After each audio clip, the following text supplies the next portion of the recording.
We appreciate, as we all know, the mandate of the university or the obligation of the university are three: teaching and learning, which we always do, community engagement, and the other is research.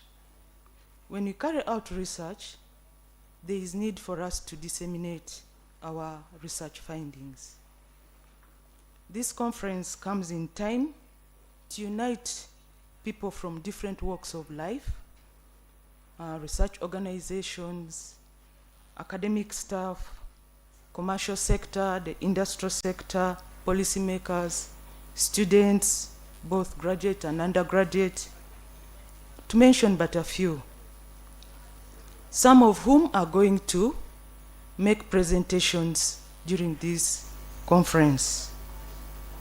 They did their research, and out of their research findings, they will be able to disseminate the research findings that they got in this conference. Secondly, this conference also has given us the opportunity to meet different people from different parts of the globe. And this gives us the prospect to network and also to carry out collaborations with different people. We can do this through writing grants, so that if we win, we can carry out research, and still we can be able to disseminate this research. The current day-to-day enables us, or makes us to ensure that we make collaborations. Without collaborations, you may not be able to win research. So different universities around the world, when we get together, we link up, we network, and through that we are able to meet different people, through which we can write out our grants and win them effectively. The Uganda Society has also given us the opportunity to publish our research findings in this, in the Uganda Journal in which they house. The Uganda Society, as we all know, was initially established as a Uganda Literacy and Scientific Society. That was in 1923. And through this, the name kept on changing and modified. In 1933, that's where it now got the current name, the Uganda Society. And this gave rise to the Uganda Journal in 1934. When we look at the journal, I have it here, the Uganda Journal, the Journal of the Uganda Society. The volume I have is volume 51, and this was published in November 2007. When you peruse through it, you'll find that this journal has various publications from various universities and also around the world, and also organizations around the world. I can just take some examples through. We have professors from University of Kansas, that is Sandra Gray.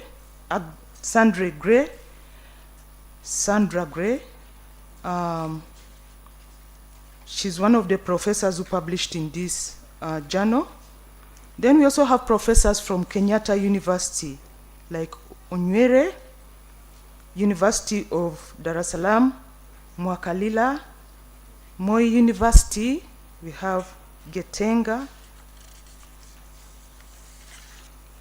and also Makerere University. We have professors from there. Currently, we have a publication in this journal by Professor Kakudidi Eseza Chomugisha from the Department of Botany. We also have Professor Kadu John Bosco, I think he's retired, from the Department of Zoology, Makerere. Then Wabwire Mangeni Fred from Institute of Public Health, all from Makerere University. Then we also have our own from Kyambogo University, Professor Oboya Kinyera Sam formerly from the Department of Physics, Chiaga Mulindwa David and James Wilson Magezi, Department of History, Associate Professor Tracy J. Charles and Dr. Robina Dumba from the Department of Biological Sciences. Then we also have many other universities, Uganda Christian University, Kampala International University, and then also organizations that published in this journal. The Commonwealth and Uganda, Ministry of Public Health, Cultural Office, Italian Embassy, Kampala, and also national NGOs have been publishing in this journal. So this is a timely conference for the department and various universities around the world who have graduate students to always publish their piece of work in this journal before they can graduate. With those few remarks, I once again warmly welcome everyone to the 14th Conference of Science, Technology, Innovation, and Research. And also, I welcome you to Kyambogo University. And when the time comes for you to go back, when the conference ends in day 2, tomorrow, the department wishes you a safe journey mercies to your respective destinations.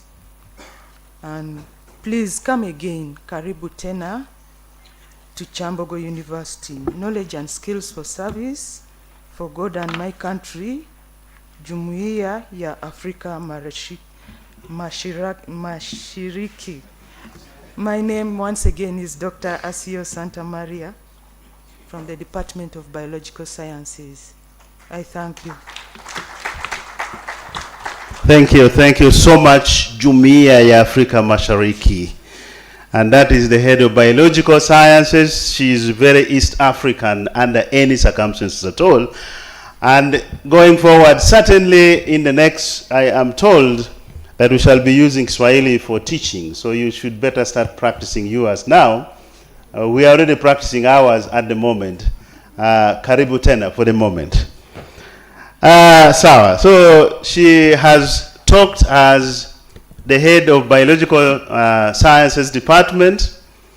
And right now we would be listening to welcoming remarks from the Dean of the Faculty of Science.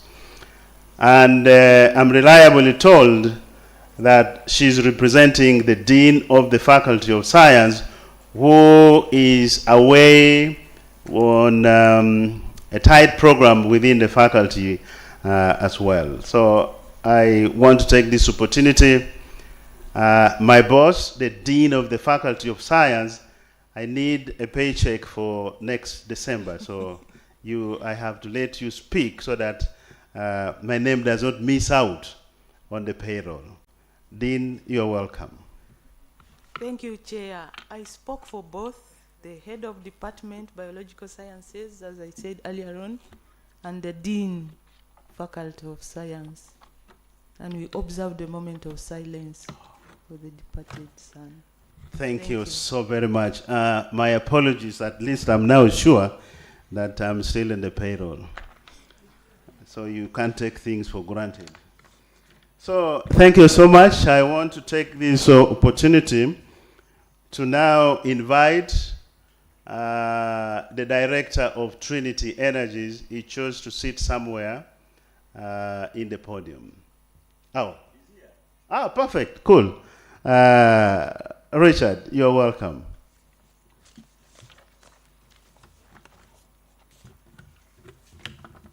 Okay.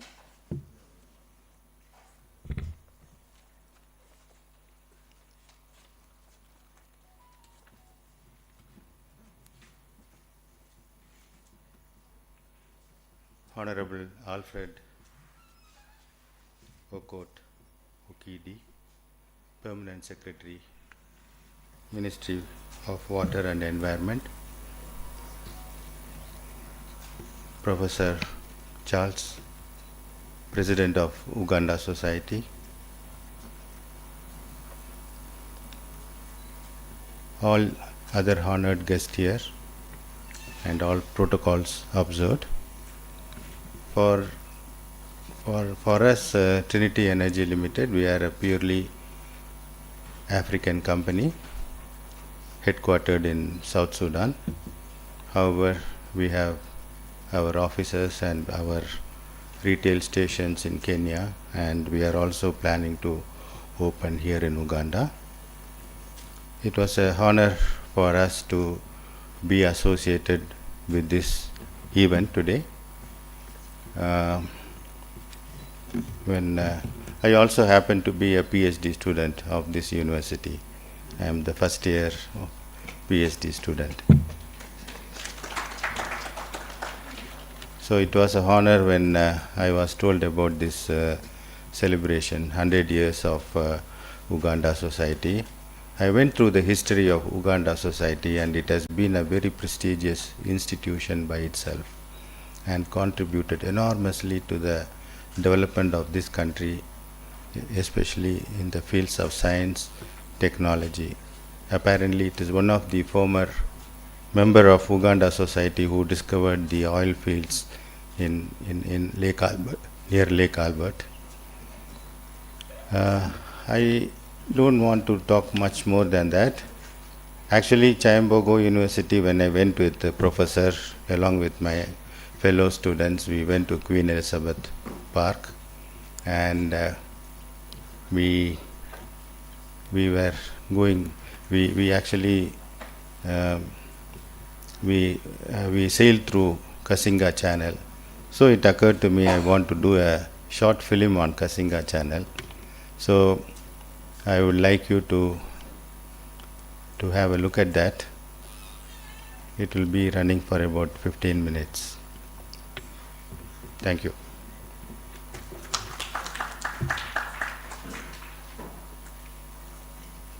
The Kasinga Channel by itself is a biodiversity hotspot.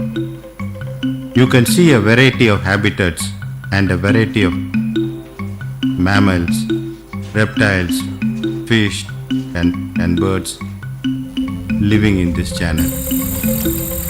I would like to take you into the spectacular journey that is Kasinga Channel.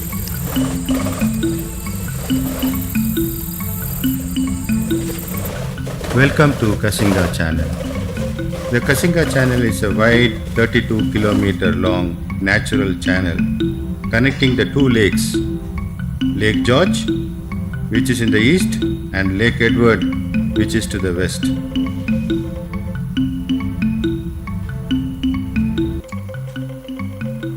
It is also a prominent feature in the Queen Elizabeth National Park, which is home to the variety of wildlife and birds.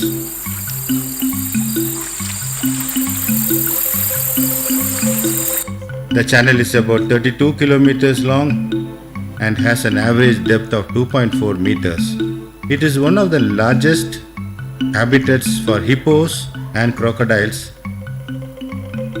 As you go through the channel, you will witness hundreds and hundreds of them on both sides of the channel. The channel also offers of the surrounding landscapes, including the Ruwenzori mountain. One can spot elephants, lions, buffaloes, antelopes, and more. The Kasinga Channel is a place where you can witness the wonders of wildlife and water in harmony.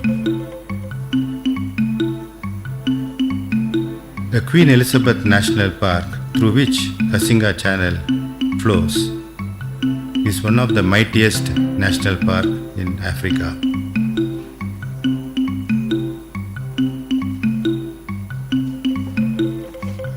Lake George is fed by streams and streams that flows from the spectacular Ruwenzori mountain just north of the lake. The outflow from Lake George flows through this Kasinga Channel into the adjacent Lake Edward, which is one among the main freshwater lakes in Uganda that covers a total area of 2,000 square kilometers. Kasinga Channel is a very prominent feature of the Queen Elizabeth National Park, and it is home to a variety of wildlife and birds, and you can see them teeming on either side of the lake as you sail through the channel. The Lake George has a very long and fascinating geological history that spans over 1 billion years. In fact, more than 1.3 billion years ago, a shallow sea covered the area that we now call Adirondacks. The sea deposited sediments, fossils, and precipitates that form sedimentary layers. Between 1.3 and 1.1 billion years ago, the Proto-North American continental plate collided with another plate, causing a mountain building process called the Greenville orogeny.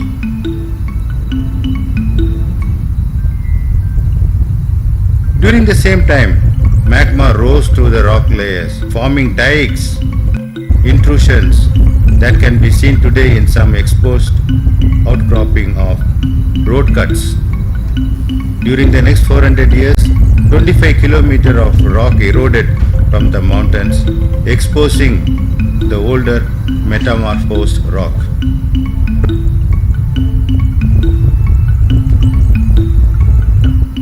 Over centuries, the shores of Lake George have witnessed the ebb and flow of human history as well. Ancient trade routes traverse these waters, connecting communities and cultures. But the story of Lake George reaches back much further. This water body, like its counterpart Lake Edward, is part of the great African Rift Valley. It is a living testament to the colossal geological forces that sculpt our world. Lake George Basin was influenced and formed by faults that occurred along the eastern and western shorelines of the lake. The bed of the Lake George slipped down on the west side of the fault, while the mountains remained at the same elevation or rose to the east side of the fault. Lake George as we know it today was formed as the glaciers started receding about 10 to 12,000 years ago, soon after the Great Ice Age. The ice sheet passed at the southern end of the lake, just north of Glens Falls, as it receded, leaving behind a recessional moraine that formed a dam at the southern end of the lake. Lake George was formed over time. It is a remarkable example of how nature can create such beauty and diversity.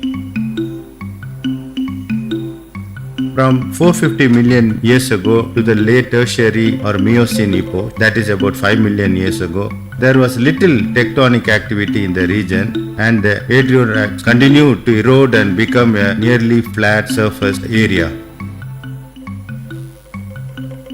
In late Tertiary or Miocene epoch, the Adirondacks were uplifted by a hotspot that heated and expanded the rock under the crust, forming a dome-like structure. The dome has since eroded, revealing the older metamorphic rock.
The Kasinga Channel comprises of sections such as the North Kasinga. The most convenient and favorable place for you to spot lions is the Kassiani Plains, and these lions are very famous because They are also called tree climbing lions. The only place in the world where lions, they climb the tree and they secure themselves there, and they even sleep on top of a tree.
The levels of Kasinga Channel as well as the Rift Valley lakes can fluctuate over time due to the combination of rainfall patterns, evaporation and inflow from tributaries. Today, Kasinga Channel and its surroundings teem with life, as we can see from above.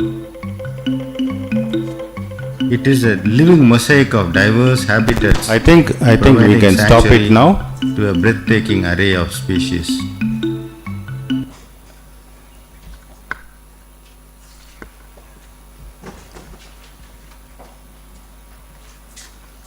Good. Thank you so much, Director, and thank you for that clip.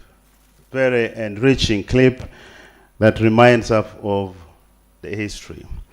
So back to our program. I certainly, very deliberately, did not introduce our guest of honor, and I'm not about to introduce him because we are doing 100 years.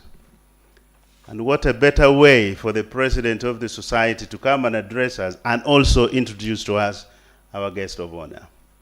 Professor Charles, it's your time to talk to us, but also accept my simple invitation for you to introduce to us formally the guest of honor making history in a story as we celebrate 100 years. Thank you, Program Manager, for this event.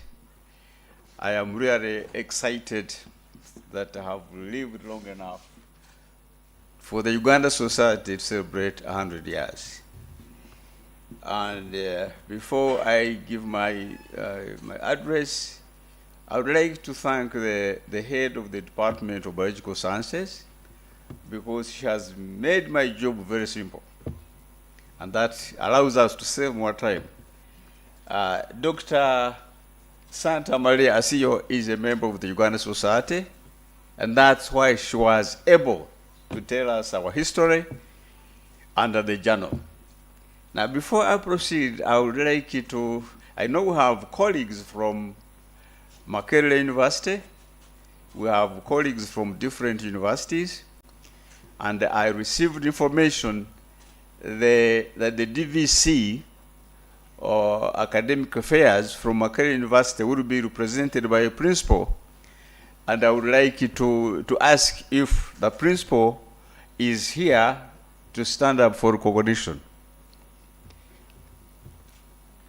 If he did not make it, then I can now generalize, talk about my colleagues from Makerere University. When we started this series of science and technology innovation at Kyambogo University in 2000, we received professors, 12 professors from Makerere University, including my dean at that time.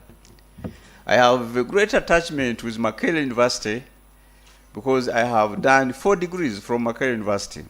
I did my bachelor's and graduated in 1982, BSc Zoology and Botany. Went back in 1990 to do my Masters of Science Education, completed that, and that's how I landed a job at Kyambogo University. I did not apply. The examiner of that thesis was from here, and he said, I need this person to come and teach genetics. Then in 1996, I went back to do my master's, this time in genetics, and there was a call from University of Copenhagen. And Danida, they wanted one student to go for a PhD at the University of Copenhagen and also at Makerere University. 6 of us applied. I was already here. It so worked out that I was the only person who had done genetics. And therefore, I got the PhD fellowship through Makerere University. And certainly, I'm very, very grateful for that university. And at this time, I would like to invite our colleagues from Makerere University.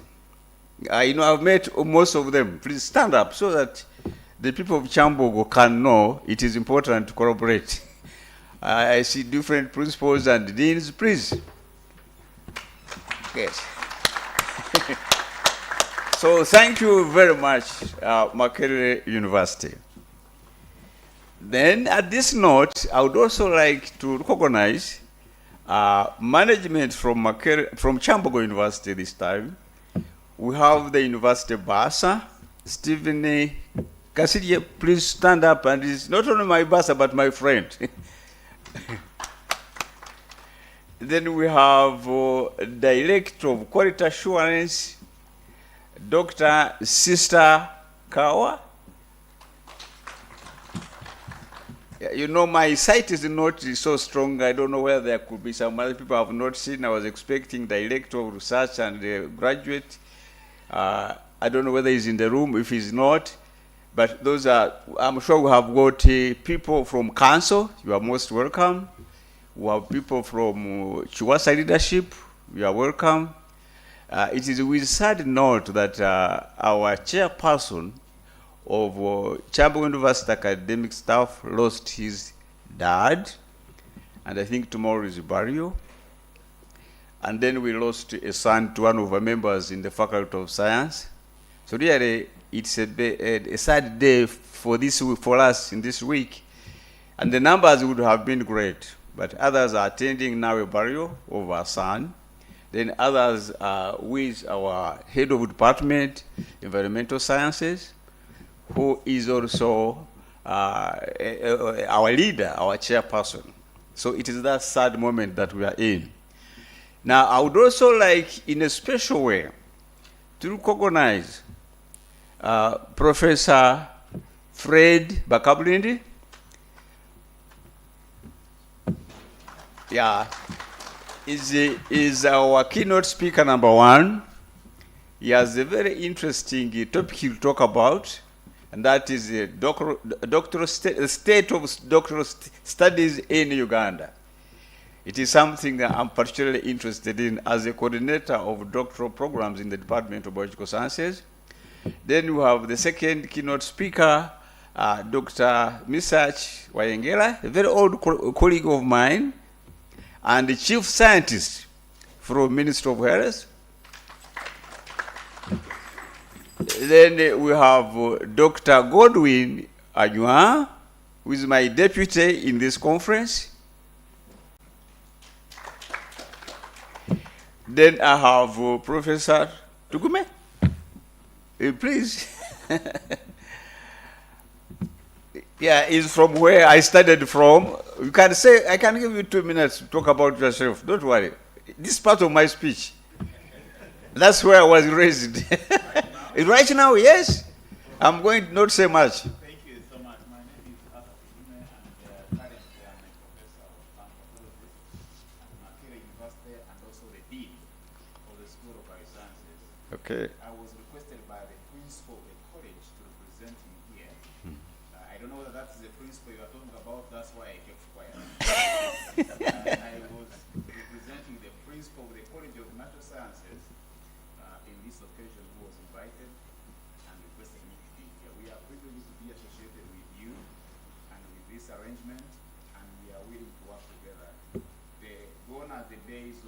silo movements and working alone. It is only possible if you join with other people who think the same way you think, and therefore you are able to drive home further the points and maybe get support from elsewhere and so forth. So I'm pretty happy here. Thank you so much for inviting me. Thanks, Principal. That's why I wanted to be part of my speech. Because really, days are gone when universities remain in silos. When you look at universities in Europe, you are familiar with MIT and Harvard. They run similar programs. So I don't see why we cannot learn from Makerere University that raised us and do better. That's why I insisted, Principal, that you say something about this. Then I would also like to introduce in a special way, Reverend Selgo has just given us a prayer.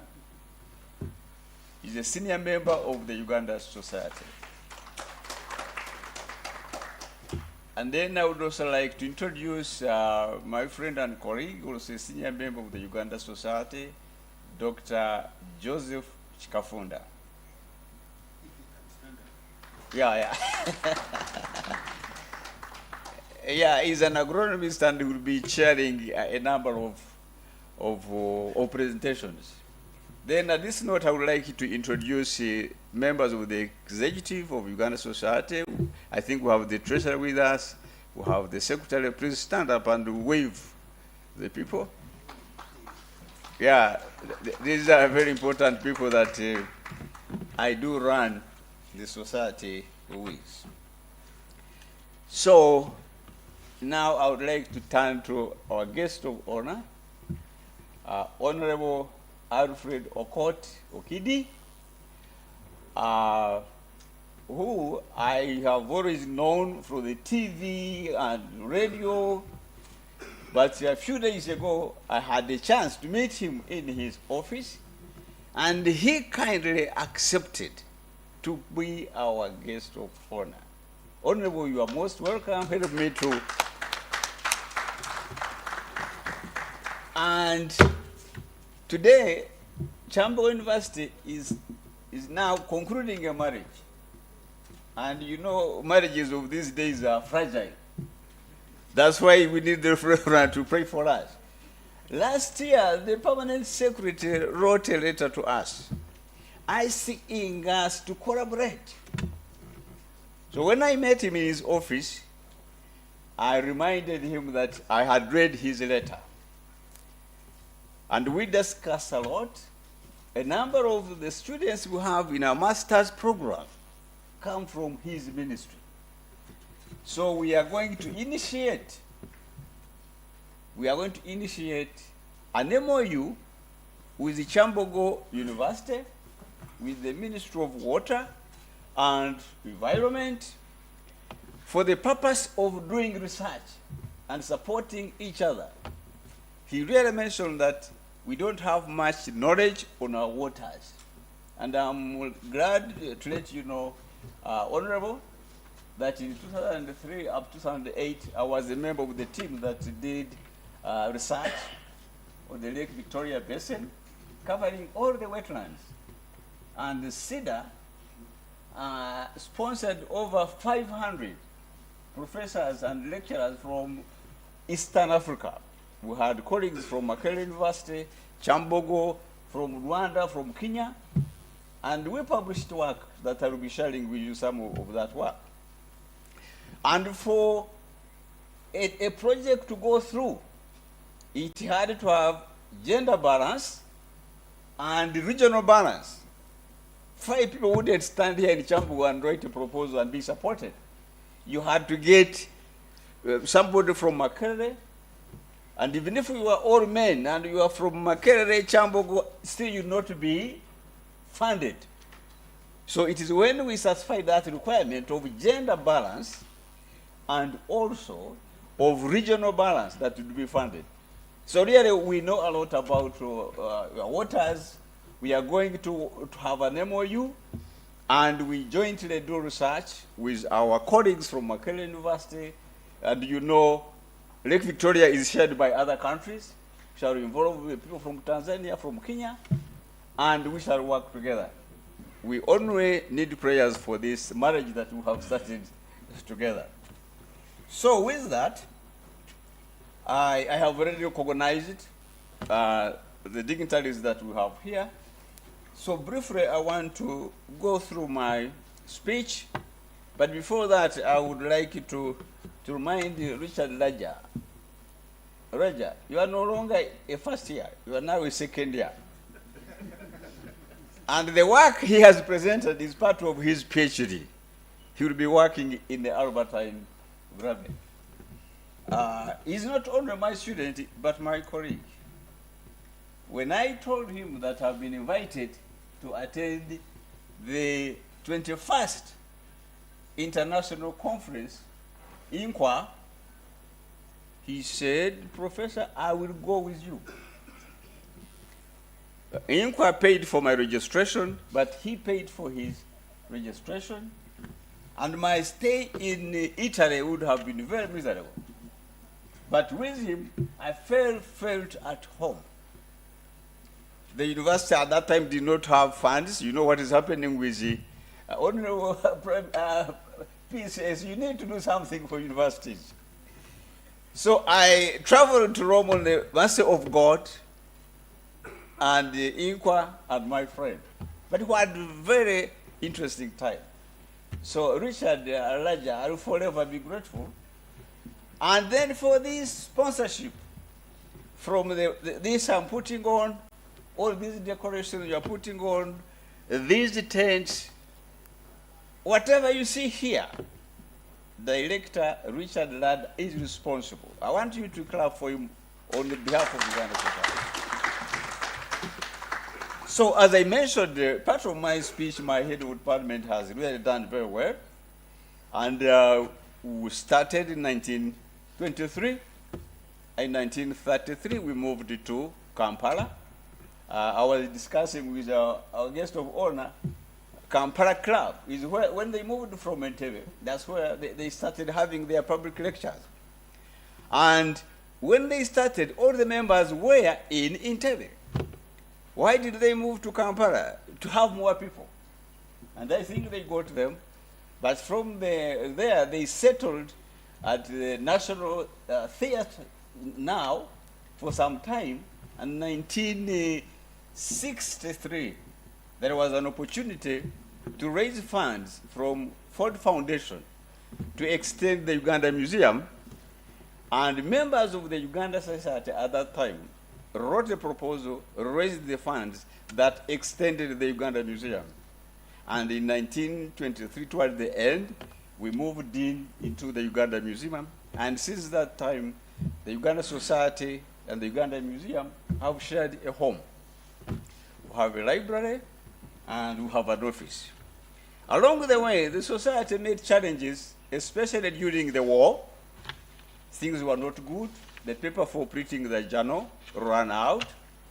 And for some time, the society was in the hands of few volunteers. And most of those who were volunteering were people from Colline University. Because you know, at that time, there was no other university capable of producing scientists.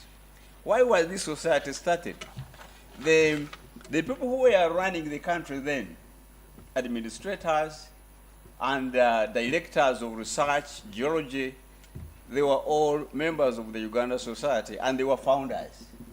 They established the Uganda Literary and Scientific Society to create a forum where they would discuss their findings. They were serious people doing research. They did not only do research.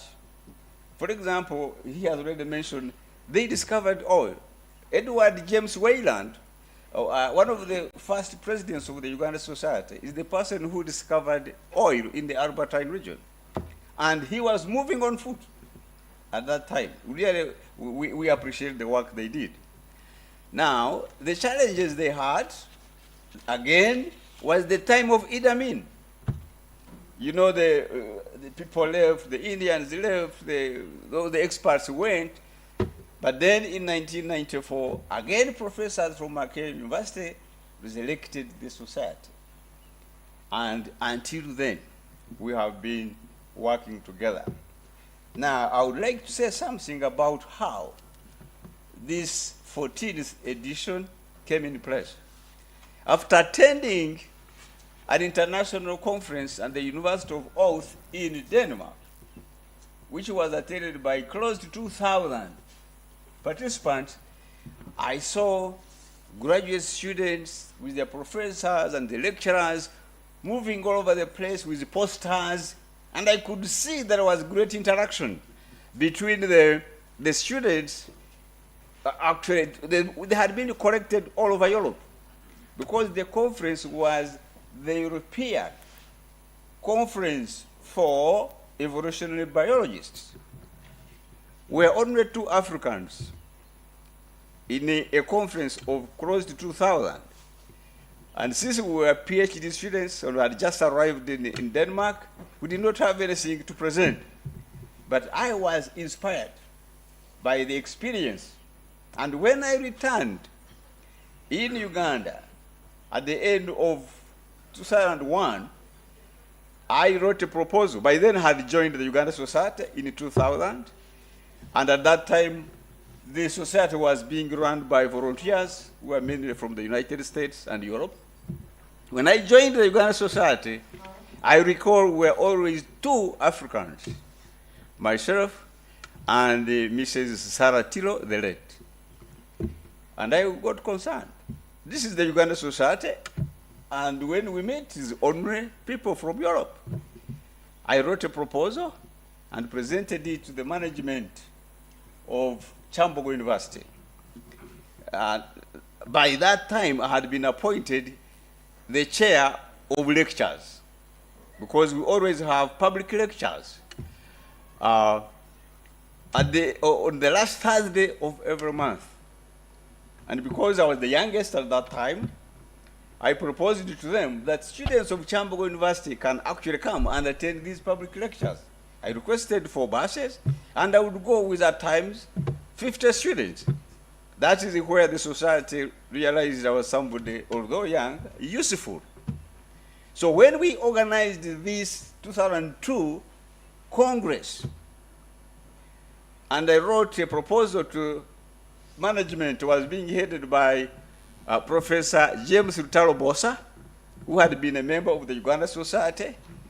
He welcomed the idea. But the secretary said, the Uganda Society is a very old institution. How can it collaborate with Kyambogo University, a very young university? But I'm so happy that Professor Rutalo Bosa said, no, this is the way to go. And Kyambogo University funded the entire Congress that was held here. And the following conferences were held at the Uganda Museum. The Uganda Museum became too small. The following, Kyambogo University would do sponsors to go to Colline Hotel. And I remember, Dr. Misach, you attended some of those. And the Kyambogo University would fund. When we made 90 years in 2013, the Vice President then of the Republic of Uganda was the chief guest. And we had a very good time there. Then along the way, you know what happened in Kyambogo. We had some disturbances, but we are happy now. Peace has returned. And another thing is that while we were going to hotels, we did not have a facility like this one, for which we are grateful to the government of Uganda, Honorable PS. This is the effort of the Republic of Uganda that we are able to come and sit here and host you. So I have given the history of the society. I've also given the history of the 14th edition of Science and Technology. And it is now my humble opportunity to invite the Professor Bua Bosco to make his remarks as the Vice Chancellor, because we had a discussion with the Vice Chancellor, and he said Professor Bua will represent him on this function. So now I have the pleasure to invite our Director of Research and Graduate Training to give his remarks, and after that, invite our guest of honor, Professor Director.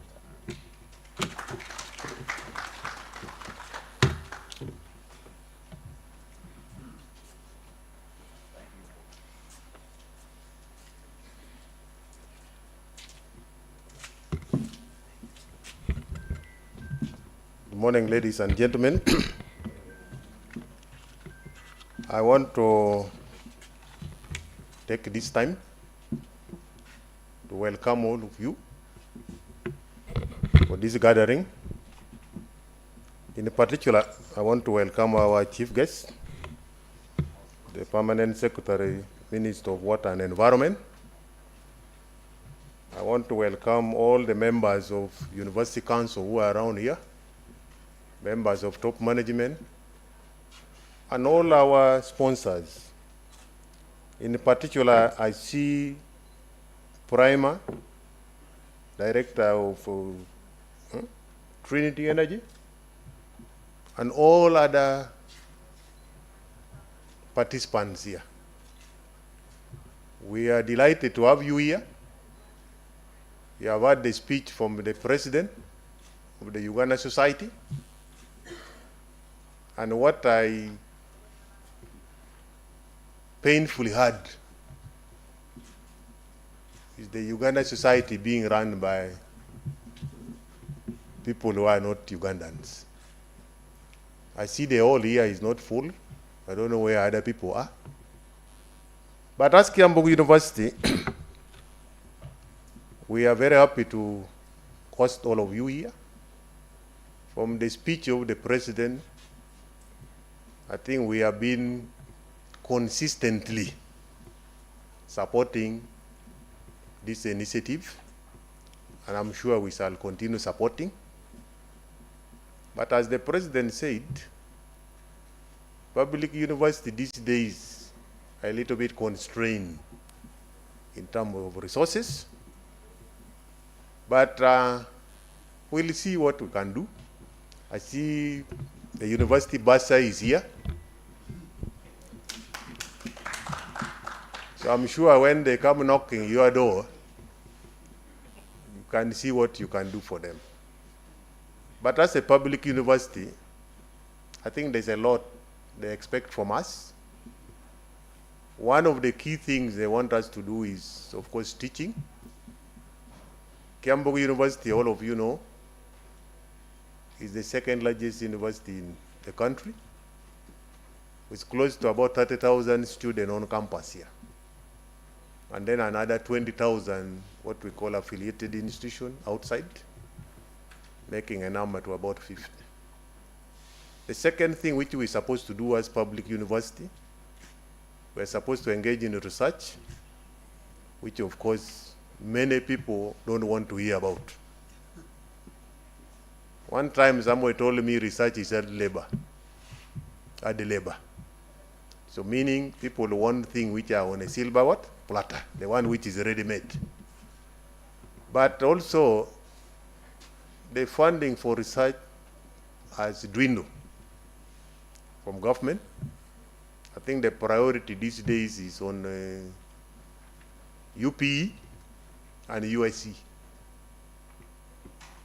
So when we look around, sometimes there's no fund. But the academicians who are here, sometimes they are tasked to look for money elsewhere. But when you look for money elsewhere, those people will have their own priority. We may not be able to address what we are supposed to address, as it is enshrined in our National Development Plan. So the challenge for research is real, especially funding. I see a number of students here, especially doctoral students.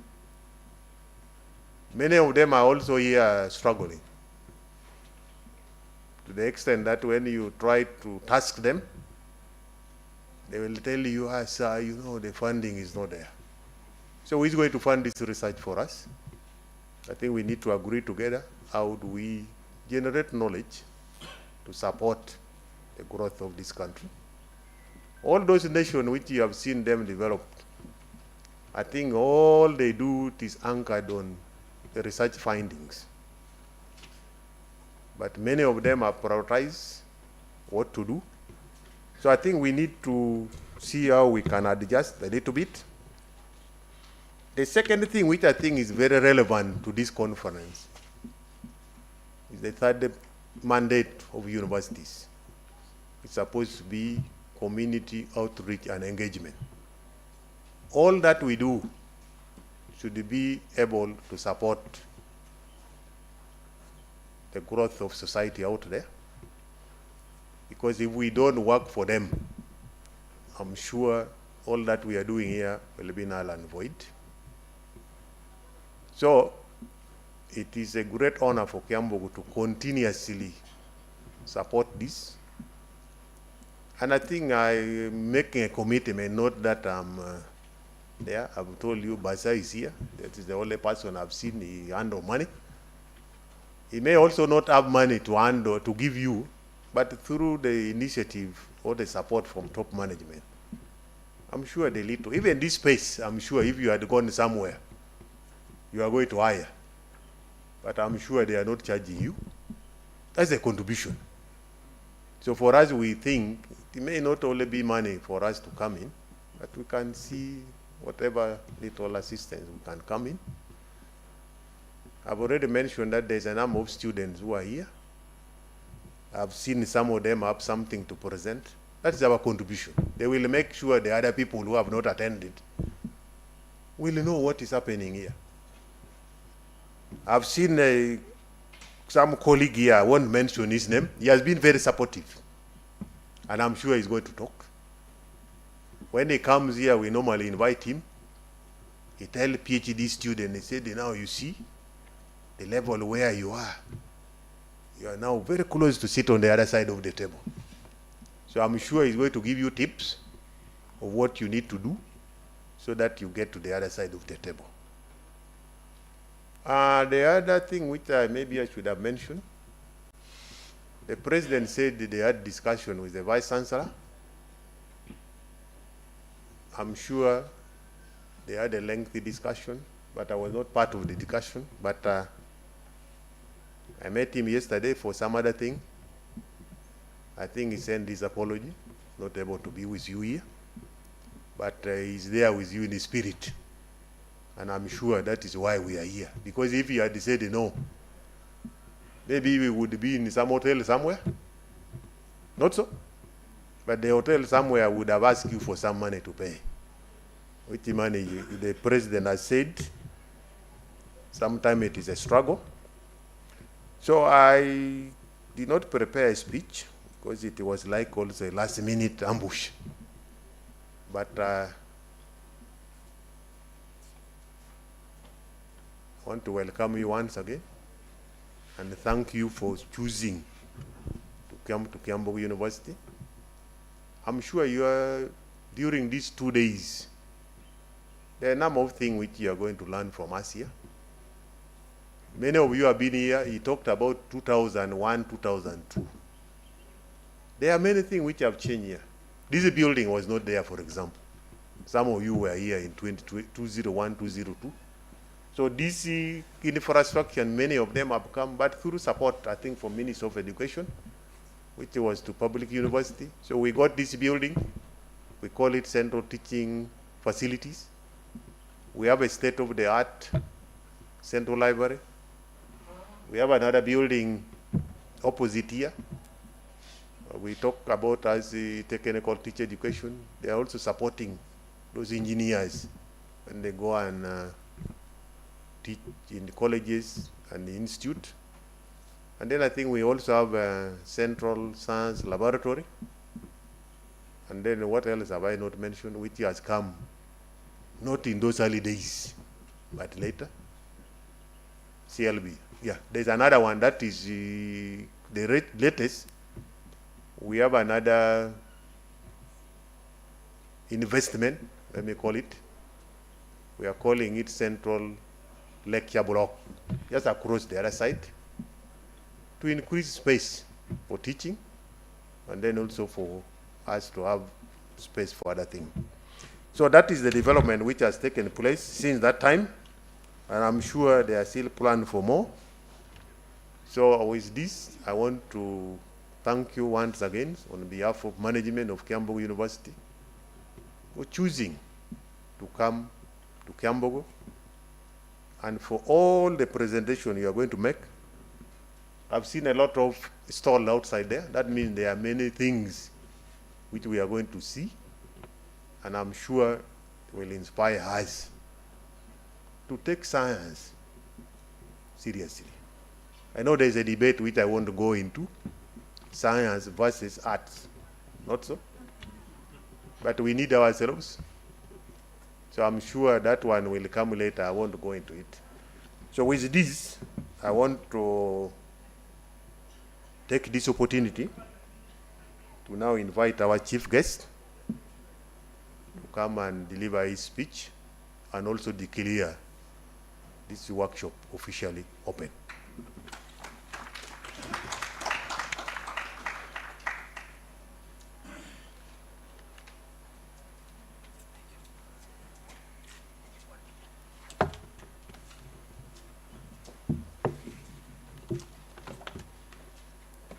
The representative of the Vice Chancellor, Professor Boa, the President of the Uganda Society, the Dean of the Faculty of Science,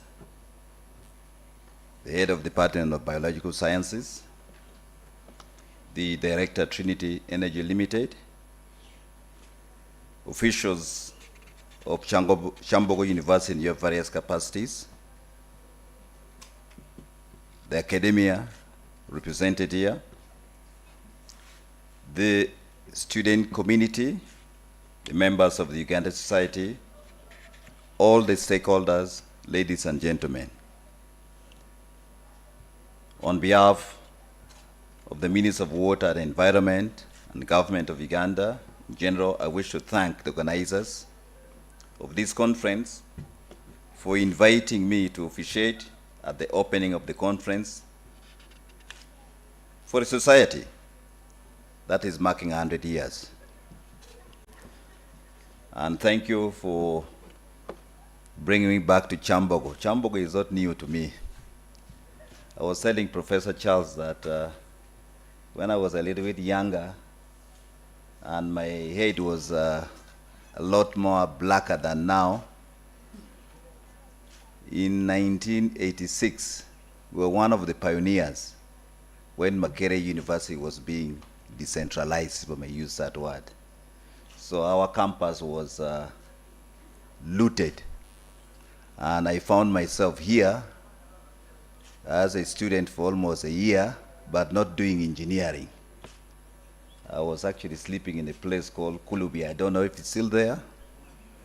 Okay. And we found very strange things here, the teachers' education side.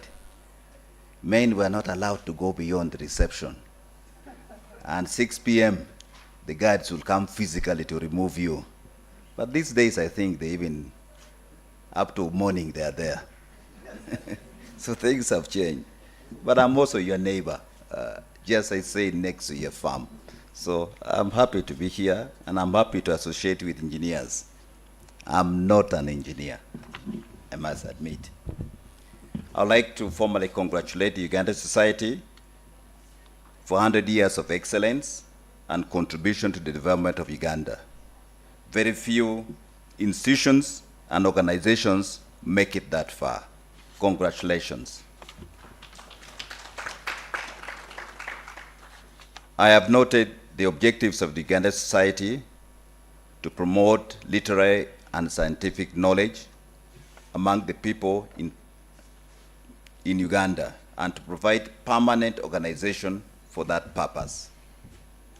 Uganda Society is a fellowship of many eminent scientists with a mission to promote excellence in science and application of science for the benefit of humanity is very relevant to the work of my ministry.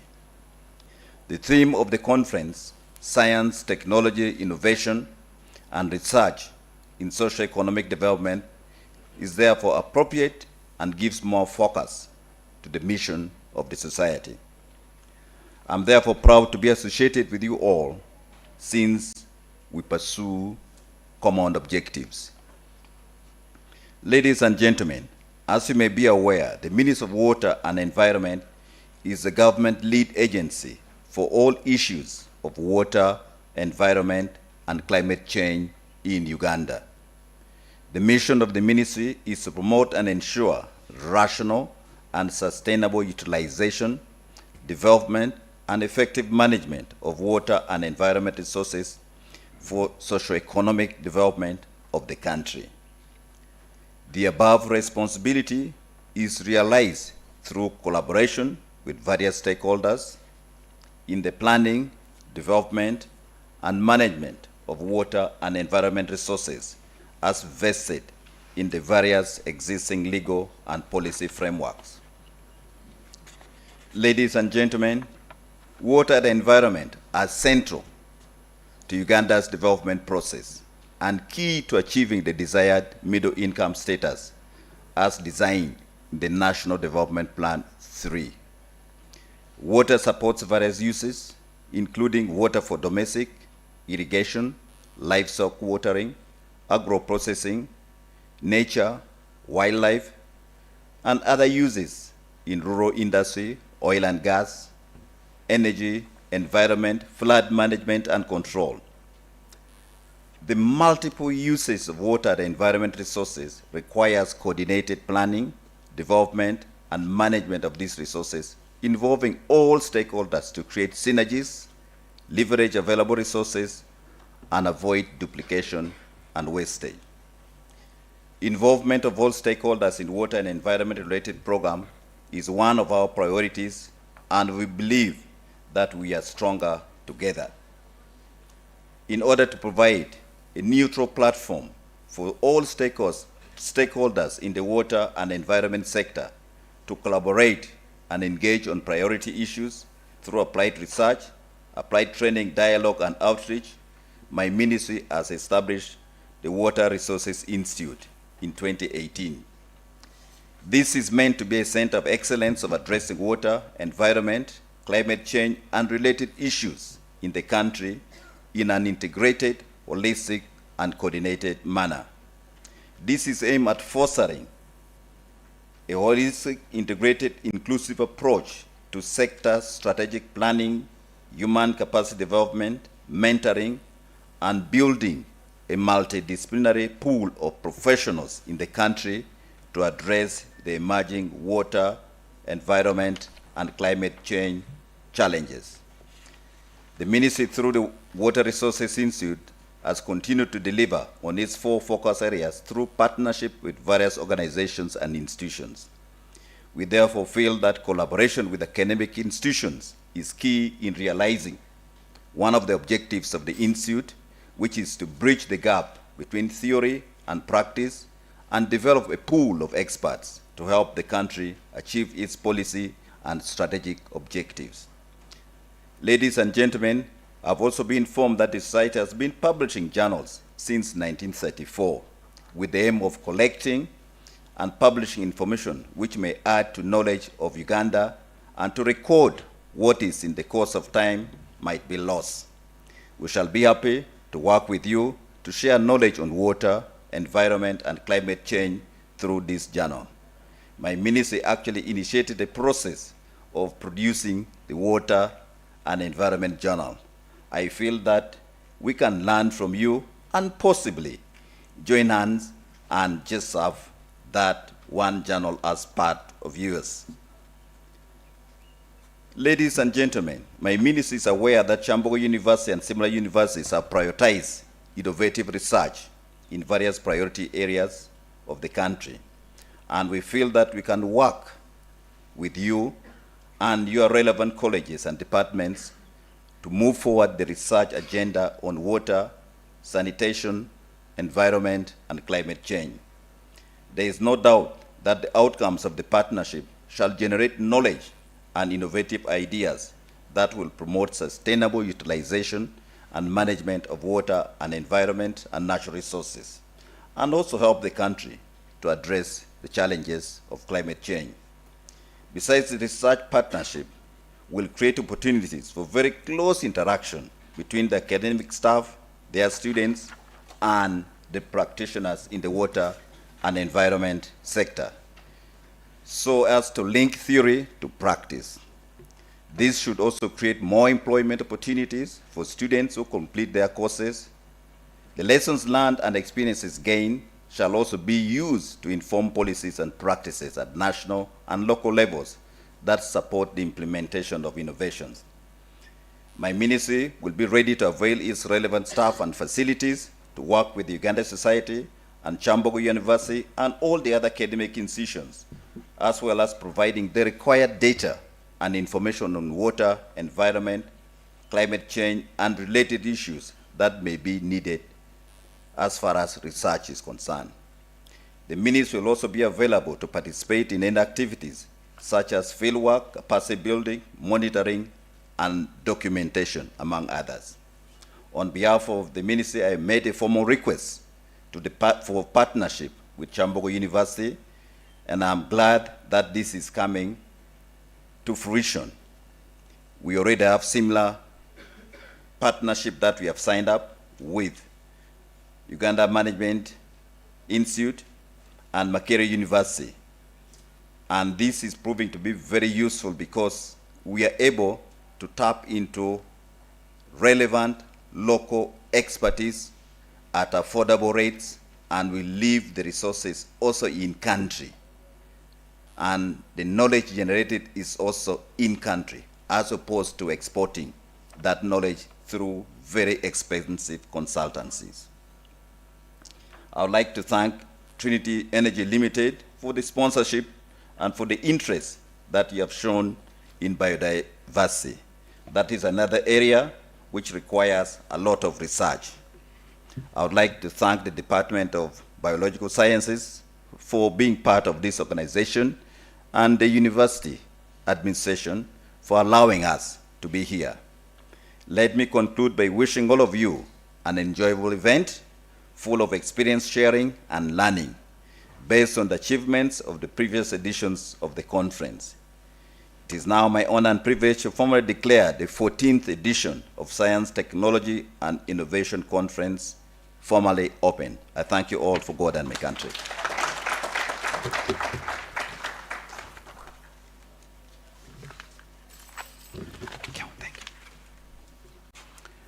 Thank you so very much, the Honorable PS, Ministry of Water and Environment. I can actually report to you, Honorable PS, that right now we have manipulated some water for the good of the environment, and it is going to be a tea break. And so this water that we've manipulated is only to enhance the environment, because then we don't want too much water that carries away some people at the lake shores. But before we take a break for tea, what a wonderful experiment as well, to be part of the 100 years of celebration by taking a photograph. And by virtue of the powers not yet given to me for the moment, I will request that the members at the high table, together with our colleagues invited from Makerere University, together with the executive members of the Uganda Society, maybe we walk out here and take a wonderful 100-year photograph covered at the background by the, what do I call it, Richard Raja? Is it the poster for Trinity? I see some wonderful poster by the corner here. So can we kindly, the executive members of the Uganda Society, our colleagues invited from Makerere University, the sponsors, and so that we take a group photograph. The space may not be too big. That's why I'm kind of being mathematical by the numbers of the persons going for this photograph. And so for all of us, we will wait a little bit as the head of the Department Biological Sciences helps to take her guests to take a memorable 100-year-old picture. So we shall then be, I want to request the service provider for the tea that you should be able to get organized anytime now. We are coming over there. So we have a tea break of just about 30 minutes. And after that, we shall enter into different sessions and we get our program going. You just listen to a few of the speeches, but as soon as we get back from here, from where our guests have gone, we shall go to the the keynote speeches until lunch break. As per our program, we have only 1, 2, 3, 4 keynote speeches largely, and then we shall have oral presentations in the afternoon after lunch, and we're hoping that we shall have parallel sessions. So raise your appetite, no problem. I'm told there's enough tea. And just as we see our guests walk through, we shall go straight away through. Now, I'm not very sure, but this is the right hand. I did geography in O level, but it was it was yeah. But this is my right hand entry point, and there is the exit at the left hand side. Those ones at least I know quite well. So we're going to be using the door at the left hand side to walk through and take a cup of tea. And because we want to make it a working tea, we shall walk back and take our tea from here. And so I want to ask one of us here to already begin the walk towards tea. And I don't want straight over here. Right, is that your right hand side, yeah? You can leave the things there, no problem, I'll take care of them. And we are so happy that you are able to come and be part of these. We will talk about a few other things thereafter. But please, you can take this opportunity to lead us to tea. Thank you. Yes, so other colleagues, the members are coming back, and I'll request them to keep walking, keep walking.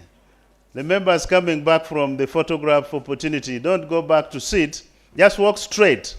Don't sit, just walk straight as you see our colleague leading us straight across for a cup of tea. So the members are coming back. Please walk back and walk right straight across the room. Right straight across the room for tea.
32-kilometer long natural channel connecting the two lakes, Lake George, which is in the east, and Lake Edward, which is to the west.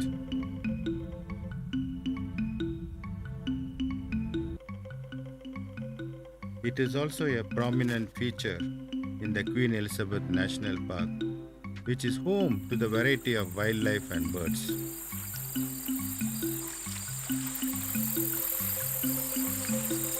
The channel is about 32 kilometers long and has an average depth of 2.4 meters.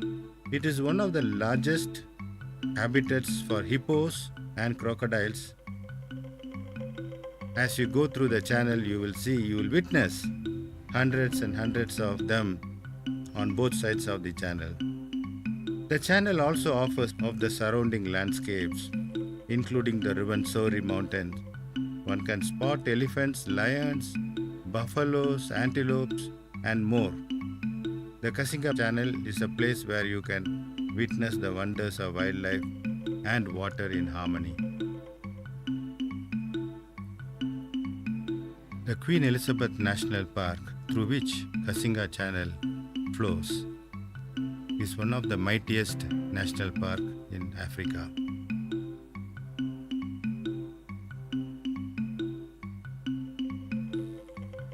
Lake George is fed by streams and streams that flows from the spectacular Ruwenzori Mountain just north of the lake.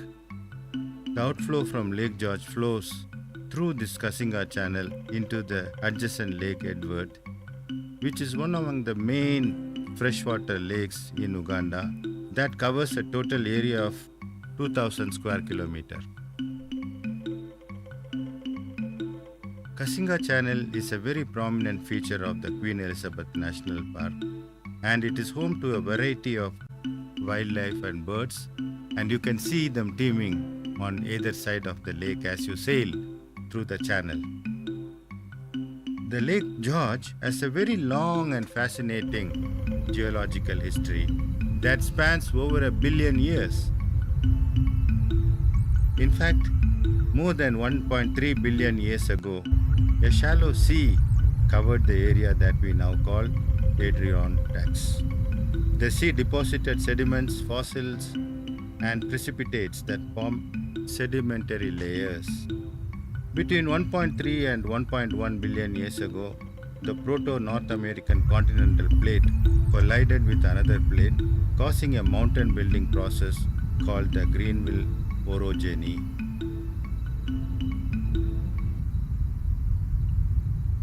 During the same time, magma rose through the rock layers, forming dikes, intrusions that can be seen today in some exposed outcropping of road cuts. During the next 400 years, 25 kilometers of rock eroded from the mountains, exposing the older metamorphosed rock.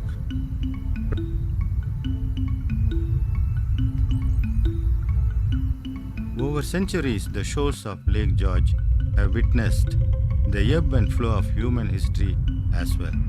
Asian trade routes traverse these waters, connecting communities and cultures. But the story of Lake George reaches back much further. This water body, like its counterpart Lake Edward, is part of the Great African Rift Valley, It is a living testament to the colossal geological forces that sculpt our world. Lake George Basin was influenced and formed by faults that occurred along the eastern and western shorelines of the lake. The bed of the Lake George slipped down on the west side of the fault, while the mountains remained at the same elevation or rose to the east side of the fault. Lake George, as we know it today, was formed as the glaciers started receding about 10 to 12,000 years ago, soon after the Great Ice Age. The ice sheet passed at the southern end of the lake, just north of Glens Falls, as it receded, leaving behind a recessional moraine that formed a dam at the southern end of the lake. Lake George was formed over time. It is a remarkable example of how nature can create such beauty and diversity.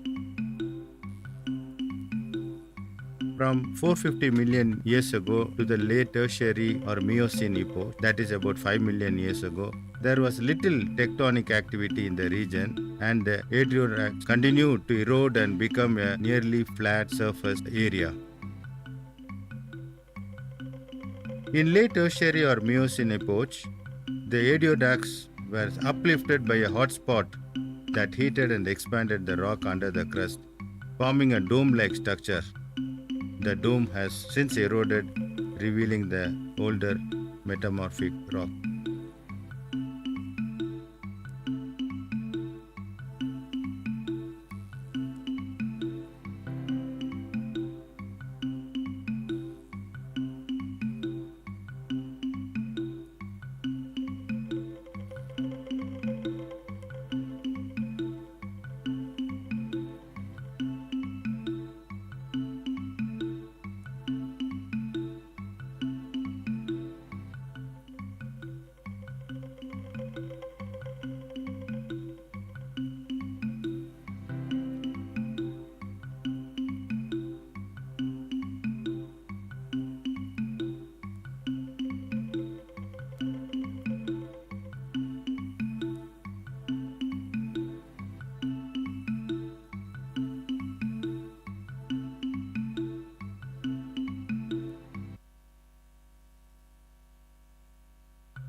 The Kasinga Channel comprises of sections such as the North Kasinga. The most convenient and favorable place for you to spot lions is the Kasiani Plains, and these lions are very famous because they are also called tree climbing lions. The only place in the world where lions they climb the tree and they secure themselves there and they even sleep on top of a tree.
The levels of Kasinga Channel as well as the Rift Valley lakes can fluctuate over time due to the combination of rainfall patterns, evaporation, and inflow from tributaries. Today, Kasinga Channel and its surroundings teem with life, as we can see from above.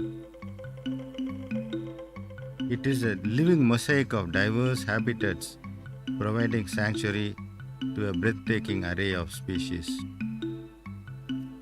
Look at the surface of Kasinga Channel. You will see the world of giants awaiting you. Over 5,000 hippos call these waters of Kasinga Channel home, forming one of the highest concentration on the continent. Lurking nearby are the ancient Nile crocodiles, a formidable apex predator, as you all know.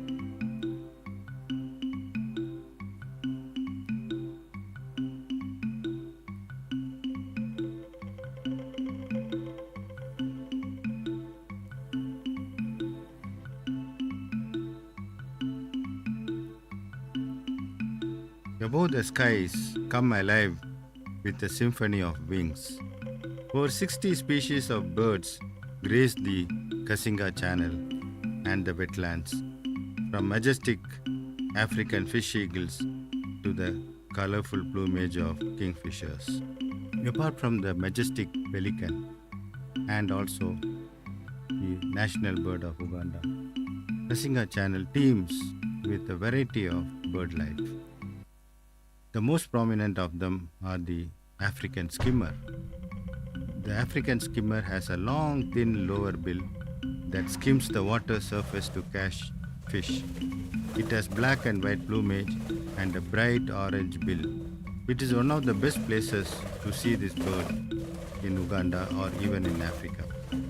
Then you have the yellow-billed stork. This bird has a large yellow bill that is used to filter small prey from the water. It has white and black feathers and pink legs.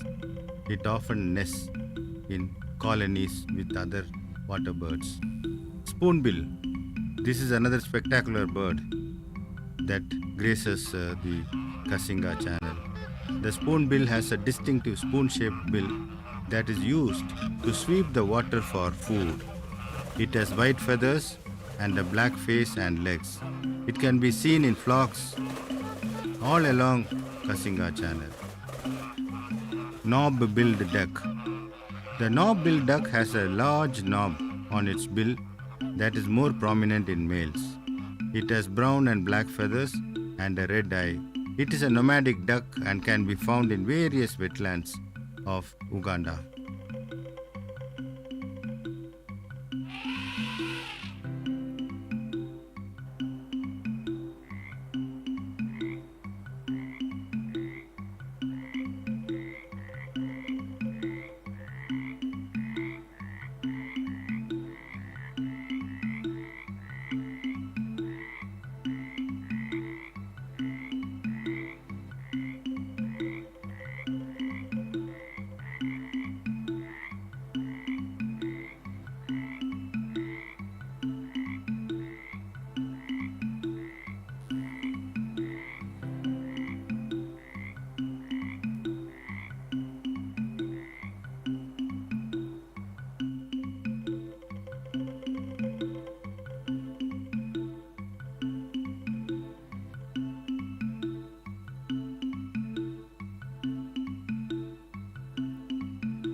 Kasinga Channel is a conservation success story by the government of Uganda, wherein the government of Uganda conserves the channel on one hand, and also it conserves the habitat by declaring a no fishing zone out of the 32-kilometer large stretches which has been declared no fishing zone. This allows the fish species to breed and organisms that live in the water also. They also thrive from the droppings of large mammals like elephants and hippos, thereby enriching the water.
you. Welcome back from the health break, and I hope it was healthy, that you had physically to attend to a biological condition that needed some chemistry. And so hopefully you did some mathematics on the numbers there, and now you're more than ready to get back and we proceed. So I want to ask that we are back. In case you are still online, not online, but on the line for tea. I'm sure that we want to take this opportunity to virtually apologize to our members online. The ICT gurus have assured me we are also streaming online. These days when you deal with the young people, you better be careful. They can put you online even when you are offline. So the online members, I hope you took an online health break. And now we are going to resume our discussions by listening to keynote speeches. And we're only waiting for the return of our chief guest, who went out briefly to inspect one or two stalls, and the president of the Uganda Society has gone to bring him back. The next session is going to be chaired by Professor Bosco Bua. I want to imagine that in his own right as Professor Bosco Bua, but not as the Vice Chancellor. He did the opening as the Vice Chancellor, but you see that's the good part of wearing several coats. So he had the coat of the VC, and now he has the coat of himself as the person. So then we shall listen to two keynote speakers, one from Professor Bakabulindi, and the next one will be from Dr. Misachi Wanyengera.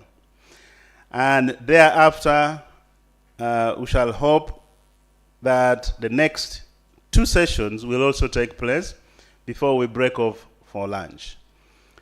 So the members who are still on the line for tea, please grab your tea and walk back straight away. The members who have kind of moved out to inspect the stalls, please walk back here, and we are ready to proceed because we are time bound.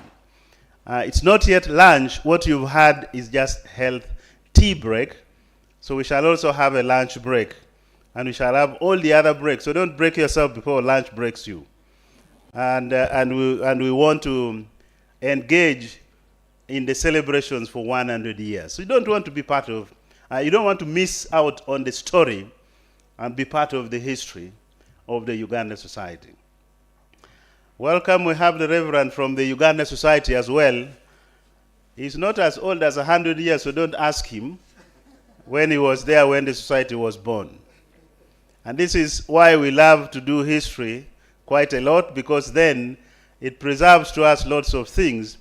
When Richard Raja here was talking about 4 billion years, you could ask, were you there really? But that is the beauty of history.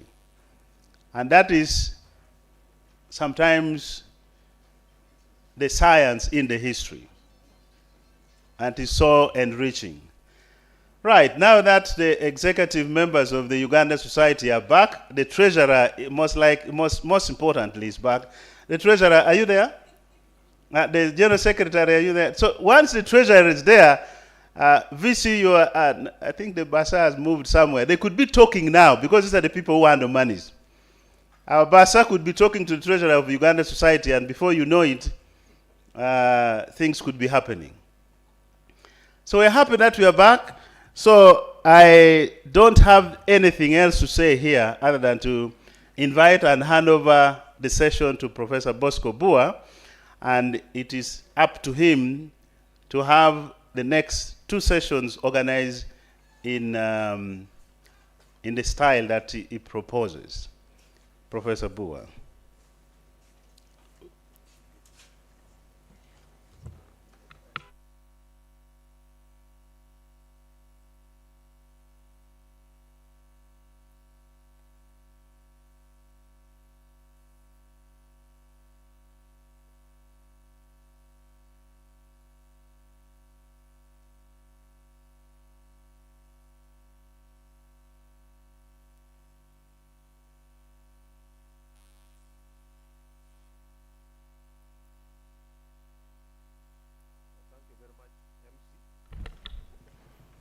Thank you very much, MC, for putting on me very many clauses. But now, as you rightly put it, I'm now putting on my own. And I have the honor now to share the two presentations. It is exactly 1:45. That means we are either early by 1 hour or late by 1 hour. I want now to invite a first keynote speaker. That is Professor Bakabulini from Makerere University, to tell us the state of doctoral education in Uganda. And I want mostly the students here who are pursuing PhD, masters, to pay special attention to this presentation. When I was a VC, I mentioned that there's one of the participants who is around us. Actually, he's the person I was talking about. He has come here a number of times to engage our PhD students. And then I think today, he's going to talk to all of us. And I want the student, the PhD student who are here, to take keen interest in this presentation. So Professor Bakabulini, I want to welcome you. And I think we have met before. We are happy to be sharing, because remember one time we talked, I said this is not the first, we are going to continue meeting. I think we have met again. The time they have given here, if I calculate, it's about 30 minutes. So it is 1:15. I expect that by 1:15 you should have finished. Thank you very much, Chair, but you will be warning me on time. When you see this plug, meaning it is 5 minutes. No. I will only give you 5 minutes. And when you see this, so the floor is yours. Thank you very much, Mr. Chairman. I will deal with the protocol at the end, so allow me to start immediately. We have the first slide. The title is there, State of Doctoral Education and Training in Uganda. Now at the bottom, you will see something that I have to point out, that this is a research funded by the government of Uganda through the Makerere University Research and Innovation Fund. Here we are scientists, so I'm talking of the anatomy of the paper. It has 4 sections, and there they are, Prof. Wayengera. That is the anatomy of the paper.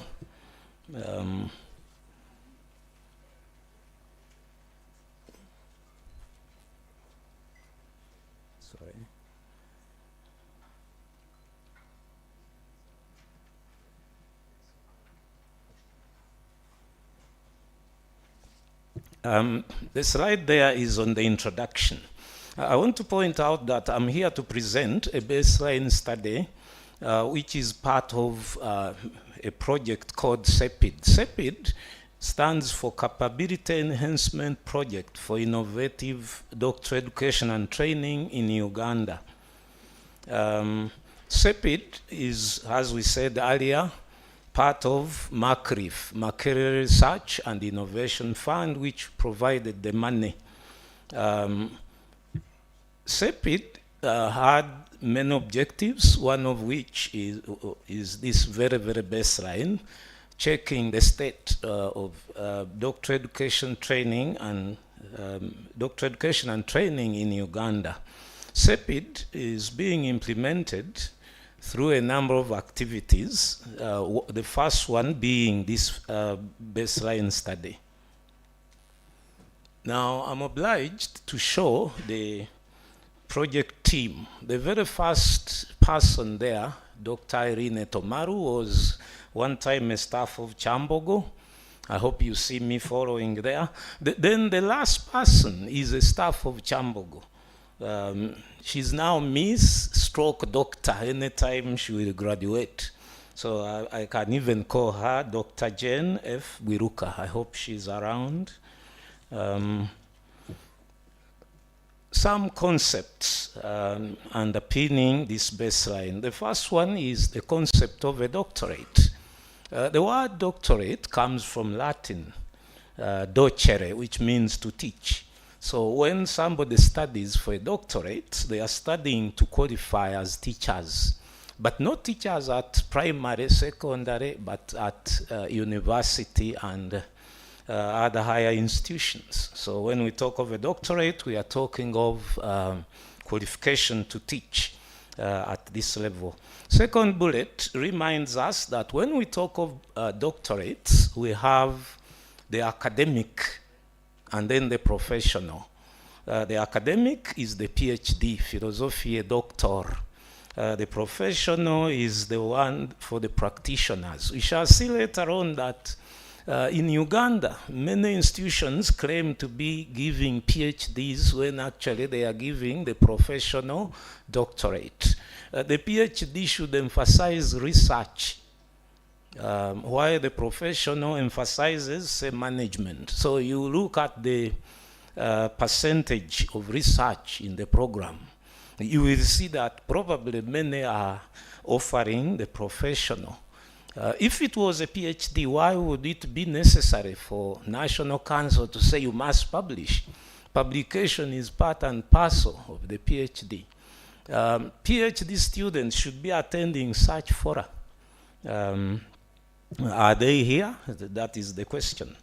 The third bullet is about full-time vis-a-vis part-time.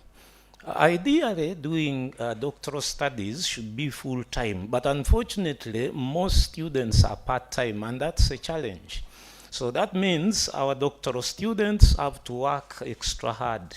The fourth bullet is on the fact that traditionally we have the research-only doctoral studies, but starting 2001 in my very school, we now have the taught doctorate.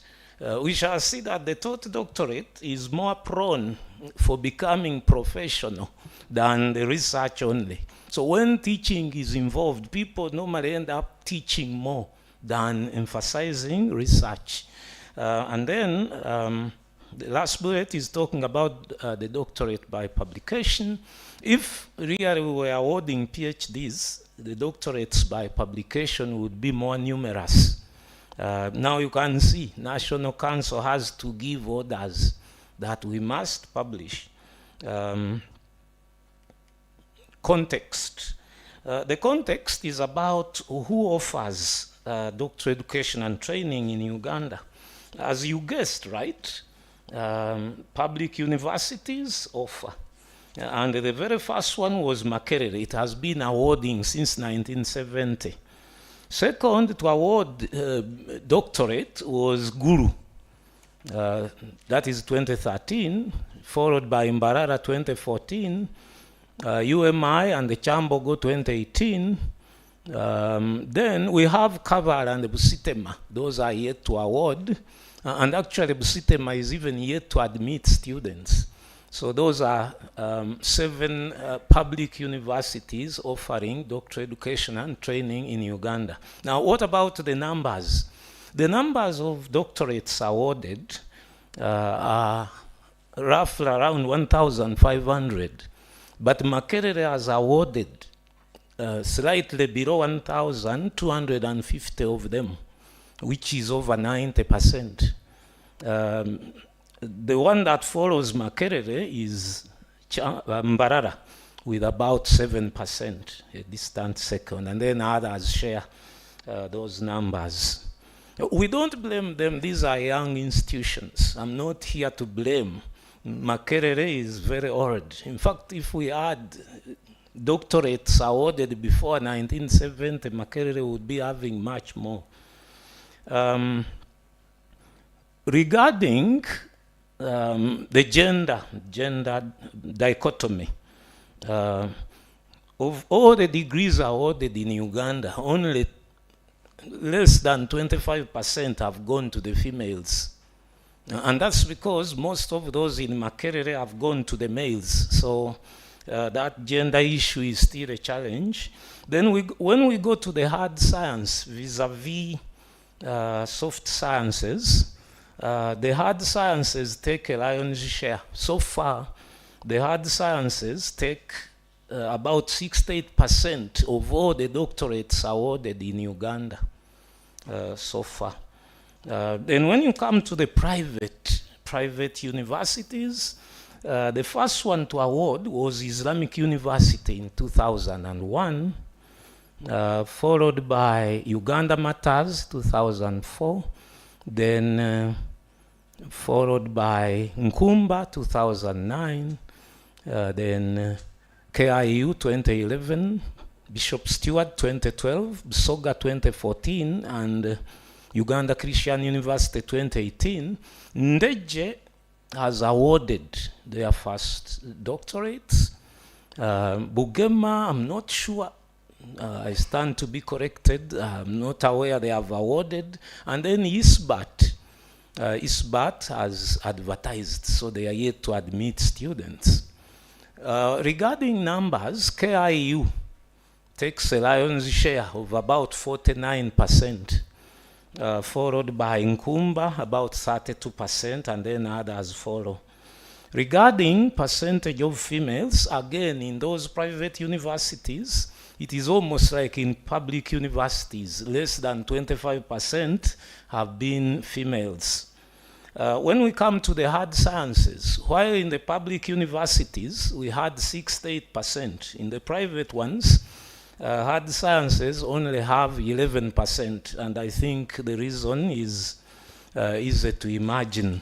Hard sciences are more expensive. Some history. Before 2001, you remember, National Council for Higher Education was not in existence, and only Makerere was awarding doctorates. So as far as doctoral education and training was concerned, Makerere was doing self-censorship. Now, 2001, National Council for Higher Education comes in and started operation in 2002. Now, unfortunately, even after National Council came in, it was given too large a mandate to deal with the universities and other tertiary institutions. So it was dealing with the universities fine, but not postgraduate studies. For instance, National Council only came up with benchmarks for undertaking postgraduate studies in 2014. So we can imagine that probably that's when National Council took keen interest, when people were almost doing self-censorship. As you will hear, some of the recommendations are to do with reducing the mandate of National Council and calling it upon to do more with PhDs. Now we turn to the baseline. Its objectives were to look at the structures, the policies, practices on doctoral education and training in Uganda at the national and institutional levels. Now, how did we do it? What lenses did we use? We needed an analytical framework.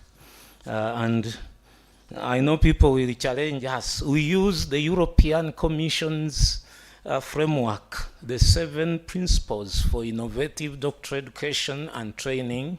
The first principle is to do with research excellence. The second is to do with offering the training in an attractive institution environment. The third is giving students interdisciplinary options. The fourth is exposure to industry. Here the word industry does not necessarily mean manufacturing industry. If you're a teacher, your industry is the school. International networking is the fifth, then teaching transferable skills, the sixth, and then quality assurance is the seventh. methodology of our study. We did our study qualitatively, not quantitatively. By design, we were participatory. We went to the individuals and talked to them. Unit of analysis, I wish I was with doctoral students only. I would have asked, what is a unit of analysis? I'm asking you, but answer yourself internally. A unit of analysis is that entity on which you are collecting your data, on which you are measuring your variables. For us, we chose the doctoral program. Not the supervisor, not the student, but the program. Is it geared towards research excellence? Is it being offered in an attractive institution environment? And so on, as you remember the 7 principles. Next, our data sources. The data sources here are the unit of observation. If in research your unit of analysis can talk to you, then it becomes the unit of observation, the source of the data. But here we are dealing with a doctoral program which could not talk to us. So what we had to do is to look for the nearest person to the doctoral program. Who is it? Then we looked for the coordinators. We got a number of them. 11 people were coordinators. Now, some doctoral programs did not have coordinators, but we knew they belonged to departments. So we looked for heads of department or chairs of department, and then deans and so on, people of that kind. And we said, in a particular institution like Kyambogo was one of our study institutions. We tried to reach every institution that was, is our offering doctoral education and training. So we involved directors of research and graduate training or their representatives, directors of quality assurance, in some cases, deputy principals and so on.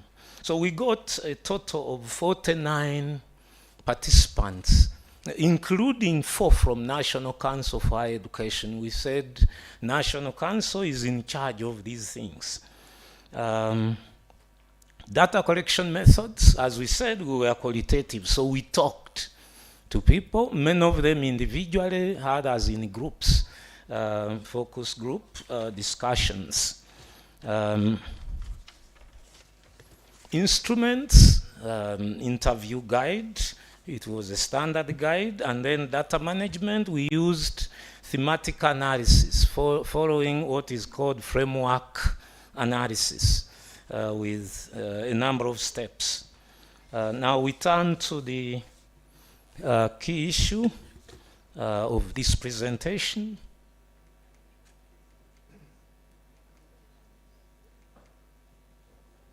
The key issue of this presentation, Mr. Chairman, Prof. Bua, the findings. You remember our first principle was to do with research excellence. The principle says that any innovative doctoral program should be geared towards research excellence. Now, with guidance of their document, we operationalize research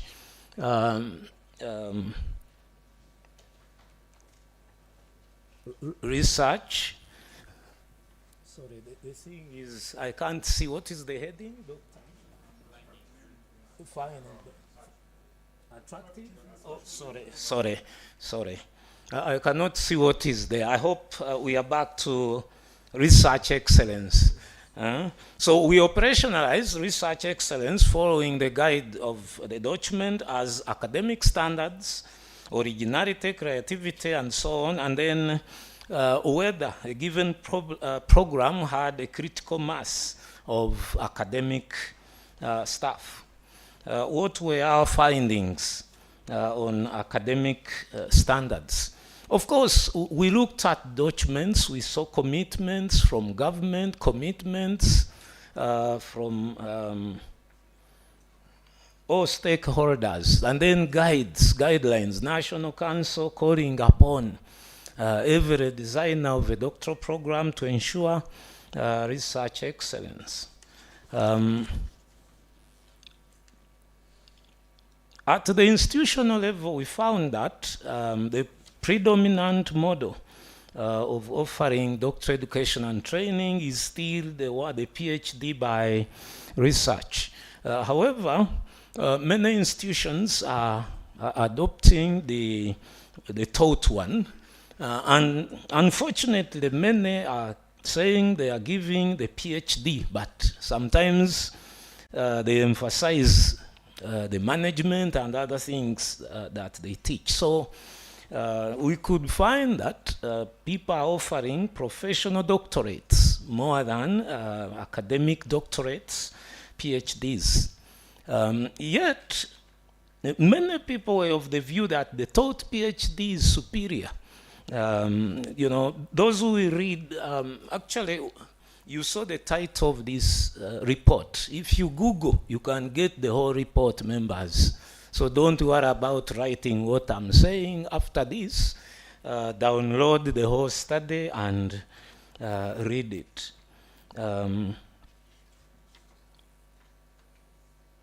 Now, we found some surprises.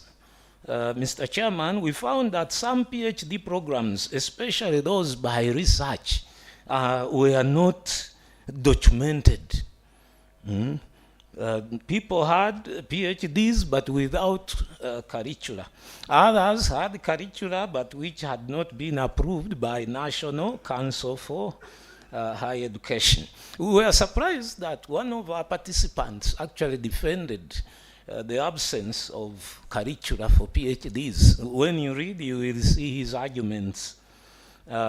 We found some other thing, that PhD programs, especially the taught ones, are overloaded. National Council gives a benchmark of 30 credit units for coursework, but you find some doctoral programs where students have to do as many as 60 credit units. And that is partly because they are not emphasizing research. They are emphasizing management, education, public management, and so on. So while the taught PhD is supposed to hasten the speed with which somebody goes through the program, sometimes the taught PhDs have actually slackened that speed. People are busy doing coursework.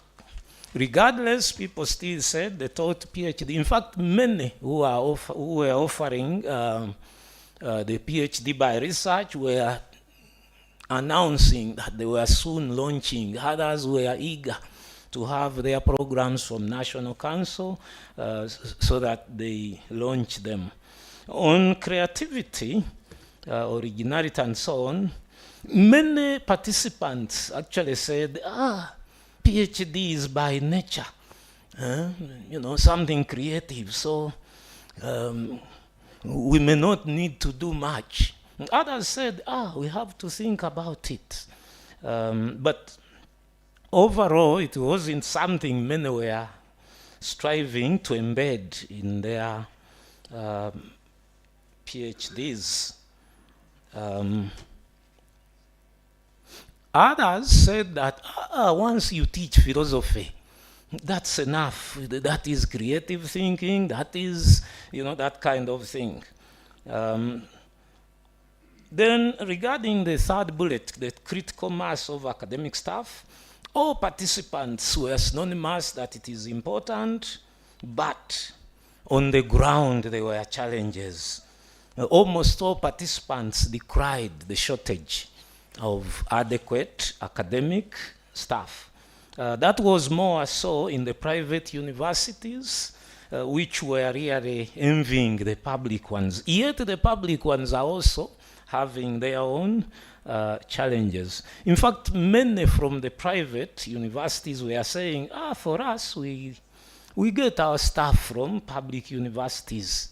especially, you can feel in there, especially, now, almost all participants said the PhD supervision workload is too high due to shortage of the critical mass. I think if we were to ask those who are involved in PhD supervision, you know what we are talking about. PhDs are killing us. And then people pointed out that even where the staff was adequate, the motivation wasn't necessarily so. So that was research excellence. Then on the attractiveness of the institution environment, as you can see, the 5 bullets, that's how we operationalized that variable. Infrastructure, again, there was an outcry. People were mainly saying maybe the public universities, especially Makerere, are better off. But even the public universities were lamenting. You can see my paper here. Okay, I've seen. But it doesn't matter because people will download the program and read it themselves. So there was inadequacy of infrastructure, academic staffing, we've talked about it. Instructional facilities, people said the internet has improved things, but we are not yet perfect. Financial health, people said doctoral education and training in Uganda is struggling because institutions depend on fees mainly.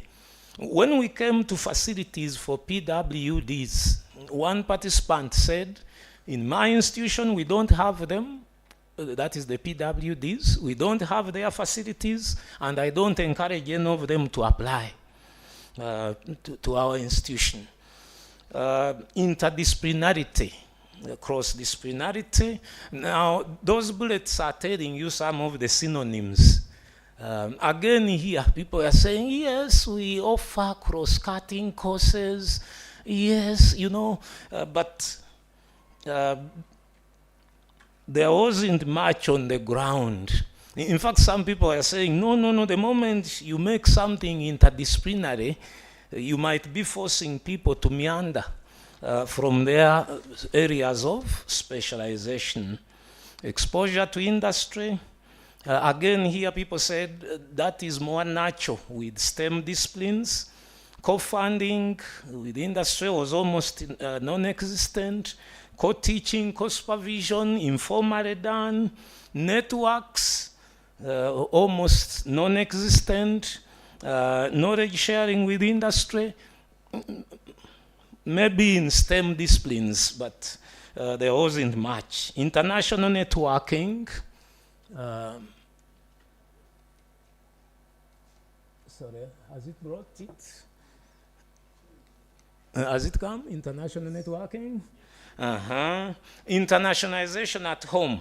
People are saying, oh, our students read international literature, things of that kind. Partnerships with international bodies. People say that is Makerere and other institutions in the public domain. Diversity management, people are saying, yes, our university has, but not specifically for doctoral education and training. Transferable skills, has it come? When we talk of transferable skills, we are talking of communication, teamwork, entrepreneurship, project management, personal relations, and ethics, things of that kind. Government, if you read its documents, Vision 2040, National Development, they are all committed to that in the whole area of education, not specifically doctoral education. They don't even mention doctoral education.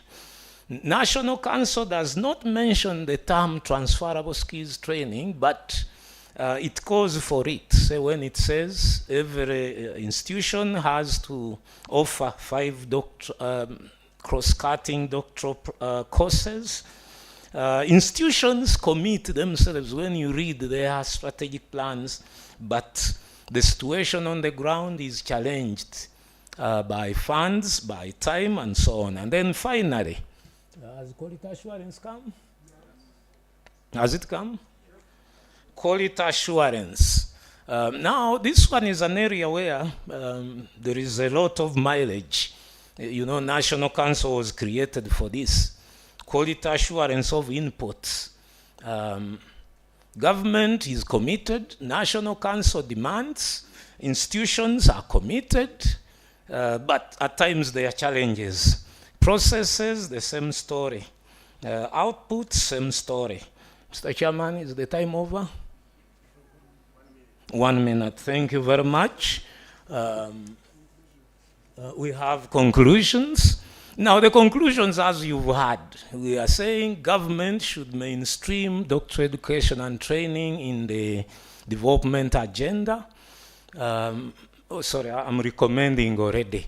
But we concluded that government still has a long way to go to make doctoral education and training as important as it should be. National Council is in place, but with a very big mandate.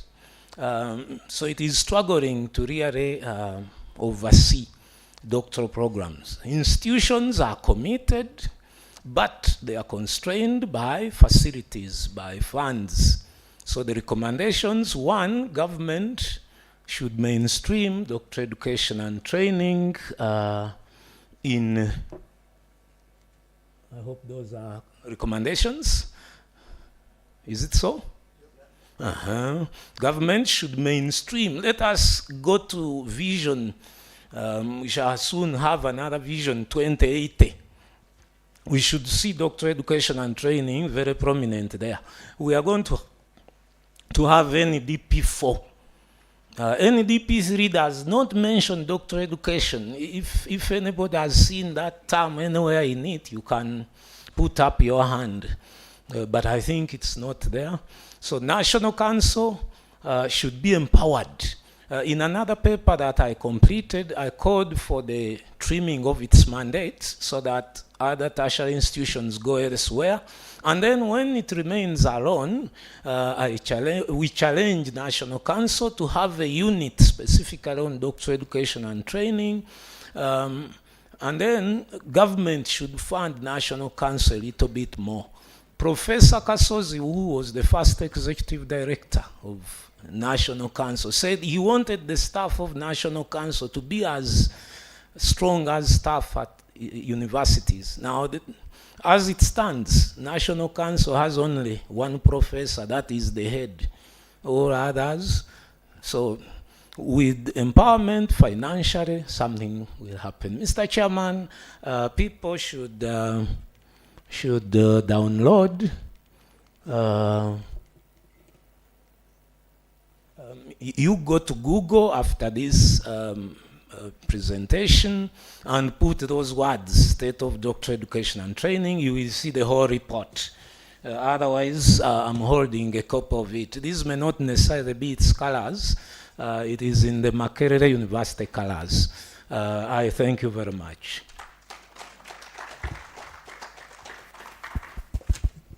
Yeah, thank you very much for keeping time. You exceeded by 2 minutes. Sorry. But in the program here, there was no provision for questions. So I don't know whether the MC will allow people to ask or I release the presenter. Okay, somebody. Thank you very much, Professor, for your presentation. That all PhDs are doctoral degrees, but not all doctorates are PhDs. You have already pointed out some people do Doctor of Business Administration and they say they have PhDs. I think you have to help us emphasize that PhD is meant for research and teaching at the university. You have talked of a unit of analysis and you mentioned the issue of the entity. I would have talked about the universities where you collected the data from. And I don't know whether your source of the data is what you're calling the unit of inquiry. I was missing that. But you talk of coordinators. And you say the PhD could not talk to you, but you talked to some coordinators. So are these unit of inquiries, or you didn't have unit of inquiries? Then your conclusion, I got confused. To me, I would conclude that PhD training is important for the development of the country. Then you make your recommendations. Thank you.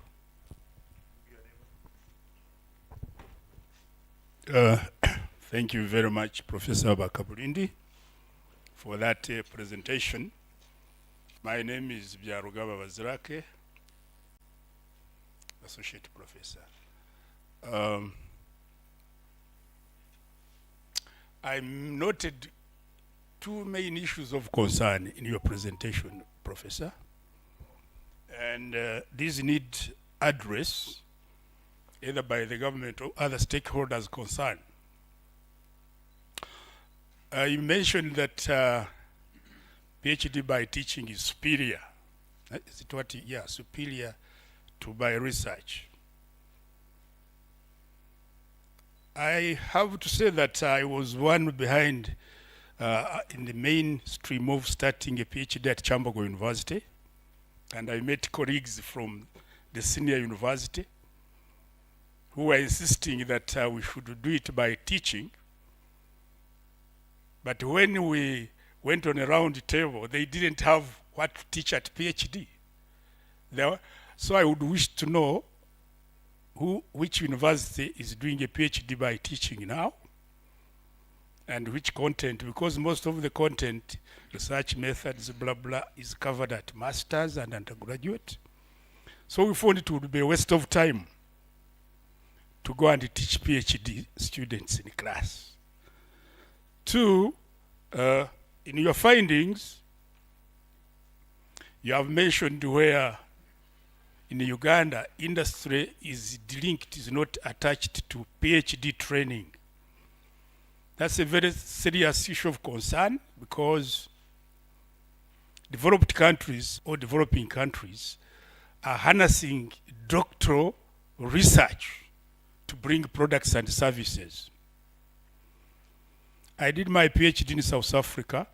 Most of the products in the market, including Amarula cream, including Anka East, and many things originated from universities and went to the industry.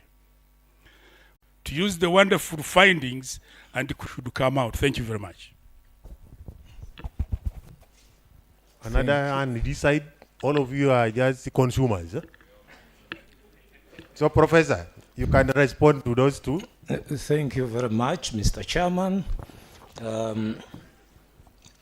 Dr. Jacob Oyugi, thank you very much for the interest in our study. You've asked me to emphasize that all PhDs are doctoral degrees, but not all doctoral degrees are PhDs, and I'm doing exactly that.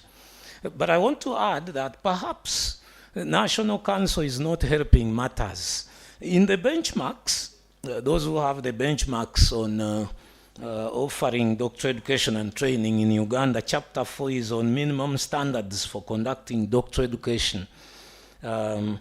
In Section 4.2, they talk about types of degrees, and 4.2.1, they talk of the research doctorate as the PhD.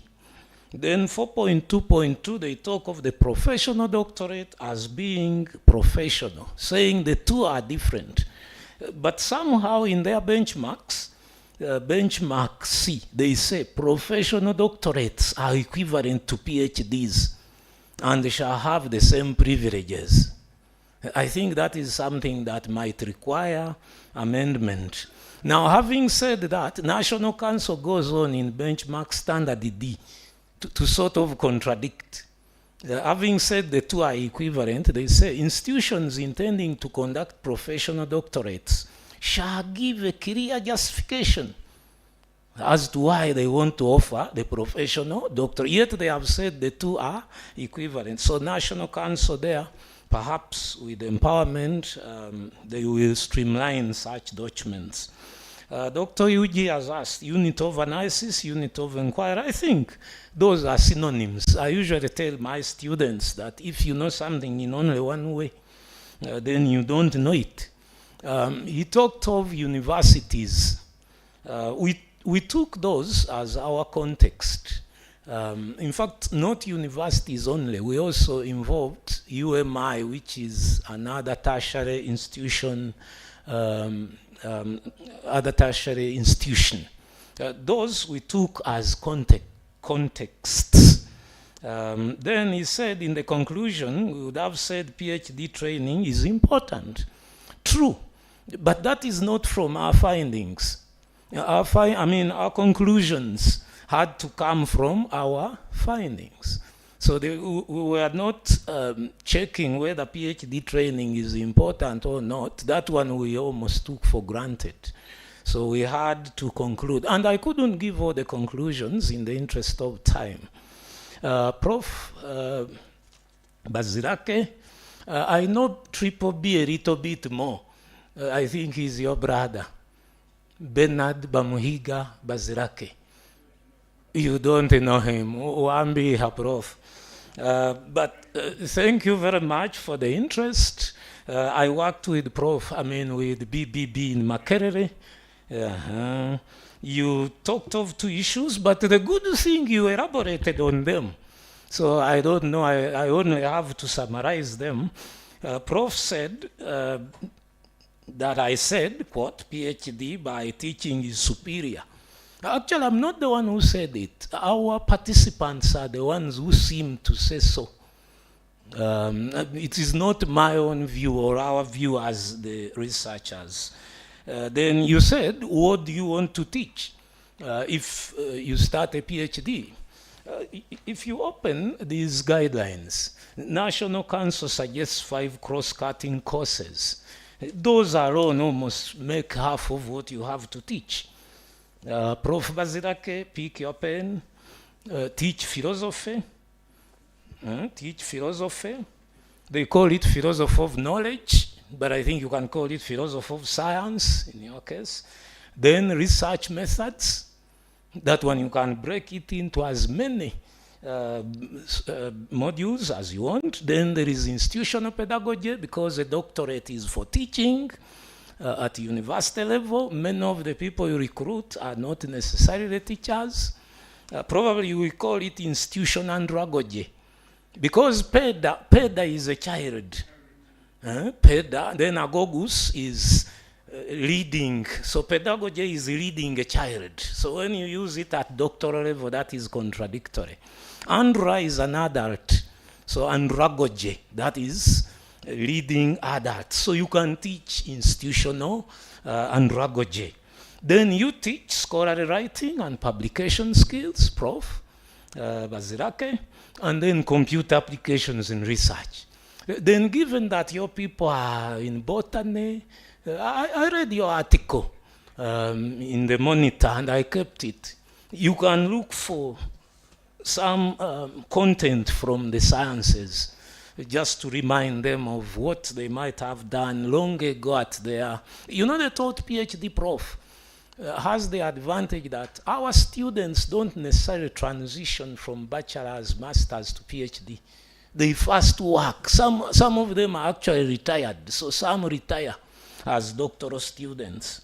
So that is the rationale behind that teaching, to make people who are dusty to get back to, to the position of academician. Then you asked, which university is offering taught PhD? Nkumba, Kyambogo is offering taught PhD in education. Staff of education, Letitia and others, are you around? Has she gone out? She's there. She's just next to you, Prof. Bazirake. Take her number. Take her number, and then... now, if you go to Makerere, in Makerere we were the pioneers in 2002. That is now the East African School of Higher Education Studies and Development, followed by economics, 2003, followed by East African School of Library and Information Science and Computer Science, 2004. Greek has 3 of them, one 2009, another one 2012, and I think another one 20-something. Then we have College of Health Sciences, 2012, started a doctoral program in health sciences. MISA, Prof. Mamdani started one in 2012. Mathematics, Professor J.Y. Mugisha, I was then member of Senate. We approved his Doctor of Philosophy in Mathematics. You know J.Y. Mugisha. MOOPS has a PhD program in energy economics and governance. If you know Prof. Ntai, he's in charge. Okay, you don't want me to continue. Then finally, you asked about the strategies for enhancing exposure to industry in doctoral education and training. Now that is a challenge. You are not going to ask students to fund that. It is government now to take on the challenge. Let government, if possible through National Council for Higher Education, mainstream doctoral education and training into the national research, national development agenda. I thank you very much, Mr. Chairman.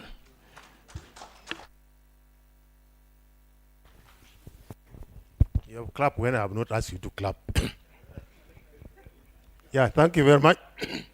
Thank you very much, presenter. I think we have taken some time to digest your presentation. This side, I asked them, they did not have questions, yet they are the consumers. But for you have done your job, and you have guided us where to find the presentation. But there are 2 things I picked, which I want to share. One, the contradictions. That contradiction is like actually us. National Council hire us as consultant. We are the one who go and give those information. So we are the one contradicting, not National Council. Because National Council does not produce those documents, it calls us. There are many of us who are consultants there. So that contradiction all of us have had. Can we make sure we rectify it? Because it is giving us a lot of headaches.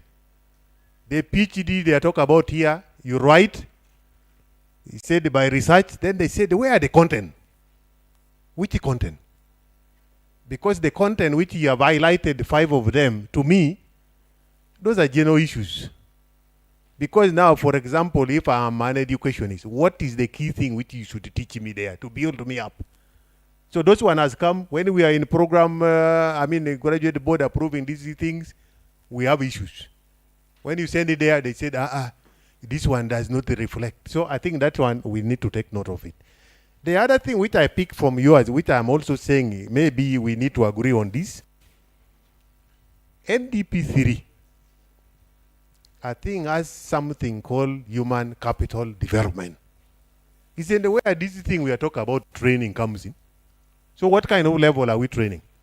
Are we not training from bachelor's, master's, and PhD? To me, I think it is covered. Maybe the only thing which I can agree with you, next time in the NDP 4, I'm told they are already starting to craft it. We need to be explicit, mention it.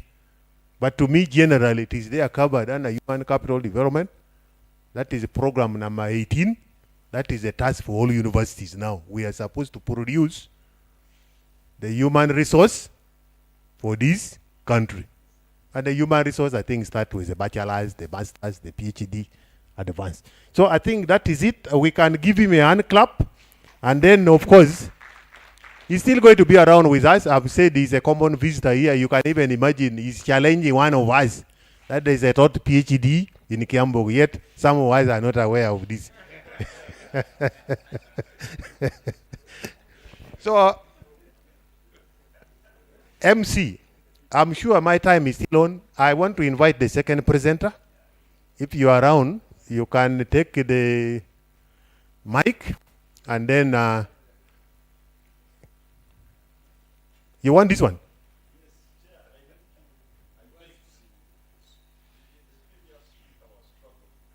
Okay, you come, I give you this one. There's no problem. But I hope you will not also block us so that we don't see what you are presenting.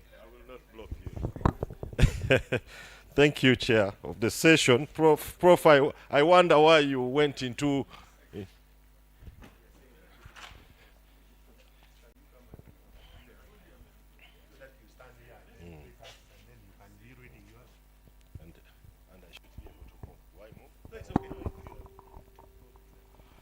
Okay, thank you. All protocols observed. The Ugandan scientists and elites, because the Uganda Society is literally a gathering of supposedly the elites of this country and the scientists.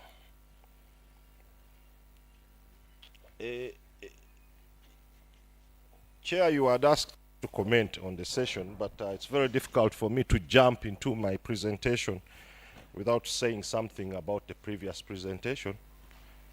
This is my time, so the World Bank notes that the World Bank call for centers of excellency, which were issued about probably 7-8 years ago, note that the reason why sub-Saharan Africa is backward is because it lacks a critical mass of graduate or doctorate trainees. And I think the main reason is that these doctorate trainees are supposed to be the problem solvers. Now I'll bring in another controversy, and I say people are arguing that skilling for the 21st century demands that we teach problem solving to everyone, whether it's a grad, an undergrad. Some of the areas where you go, say the Silicon Valley, you'll find there are young people who are probably not even degree graduates.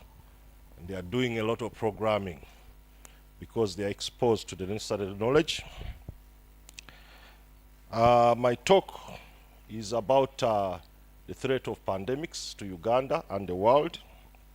One of the things I need to note is the fact that as humans, we interface very closely with our environment, and in terms of ecology, and a lot of scientists from people who comprise the Uganda Society come from the natural science side, and it's just nice to interface and bring in, of course, the health science on this side. Now, when we talk pandemics, the picture we get is really outbreaks of infectious diseases that happen on a scale that is unmanageable or disrupts the status quo in terms of the ability to respond, to control. We've just come out of COVID-19.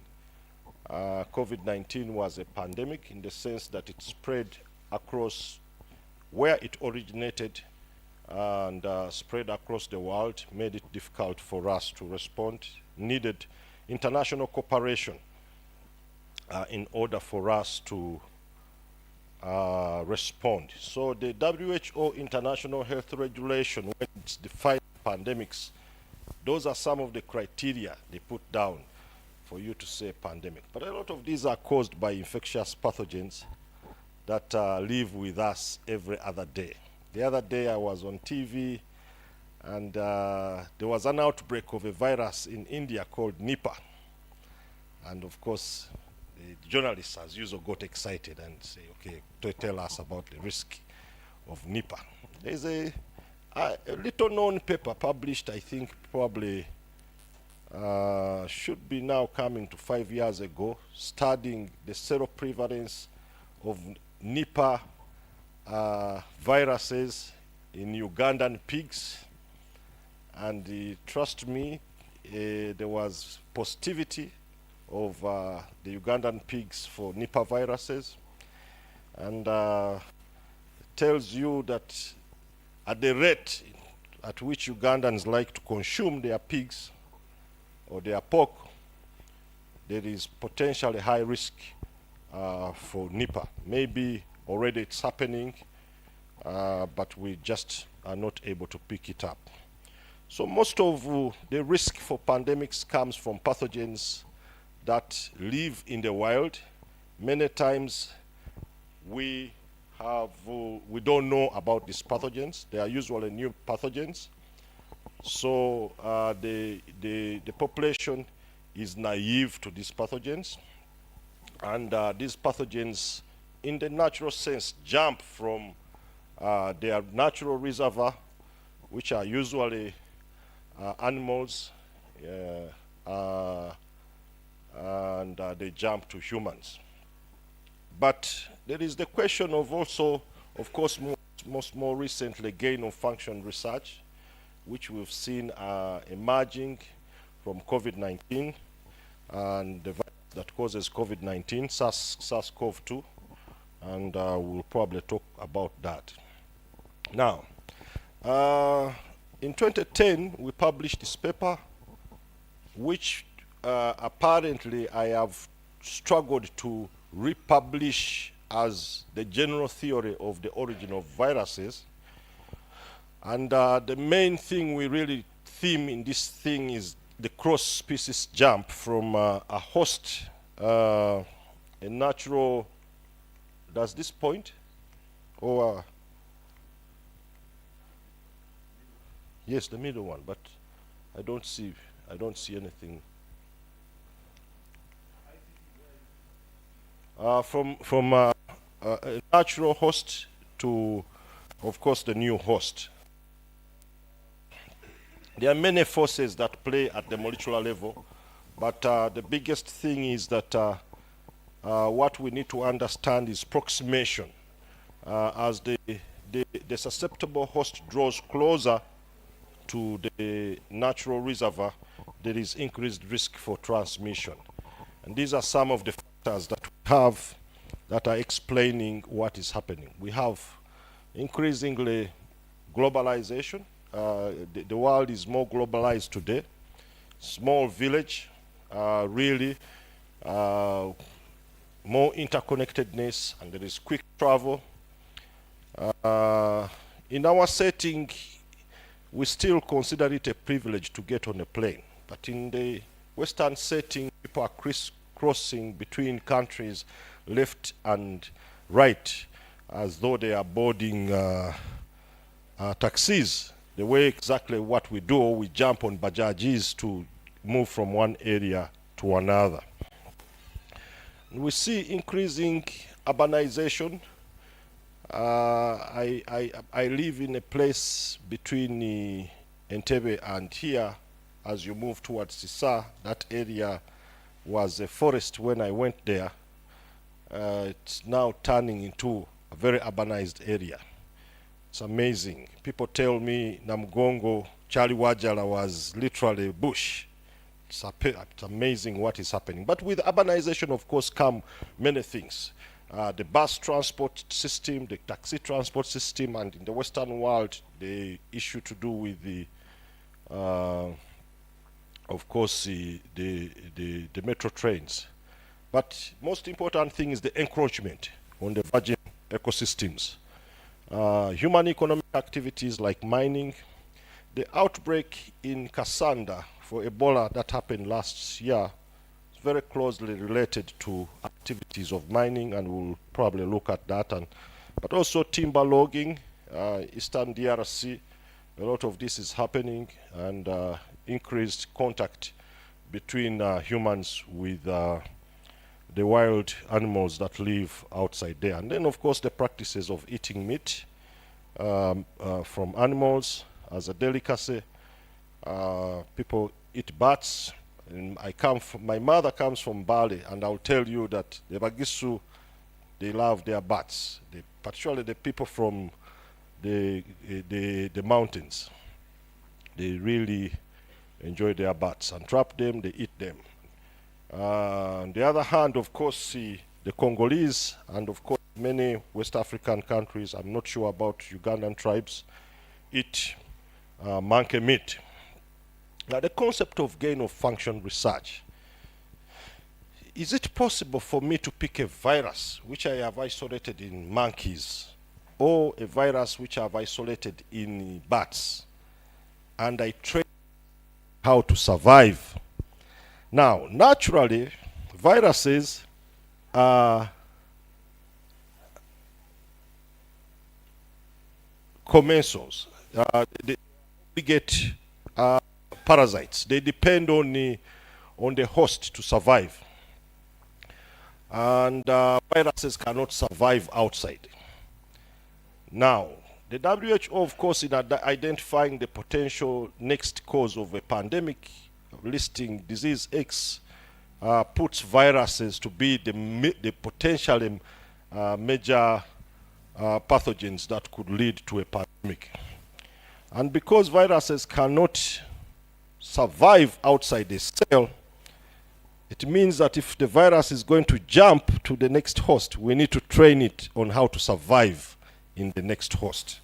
And believe me, this work has been done by several labs across the world, and there is suspicion that our viruses, that the virus that led to SARS-CoV, to COVID-19, was trained in this manner.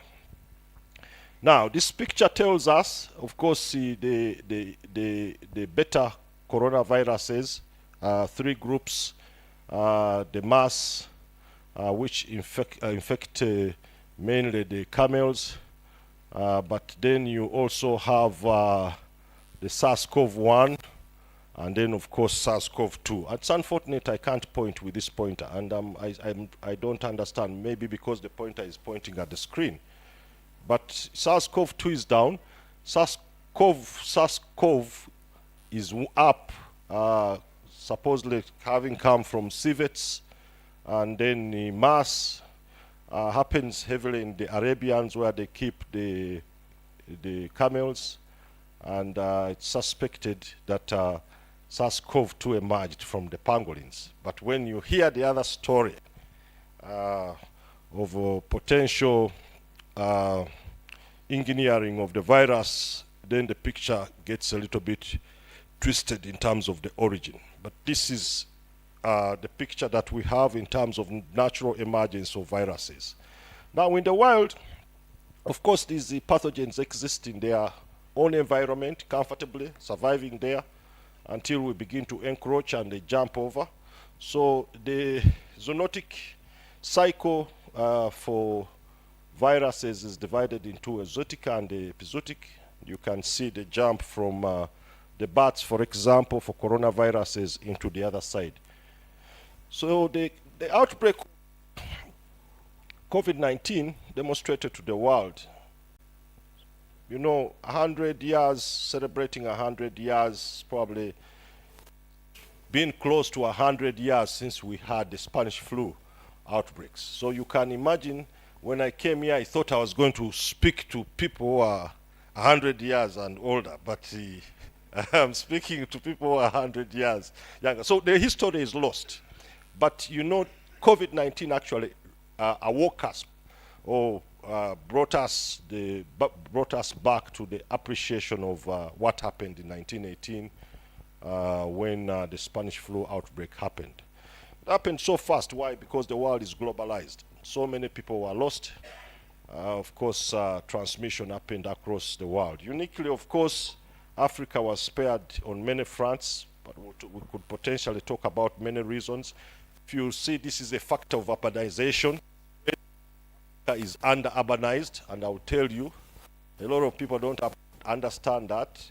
But the reason why COVID-19 spread across the West heavily is because the West is heavily urbanized. People are jumping on the plane left to right. Of course, COVID-19 also killed more people in the West because people are older in the West. Sub-Saharan Africa populations heavily, over 75% of the population is actually quite very young. So many things happened. We saw the Delta wave, of course, sweep India, and a lot of people lost. In Spain, lost many people. Uganda, we had these white barrier men happening. But we've also had the threat of Ebola virus happening from West Africa. The outbreak that happened in the 3 West African countries, Liberia, Sierra Leone, Guinea, telling us some things, because with the potential, with the spread to Europe and the United States, and closely came to a global pandemic. So Ebola and Marburg are potential causes. But you can see where we are located.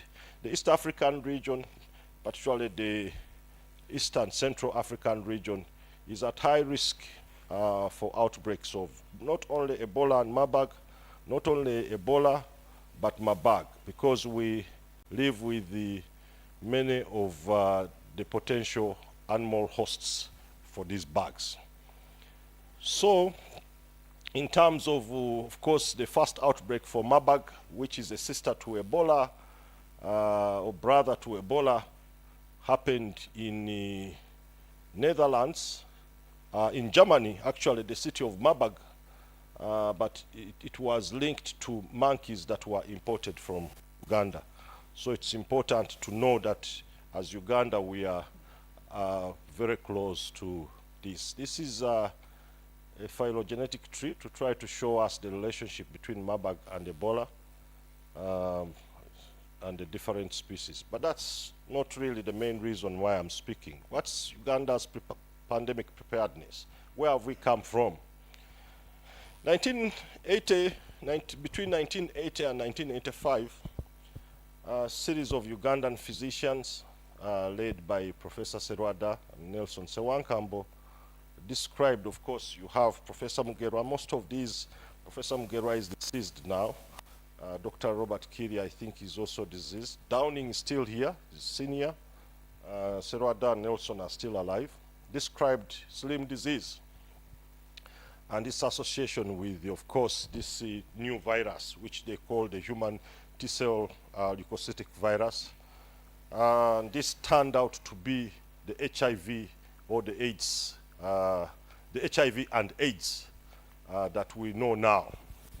But through this period and history, starting from 1980s, the history of the AIDS pandemic literally enabled us as a country to build systems for response to pandemics. In describing slim disease among truck drivers, of course, we saw many myths emerge, including the prophet who was giving out soil, claiming it's anointed soil, and people ate a lot of this soil, saying it would cure. The development of community engagement strategies to enable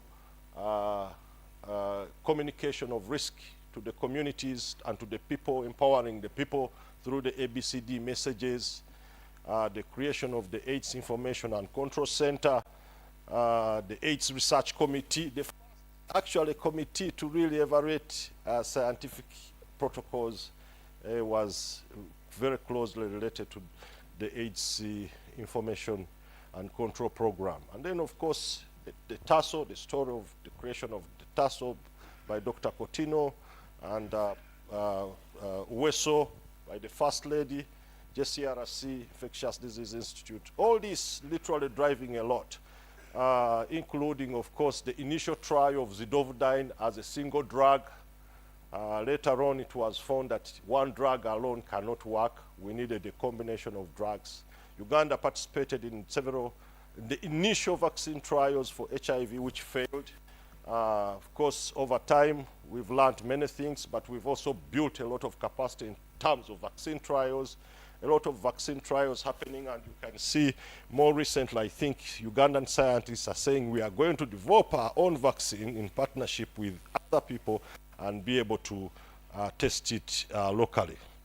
So, throughout this, of course, we've had heroes.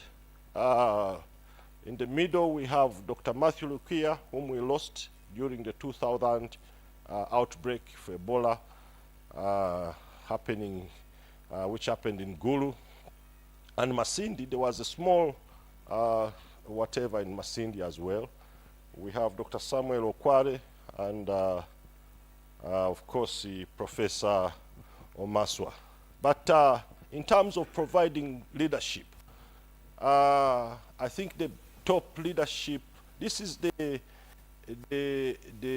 structure of the response for the national response for COVID-19. And when you see the top leadership was being provided by the president, and without political will, I'll tell you many of the things that you wish to do don't happen.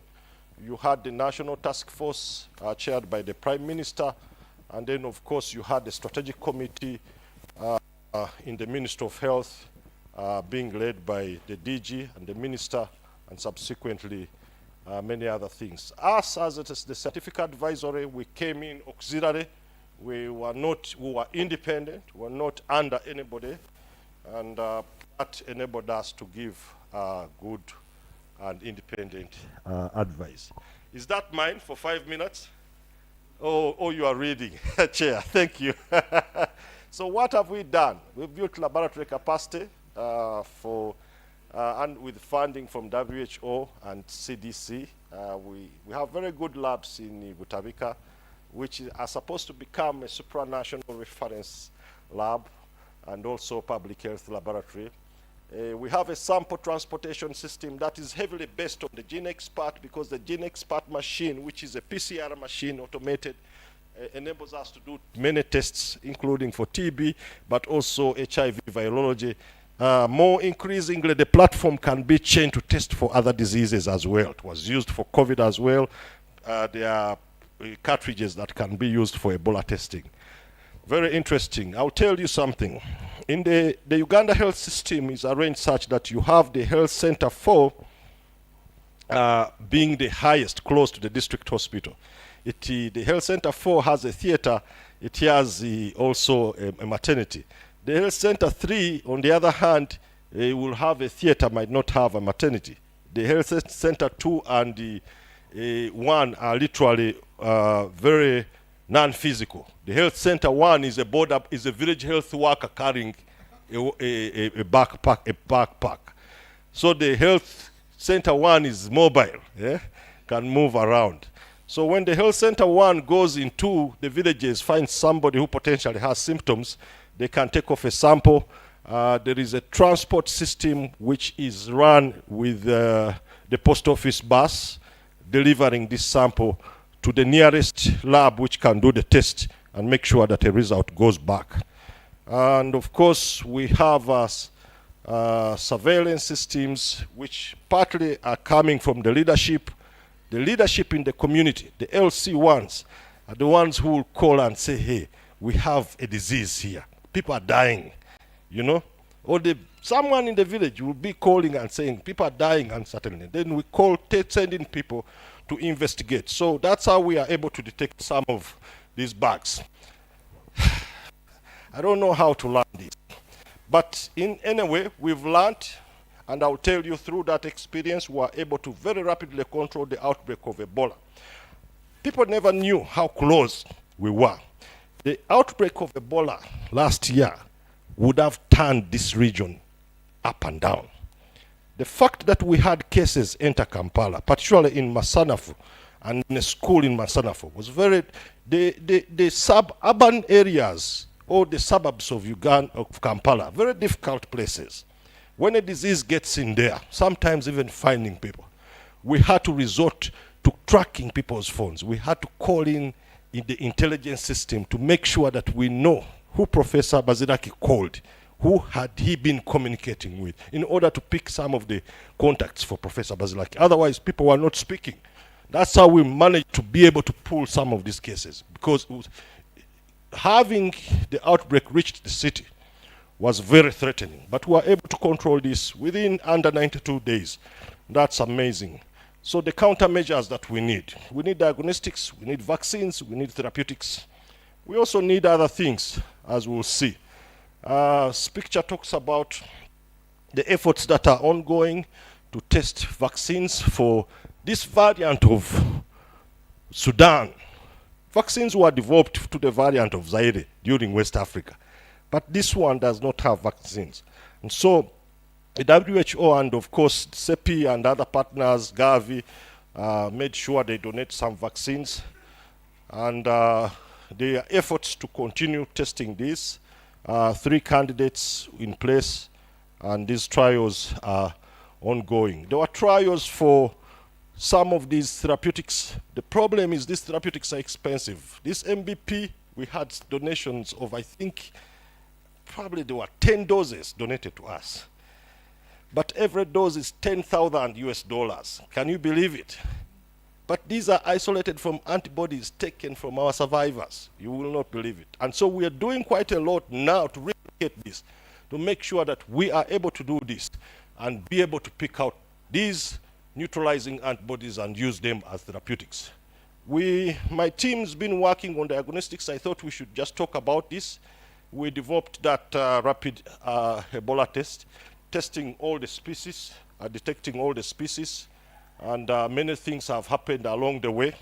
I was supposed to call this gentleman, Professor Wilson Byarugaba. I actually asked the daughter to bring him to be part of this. Unfortunately, I've not had him coming here. And of course, what have we learned? A few things. The COVID-19 broke down the global supply chains. If you are depending on China, India to do things for you, it became very difficult. We had to learn to make our own masks. And you can see this picture, this tailoring those masks. And you remember we distributed those masks to the different districts.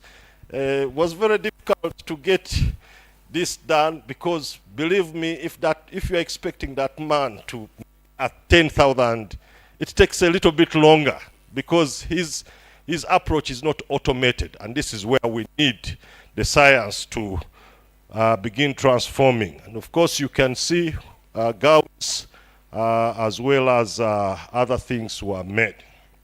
And of course, the leadership, and stemming all the way from the minister, but at the same time, His Excellency the President. I'm just going to show a few pictures. When the outbreak of Ebola happened, we had antibodies that we had been using for research. We knew they could detect.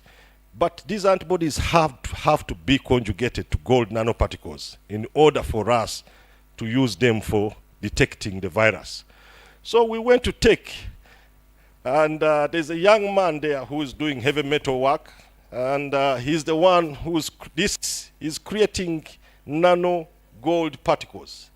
This emulsion is literally what we need to combine with the antibodies in order to render them able to detect. There are many things taking place today. These are there are psychosocial studies. There is a cohort of Ebola survivors being followed out. There is a biospecimen for these samples. People are researching on how to find therapeutics and, of course, other things in context. But what about other things? Because if we talk a pandemic, does it stop? If we talk in the real context of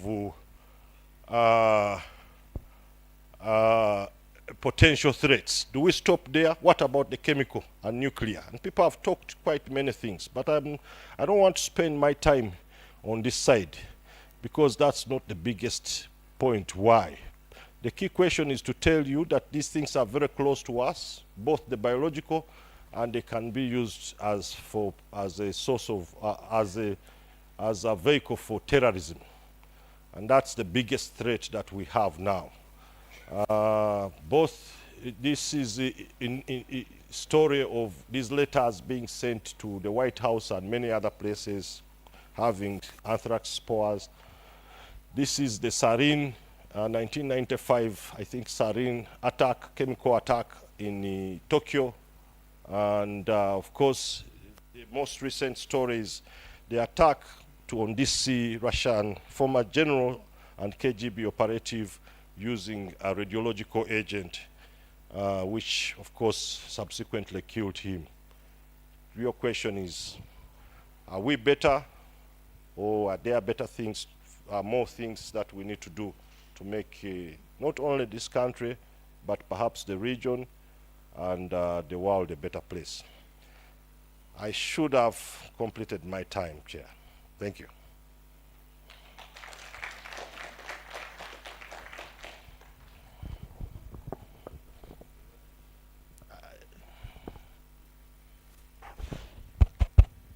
Thank you very much. I don't know whether there are people who have questions. Because the other one, before I even asked, the hands were up. There are questions. Thank you very much, Mr. Presenter. That was very informative. And we have even known more than we knew during the pandemics themselves. Because we were always isolated. My question is on what is going on in social media. I'm not quoting anybody, I'm not quoting any write-up anywhere, but we all have all access to social media. Somebody said, if they tell us there is another pandemic, I'm not going to be vaccinated. Why? Because they tell us those vaccines are not things you can trust. That is one of such of comment. Another one says, no, this is, should we call it a political gimmick? Some force somewhere is trying to impose itself on the rest of the world. And they are creating these things for themselves at our expense. Then another one talks about how some of these scientists have confessed. It is there in the social media. The separation between Bill Gates and his wife, I think, centered on this kind of thing. Someone says, I don't want to be a wife of a human killer. Now, when such information reaches us, it depends upon who has written it. It depends upon what kind of audience he has in mind. It depends upon what he is expecting as a feedback to him. There are things behind the curtain, many of which we don't know. Now, when a society has access to that kind of social media, I, for one, I feel it is pathetic. It is pathetic, really, because next time we are likely to be caught up again unaware. What is your comment? So now all of you have woken up. Now you want to ask questions. Good afternoon, ladies and gentlemen. Dr. Onak Boniface is my name. I'm wondering whether the government has any intervention to sensitize people about the potential dangers of eating wild animals and wild birds. When I was still young, actually ignorantly, we used to trap them, the birds. And some were actually more tasteful. They were better than the chicken. So when I go back, I think I'll find out whether this practice is still on. Oh, sure. Thank you so much, Prof. And thank you so much, presenter. I just wanted to add on what Reverend Serugo had said, that in social media, and I'm not about to quote any as well, that their current, and I'm sure that you could have come across these, that their current spate of death, where people have, what is it called, blood clots, and they're happening abruptly, and they seem to be linked to vaccines.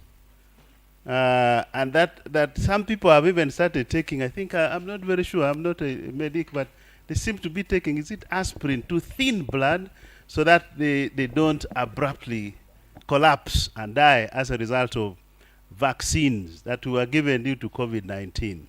And quite a number of them are now trying to say, whenever some such person dies, they want to quickly ask if this person was ever vaccinated against COVID-19 at all. It is social media, and I'm not going to quote any. Take note, you will answer. Yeah, thank you, Ms. Sach. My questions are relatively more scientific. What's your comment? Because the narrative that you presented in the human health, public health situation is a parallel in what happens actually in plants. because I've never understood exactly how our ecosystem works in East Africa and Uganda, that we are a source of many pandemics. If you remember the cassava mosaic pandemic, which had been reported, the virus had been reported here in 1820s. Nothing happened. Everybody was cool. Thing was cool until 1980s when it exploded, and up to now we are still struggling with it. The second one is the cassava mosaic disease, whose agents were the epomoviruses, and they were first reported here in 1936. Nothing happened until about 12 years ago, when we are still grappling with, and the only lucky part of the continent is West Africa, which is still safe, but they are all at tentacles, almost fearing for their lives. Now, there are many others I could go on, in rice, in sweet potato, and many things. Many interesting examples. And now I understand even in livestock, and also now I did not know that the first report of SLIM was in Uganda. Am I right to say that it was in Uganda? The one you called SLIM disease. But I think whether it was not a first or not, but I think we seem to be a hotspot of these pandemics. And you and me, we perhaps need to think about our ecosystem. What makes us unique as a hotspot for these emergencies? Number one. Number two, we were lucky that COVID did not kill many of us and many of our relatives. Of course, we lost some people, but the number of deaths that Africans experienced compared to the West is obviously a big difference. There has been an argument, and I would love to have your comment about it, that the African human genome gives us an advantage over other sections of the genome, because the Europeans, the Americans, and the Asians are actually a recent population. There are lots of scientific publications that the Africans are the oldest human race existing on Earth. Yet, the human genome of the African is not sequenced.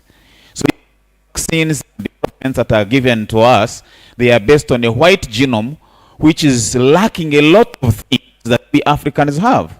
So I don't know what you are thinking is the same as, if we had information on the human genome, perhaps we could be better, develop much of our own vaccines. I would like to have your comments about that. Thank you very much.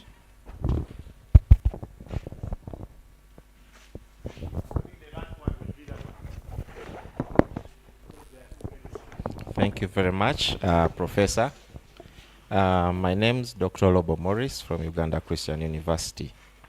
I have a passion for risk management, and that's where my PhD area is. However, thanks a lot for the information, but I have two questions and two concerns. During the pandemic, everybody had conspiracy theories. Everybody became a scientist. People were on Facebook. But my two questions to you as Ministry of Health: do we have a risk management framework at a national level that can actually capture information all the way up to the grassroots level? Two, is there an early warning system in place that can help us detect these viruses way before they happen? And how is that communicated to the general public so that everyone can know? Thank you. So the last one. There's a lady there. Thank you very much, Dr. Wayengere, for that very informative talk. My question is, how prepared is the Ministry of Health for handling especially outbreaks that are related to viral hemorrhagic fevers, vis-a-vis the malaria outbreaks, because the symptoms might be similar. And many of these, as one of the people asked before me, is the issues are these hemorrhagic fevers come about as a result of people eating birds, the common kaloli that is patrolling many of the areas around us. And these birds interlink with insects, that some of these viruses are being spread. So how prepared is the Ministry of Health in terms of measures that are being prepared to establish if there is an outbreak of some of these in the populations that are engaging in such activities? Thank you. So I think you asked the question, you were talking to people of 100 years old. I'm sure the question has shown you there are people who are more than 100 years old here. Okay, you can use that one now. Okay, thank you. I think the idea of the keynote speech is really to elicit discussion, frankly. And I'm happy when the many questions are asked. Now, Reverend asked about the social media and the fact that I think everybody became an expert during the outbreak of COVID-19. Number one, what all I can say about this is that today's world is a little bit different from the world in the 1980s. And we had this argument with our colleagues, the senior colleagues, Dr. Kwale and Professor Maswa. And when we, the young Turks, came in to help the ministry respond, people thought, okay, we are probably not doing something right. And the whole thing is the risk communication had been so easy during the AIDS epidemic, because one of the things is you just had to look at a case and potentially change your mind. There was no treatment and people were dying. The 21st century, so we're dealing with young people who are a little bit very inquisitive. They have little knowledge. They don't really calculate the consequences. So it's very difficult. And then information moves very fast. Clearly, if you asked me, and I think the question has been asked already, what potential I could do different, I need new strategies for risk communication. I need new ways of how to interact with young people. How do you communicate risk to, especially in today's world, where you have also a lot of information, including conspiracy theories, you know, moving around, uncensored. Very difficult scenario. Do we just block the media and say, okay, social media, pew, pew? No, I don't think that is the way for us to go. We just need to find solutions. I think that when we have challenges, the challenges challenge us to think better. How do we make sure that if, let's say, wrong information or misguiding information is posted by somebody, it's picked up, it is corrected, or it is, you know. And I think this is, many governments are beginning to ask the offerers of social media to be able to censor the content and find mechanisms of how to make sure that things, what is communicated is true. Of course, to be frank with you,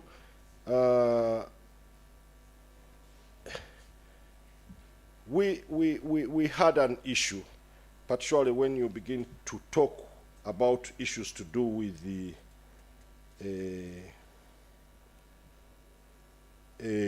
vaccine and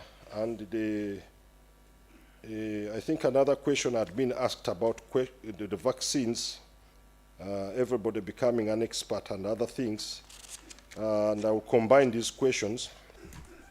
We have a scenario where every drug has side effects. And I'll tell you that even the vaccines potentially have side effects. When some people will get headaches, temperature here, and so on. And then even the ordinary vaccine, when we are giving the simple vaccine, for example, for any other childhood disease, there are people who are genetically predisposed who could get an anaphylaxis and even die on a shot. It is a rare incidence, but it does happen. From what we're learning from the science, you remember the COVID-19 vaccines were developed very fast, but also the biology of COVID-19 is a very difficult thing. The virus attacks right inside your vessels, literally is distributed across your major organs, and your heart potentially has many receptors for the virus, could potentially get inflamed. And so we are learning that these COVID vaccines carry some side effects and could potentially cause people death.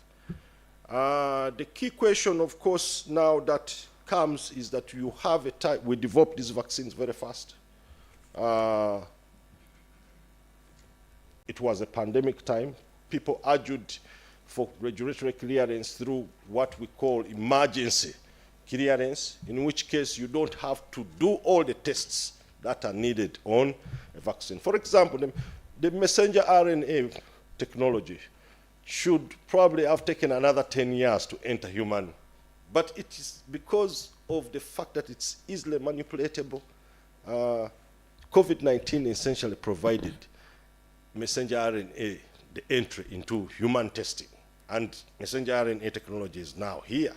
But that is the technology that we should probably have taken another several years, making sure that we study it clearly in animals to be able to get what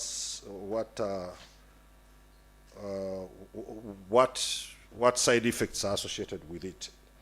So there are facts that some of the vaccines potentially have some side effects that could potentially lead to, but the reality is, at the time of the peak of the pandemic, you are probably looking at, for us, we weigh the risk against the benefit. So the key question, you are saying, okay, I am scared because if I go and cross the road, I'll be knocked by a car. But in reality, so the risk that was computed by WHO for you to get a heart attack is literally equivalent to you getting an accident or being knocked by a car. So somebody says, okay, this is acceptable risk. You live with it every other day. So it's better you take the vaccine to protect you against the risk that is coming with COVID-19, particularly if you are at risk for severe disease. So those are some of the issues. The conspiracy theory, whether this is a political gimmick, whether every time we announce epidemics, we are trying to control people. You know, the WHO is revising the International Health Regulation guidelines to 2005, and they are coming in even harder, in the sense that before the country was required to notify the WHO. But if WHO finds out there is an outbreak, actually WHO can mobilize the international community to lock down a country. So you can imagine that that essentially takes away the autonomy. But the experience of COVID-19 brought scare, because people are trying to plug gaps. People are saying, okay, how do we ensure that not only do countries notify, but they do enough to control the pandemic locally, so that, an outbreak, so that it doesn't spill over across. And challenging things, but to be frank with you, I don't think the talk around pandemics has ever been a gimmick. This is real. It just happens that sometimes the perception of risk is really dependent on how close you encounter danger. When we started this joke of lockdown and other things, people sat behind, drank alcohol, enjoyed themselves. They had their money. The first lockdown was very enjoyable for people. I think the country, they needed a holiday, a long holiday. And then, of course, the money got finished. The people didn't want to stay at home. The men especially began to have issues with their women. Women fights started to happen. and then we began to become the enemies. But the reality of it all is that the Delta wave really demonstrated to us, if you never lost a relative, for us, on the other hand, we had ministers call you. They want a bed for their mother, and you don't have that bed, you know? Because the reason we instituted these measures, number one, that's one of the things people didn't understand, or probably we need to explain more, is that we knew that we don't have enough capacities. So we were buying time to build capacities, to make sure that we set aside space where we can treat people, you know. So we set up a few bed spaces, here oxygen things, a few ICU beds. And when the Delta wave came, these capacities were overwhelmed, you know. So we began losing people. We had disasters where, let's say, an oxygen machine fails. You know what I'm saying? People are hooked on the machine. And you wake up one day, all the 48 or so people who are on that oxygen now are gone. So the reality of it is probably there are lessons to learn. Maybe even us, we really have to learn quite many things. We've tried to argue in a paper which is not yet to come out, has not been published yet, that we need to build capacity for both critical care, and also emergency medicine for this country. Not because COVID-19 probably was just an impetus, taught us that we need these capacities. But the reality of it is there are other things, the non-communicable diseases now, hypertension, diabetes. People are getting strokes, accidents kill people here, and people need ambulances, need emergency, they need critical care. So we don't need this for just COVID-19. WHO actually is arguing that oxygen should become an essential drug. Oxygen has been actually considered in pediatrics as an essential drug because the children with many of these respiratory diseases, they take them. But now I think we need to be able to provide that with good capacity. So in terms of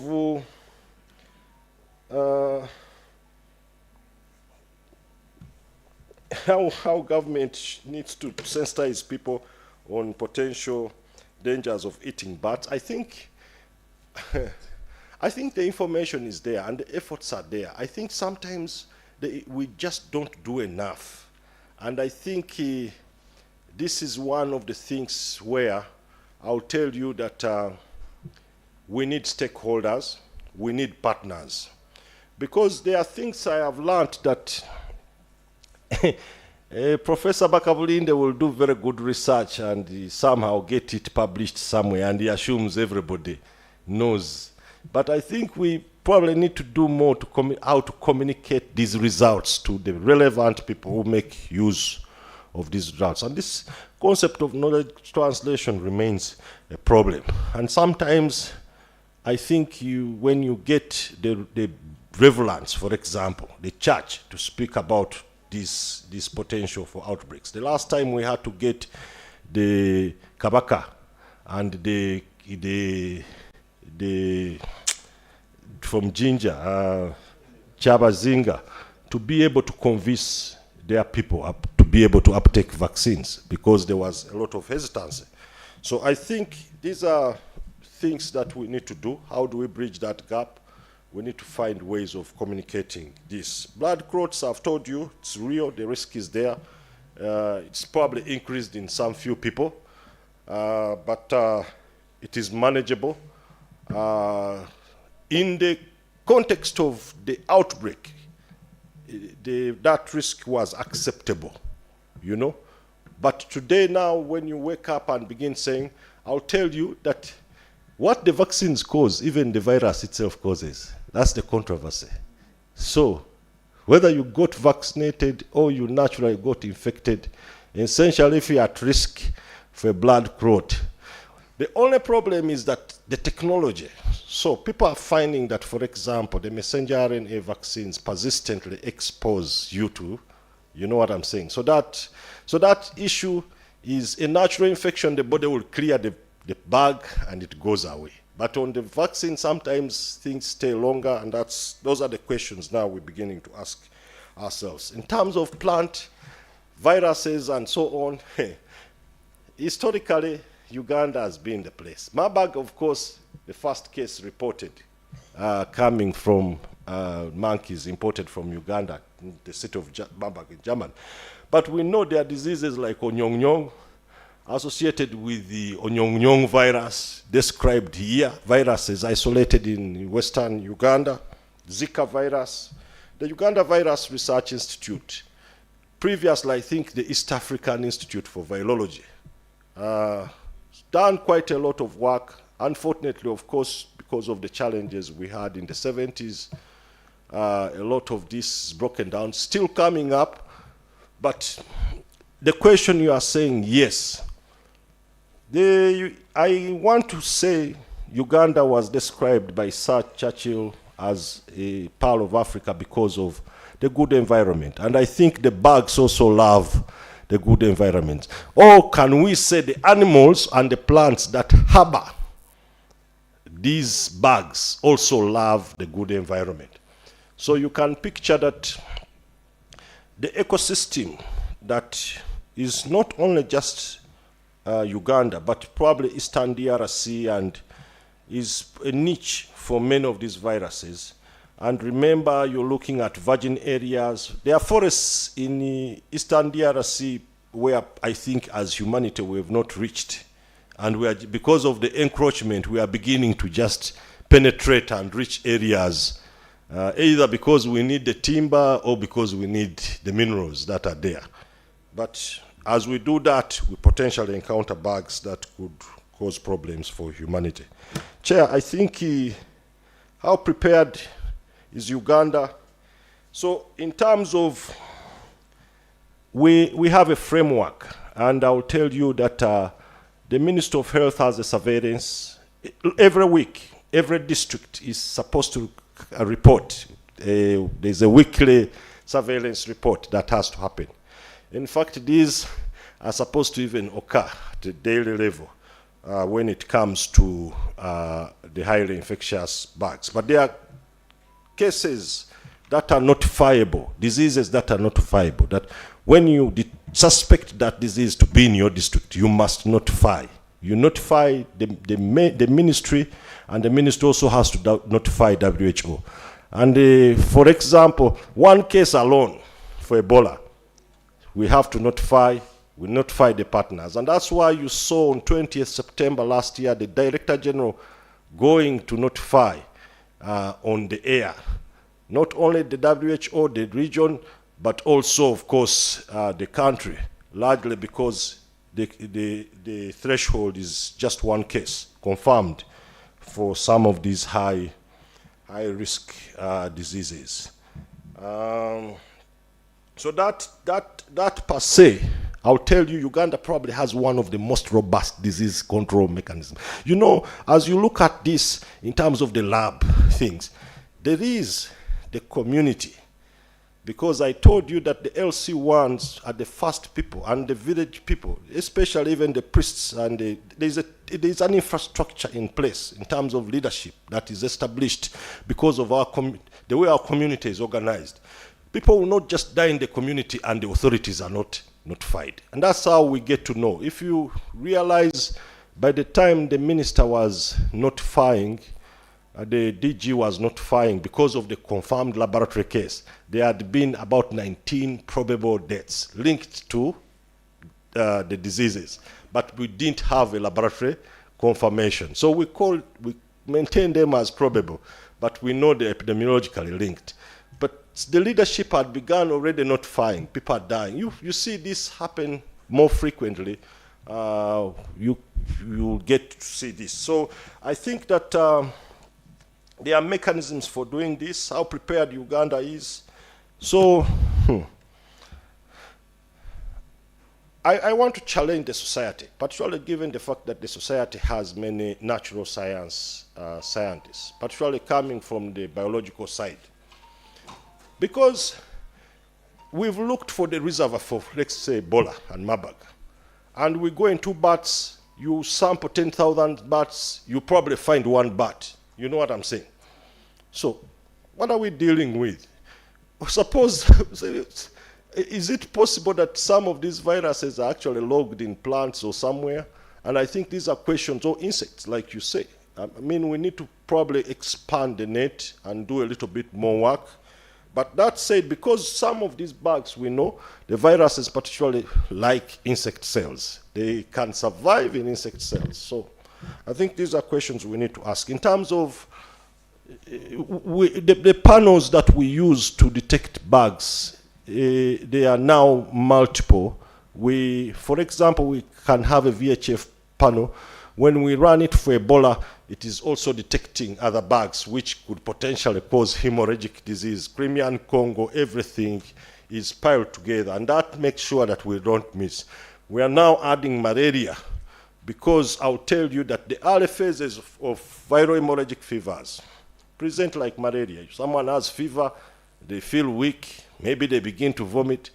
It's very difficult for you to tell until the last point when they begin to bleed is when you begin to say, oh, but that time probably they have exposed many people as well as health workers. So I think the issue is we now need to have multiplexed methods for testing that are able to also rule out some of these pathogens, and that's the direction we are beginning to take. Thank you. Chair, I think...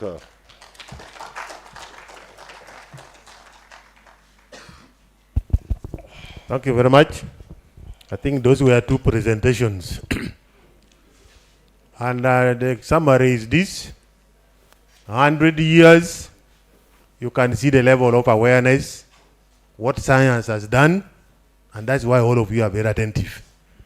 So I think I want to thank the two presenters, and my term of office has ended. I want to give the mic to the MC. I don't want another Kisanza. Thank you so much. Give me a clap, yes. Give another clap to the presenters, please. They did wonders. Now, at least I have the opportunity to use multiple mics, so don't mind that I'm using this one. Right, we've come to the end of this first two, and I'm sure that we still have high energy levels.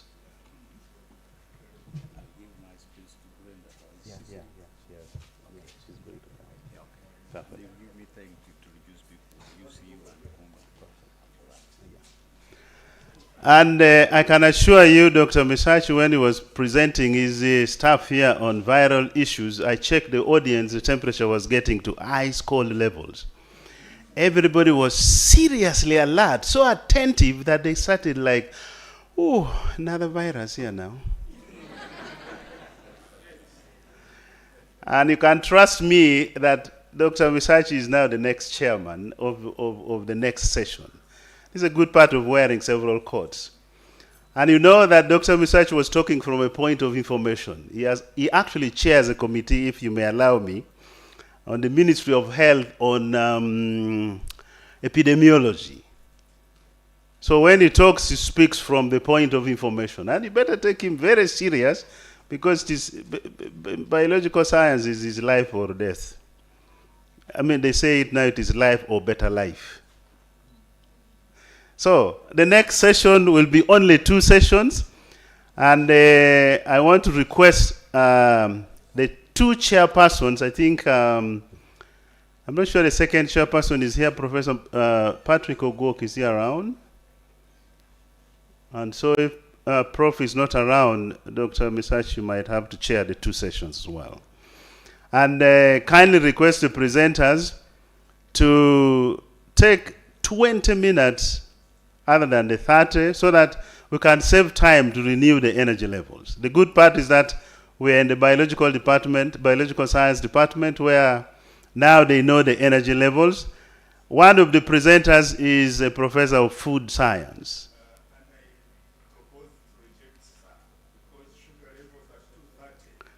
Perfect. You might have not taken tea. We took tea towards lunch. So if your levels is too low, We shall allow you to make a presentation and carry you over to the other side and renew your energy levels faster. So, Dr. Mesaj, please. And one of the presenters, I think, who is going to speak on behalf of Professor Charles is aware, so they are both here. Thank you. So, thank you. In lieu of the little time we have, I invite my speakers to come and please take a seat. I think Professor Charles Kwesiga, the president, please come and. Yeah? Okay. So, Brenda, please come, have a seat, and Professor Byarugaba Baziraki, please also come, so that we make this easy. We shall combine the presentations and then have the questions asked at once. I think that's the only way for us to buy time.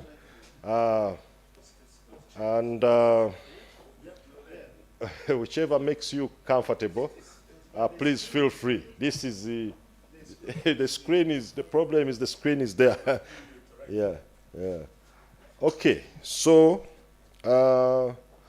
if you have slides? Okay, so please, the floor is yours, Brenda, for Professor Kwesiga, Socio-Ecological Management of Water Resource in the Lake Victoria Basin. Do we still have...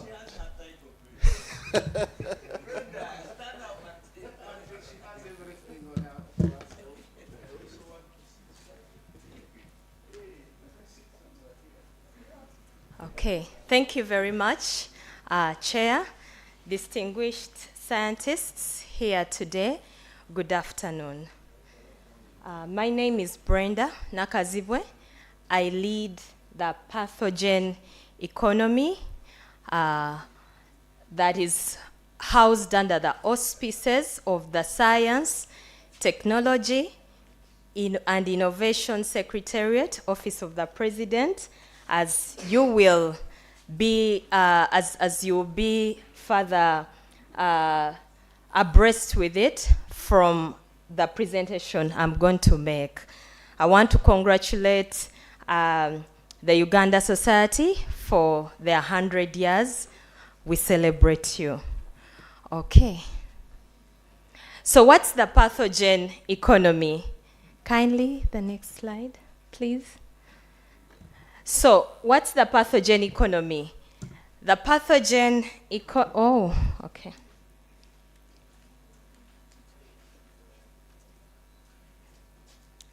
So the pathogen economy, as we know, pathogens are microorganisms that cause human, animal, and plant diseases, and they come in different forms. And I want to take this opportunity to thank Dr. Wayengera for indeed expounding on this. And it's from that we actually derive our, what we are called. So, the pathogen economy, therefore, refers to the making, selling, and use of goods and services related to the prevention of and treatment of damage due to pathogens. How did we come to be? In the advent of COVID in 2020, His Excellency, in a bid, and Dr. Wayengera has brought it out very well, we had the political will. And His Excellency, among, dealing with pathogens, dealing with pandemics or epidemics of any nature, is not a one-size-fits-all. So His Excellency put in place a number of measures to ensure we combat COVID-19. And one of those measures, among the very many, was setting up what he called the Presidential Scientific Initiative on Epidemics. And at that point, he appointed the then Dr. Monica Musenero to head, and she was called the Senior Presidential Advisor on Epidemics. So we started out with a number of scientists amidst the pandemic, when travel was not easy, putting scientists together was not easy. Some scientists were locked up in different countries, closing of the airspaces, but we want to hail you scientists in this place for the great work. You waded all barriers to ensure that the country remains safe. So, what were our strategic objectives back then? To identify research and development priorities required to lead the country toward the containment. Back then was for COVID, but now epidemics and other health security threats. So we've been growing. 2020 was exclusively COVID. We come to 2021, when now the Senior Presidential Advisor, then on epidemics, Dr. Musenero, was now appointed in 2021 Minister for Science, Technology and Innovation, Secretariat, Office of the President. So that's what you will hear me call STIOP. So provide funding also for local scientists to enable the fast tracking of research and development. The speaker I found here was talking about the Makere Reef. Busitema also has a research fund. At STI, where I sit, we actually also have what we call the NRIP, that is the National Research and Innovation Program, NRIP. So, okay, so the situation analysis, Dr. Wayengera already gave. I cannot say more, but as a country, we are resident to a number of many pathogens, that some of which we even do not yet know, but some are of emerging and re-emerging nature, and we lie in a high-risk zone. He showed you a map, and we cannot say so much. But also, we are located in a tourism zone, and we also have a sizable scientific capital, all of you here. Then the flora and the fauna, very well endowed, and you will see how we work with the environment to actually create response tools to these public health threats. So Uganda is import dependent of most of the healthcare supplies that we need, and we know it very well. Long before now, we've been importing almost every vaccine, and we thank the COVAX facility that came through for us at that time during the pandemic, when we're able to get vaccines. We are having a number of drugs that we import, but also we have manufacturing capacity, and you're able to see from the different that I've named Alpha-San, MTK, CIPLA, but you see the number of people they are employing, not so much. And how many people do we have as a country to be able to employ? So what is this pathogen economy about? The pathogen economy is one of the 10, we call them bureaus, 10 departments at the Science, Technology and Innovation Secretariat.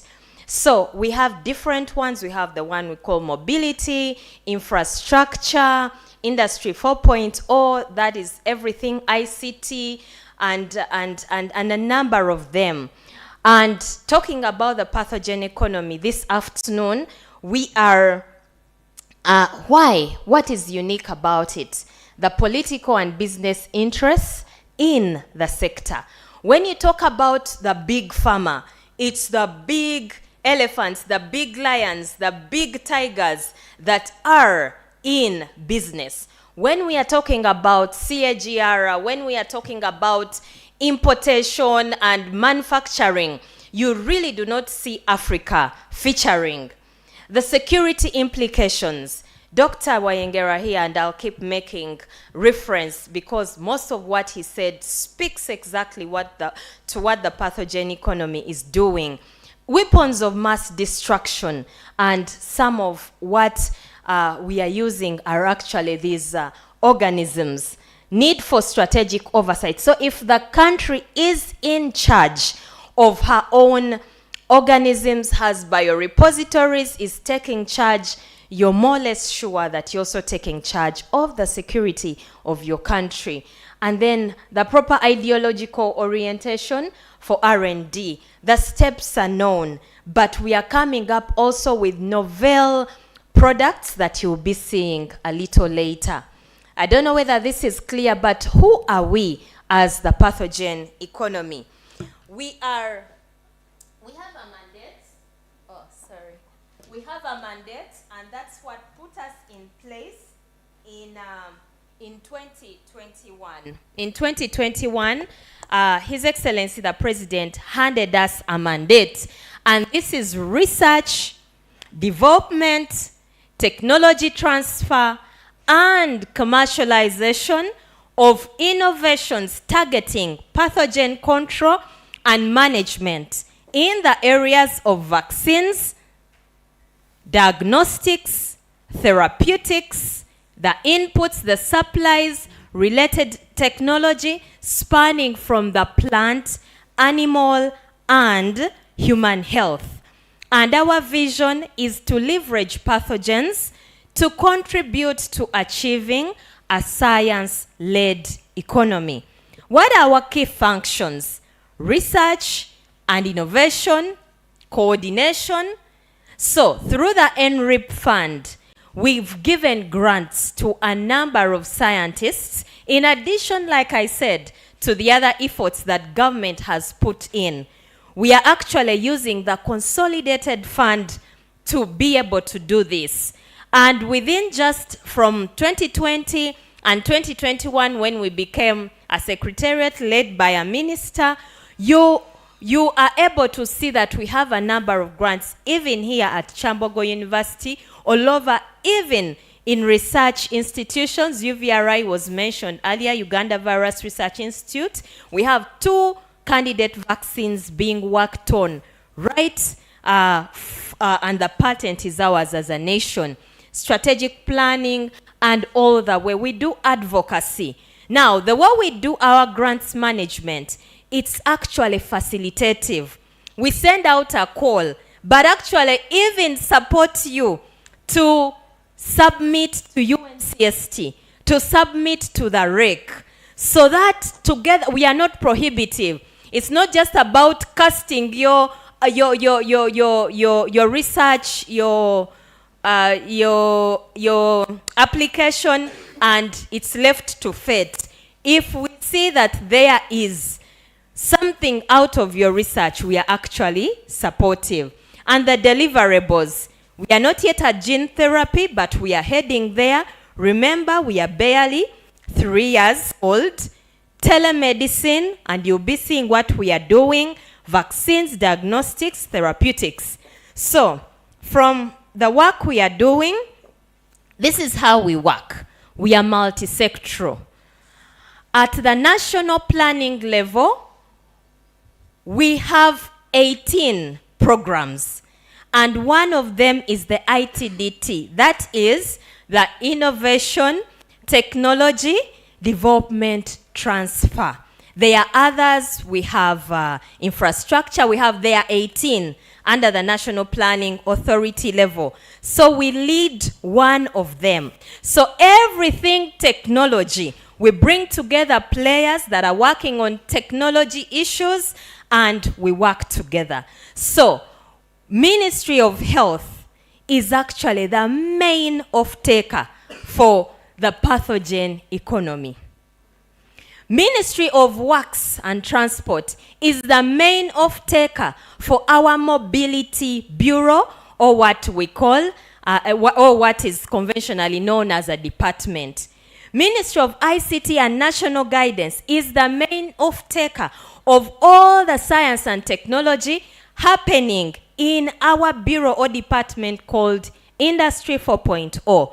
So I cannot overemphasize the multi-sectoral. Beyond the ministry level, we work with universities. And Kyambogo is one of our major universities, and we are trying to spread, we are still spreading out the gospel. We have actually had to go and woo the scientists to join us, to woo the universities to join us, so that in addition to the publications, we actually have products coming out of the science that is being taught. So, we work through think tanks, and it's a very good model.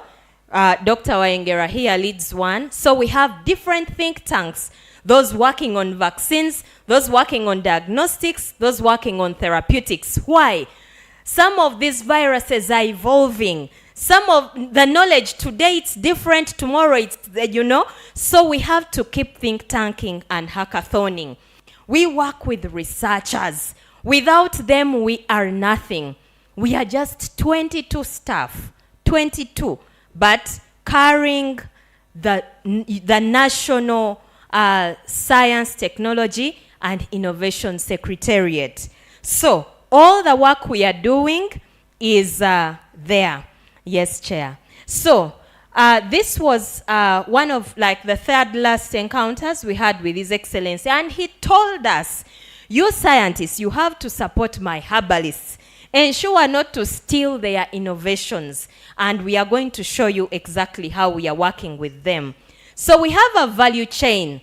We work in value chains because we noted that just the final product, this microphone, cannot be by itself. And there is not one manufacturer that manufactures this sponge here, that manufactures the batteries, that manufactures. So the value chain moves, and that's how the economy is going to work. These seats that we see here, the person that, had this design probably was not making the seats. You need a cotton farmer somewhere.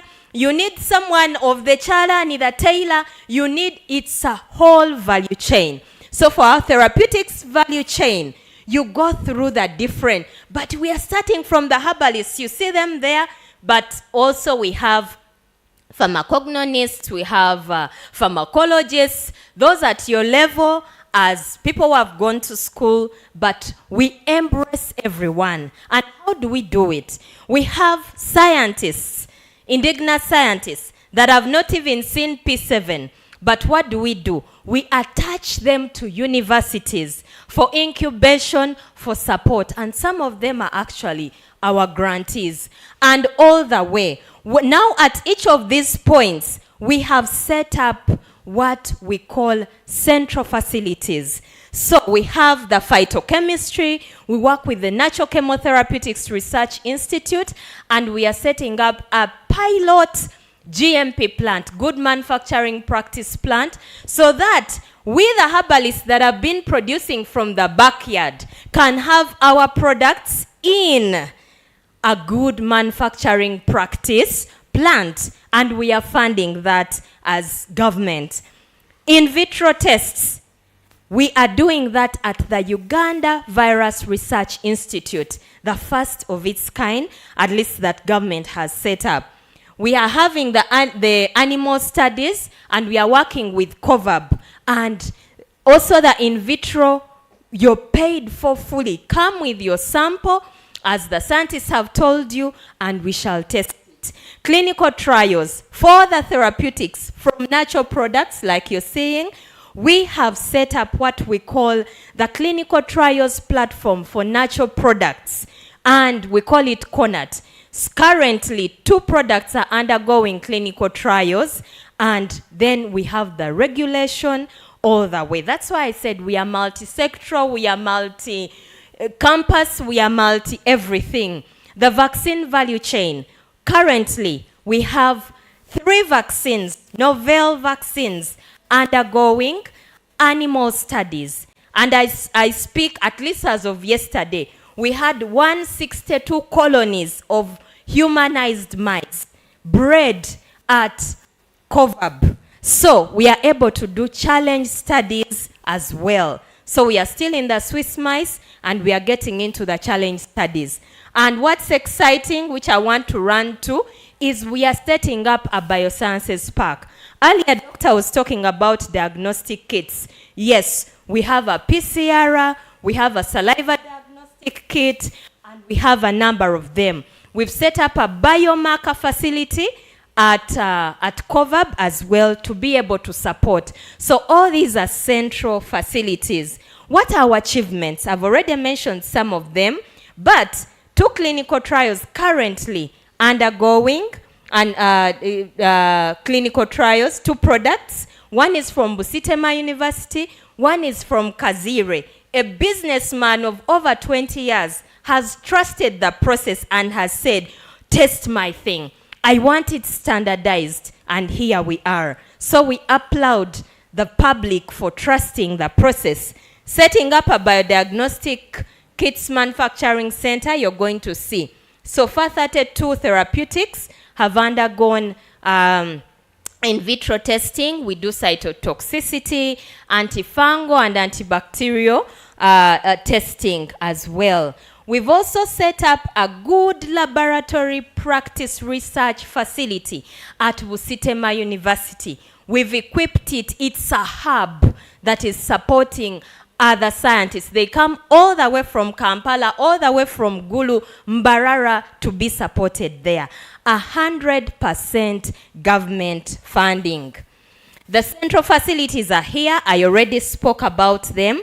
I will not, but just the repository, working with Makerere University, we have set up a biorepository and over 20 scientific projects working on vaccines, on diagnostics, on therapeutics have actually got COVID samples from there. We started with a COVID bank and we are enlarging.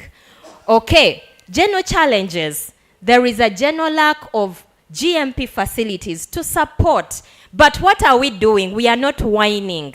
We are setting this up so that Uganda's science, and we are doing end-to-end. You're seeing us supporting the labs down there, but also the pilot plants, and we are also setting up the large-scale manufacturing. Lessons learned over time, quite a number of them, but we as a country have to define our own research agenda. As a country, if we don't, we shall continue collecting all these specimens and send them over. And these are the kits, these are the vaccines, these are the drugs that will return to us at exorbitant prices. So we have increased. And very recently, we were also discussing with His Excellency a supplementary to be able to further push. The consolidated fund is not enough. Then the journey is quite long and requires a lot of partnerships. Again, Doctor talked about it, quite a number of them. But we are careful to see that the patent is ours. We are already patenting at ARIPO, where we have 17 countries at least, and we are yet to go to WIPO, of course starting at the Uganda Registration Services Bureau. And when you get your grant, that money is provided for in your grant to be able to patent. That's what will make us independent. So we have a critical mass of scientists as a country. Until we put them together, until we coordinate, did we know? But Dr. Wayengera is here. We used to be on Zooms day in, day out during that time when many people couldn't move. And lo and behold, we're able to connect people. The other time it used to be, this is our Muni thing. This is our JCRC thing. People should not come to our team. Now you have a scientist on a project from Muni, from JCRC, from Makerere, and working together and causing huge change. Finally, what are our priorities? I'll just talk about priority number 3, and I want to show you. And these are the last slides. The pathogen economy opportunity is huge, is massive. Uganda spends around $521 million a year on pharmaceuticals. But what can we do? We can do something about it.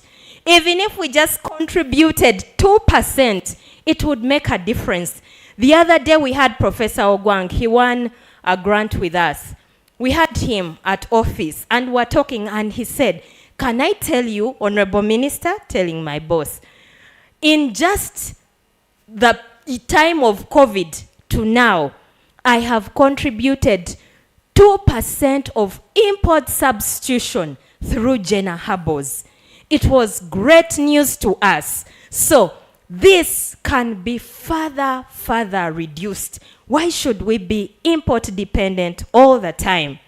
So we are localizing manufacturing of vaccines, therapeutics, diagnostics. We are still in the laboratory, but the end-to-end I've told you is what we are setting up. Okay. So, what is our park looking like? Our park has a GMP compliant production lines for vaccines, animal vaccines, for therapeutics, for diagnostics. And very soon we are actually putting the foundation stone. And then we go over to the NMR. Just last week, I returned on Sunday. I was in China. And I went to see where we can procure these things from, collaborations through the road and belt, and all these things. And the country, or Africa, I think we only have 3 or 4 NMRs, the whole of Africa. Now, this particular point where I was a university, and it had 2 NMRs, 2. And as a country, we don't have. But we've already started on the process of procurement of an NMR as we set up an NMR center. It will really help us. And then we are setting up an institution to train on all these areas I've told you, mobility, but for this particular park is the one that is pushing the biotechnology agenda of the country. And talking mobility, there is a park we're already working on to produce electric vehicles and others in Jinja. If you're able to visit it, that will show you what government is doing. And finally, what are our targets, at least in the 5 years? Since we are done with R&D, we are into validation. You've had the clinical trials, you've had what therefore can we be able to produce? As you're seeing, the 300 million target, 72, and finally, this is our journey. We support you right from ideation to a viable product, to competitiveness, to an actual company. Thank you very much. That's the pathogen economy for God and my country, and we are making Uganda the best. Please say it with me. Making Uganda the best. Thank you so much. Professor Baziraki, I wish you had brought your sample so that we just discuss the sample. But they are giving you a few minutes because a lot of the time has been taken.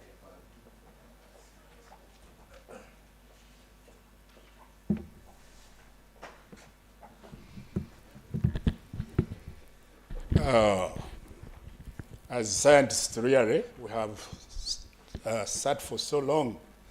Through you, Chairman, allow me to appreciate the scientists, especially the Uganda Society, the president, who is not here.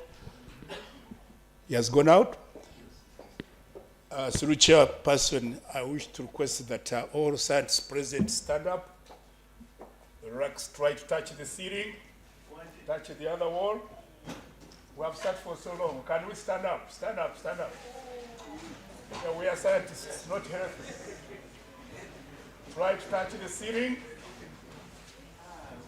Try to touch the other wall. And the other one. You can sit down. Thank you very much for that. As a teacher, I live longer by standing. Mr. Chairman and the delegates present, I see my brothers from South Sudan. I'm so happy because South Sudan is a country I've been in, University of Juba, and other 30 African countries disseminating what I'm going to talk about. It's my great pleasure to be here to share what we are calling a success story in research, science, and technology. Maybe you'll discover why it is a success story, but if I can brief you, we call it a success story because it won at national level. People thought it was corruption. Then it won internationally. I don't think it was corruption internationally. Then it has now products on the market, and the products are appreciated, not only at national level, even at diaspora market. So we call that a success. Next slide. I think in interest of time, I'll move very fast. My names are there. Next slide, please. Is this moving? I can help myself. Oh, good. Forward, yeah. Yes, the outline is abstract production for same as the anchor project of success, the methods used, the products and certifications, the business with MSMEs and SME, and outcomes and outputs and acknowledgement. The abstract was sent a few weeks ago, and I think this paper remains in public, so people can look at it in detail. It's quite lengthy. If I go through it in the minutes I'm given, I'll not do justice. It's a summary of what I'm going to show mainly pictorially. I think a picture talks more than words. Since people are tired, I concentrate on pictures. But as scientists, we are aware that knowledge and technology transfer KTI is vital for innovations and value addition, produce products and services, and aware that the current trends worldwide are focusing on STI for development, and aware that Africa in general, and Uganda in particular, we are endowed with natural resources, which our main politician says we are donors of natural resources. It should be noted that the creation of jobs in agro-industry and increasing labor productivity in the agro-industry value chain and identification of investment opportunities for increasing export value, selected agricultural commodities is key. Selected agricultural commodities. And ours is going to concentrate on banana. We are called the Banana Republic. I've been in 30 African countries sponsored by WIPO, and wherever I go, I look at what does this country produce, proud of, and where they can add value. I've been in other 40 European countries looking at what they have benefited from. And therefore, we find that science, technology, and innovation are drivers of economic development. This is preaching the converted. You are all scientists here. And therefore, this presentation will focus on Flevasema, which in full is fresh vacuum sealed matoke. An acronym I created, Mr. Chairman, with your colleague, Professor Wilson Byarugawa.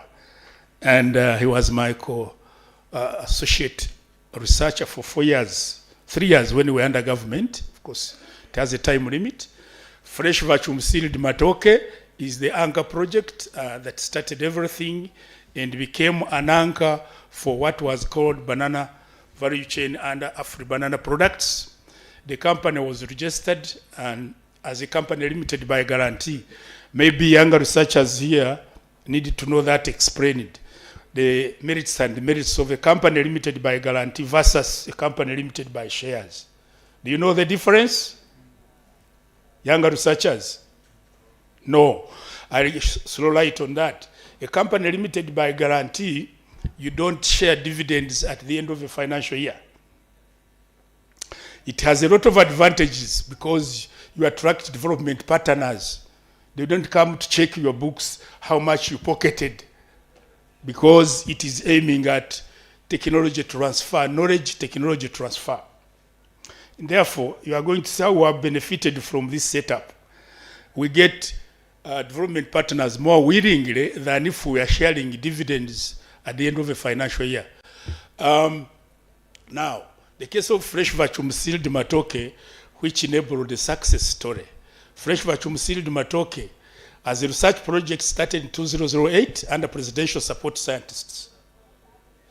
And we graduated, in interest of time and everything, 2011. We were at a hotel in Silver Springs. We said, for us, we are graduating. We have what we want. What did we have? By then, we have registered. We had got a patent. We had got a patent that is a monopoly of holding trade business, which we filed in 2007, and we got it in 2009 after 3 years. We had got US Food and Drug Administration certification that allows us to export our product to United States and Australia. So when I got that, then I was invited in Nairobi to compete for $3 million. But when I reached there, I looked at other researchers who were also suffering in the banana value chain. And I said, let's form a consortium. You'll see ahead, we formed a consortium, and we competed at African Union level among 51 research institutions and universities. And we emerged as #1 and won $2 million.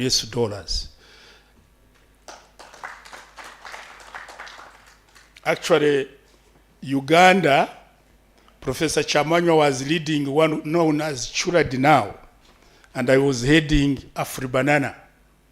So that day, we brought $4 million in the country from our research. I remember I met the late Honorable Kategai at Continental Hotel when we won in Nairobi. And Ria Kategai said that the government should give more money to researchers than we politicians who are not bringing money in the country. That was his comment. So we brought $4 million, and all of these people I brought were, I'm not going to read every word because I'm going to give a copy in interest of time. Forever Sema became the anchor of innovation, and our main innovation was extend the shelf life of perishable bananas.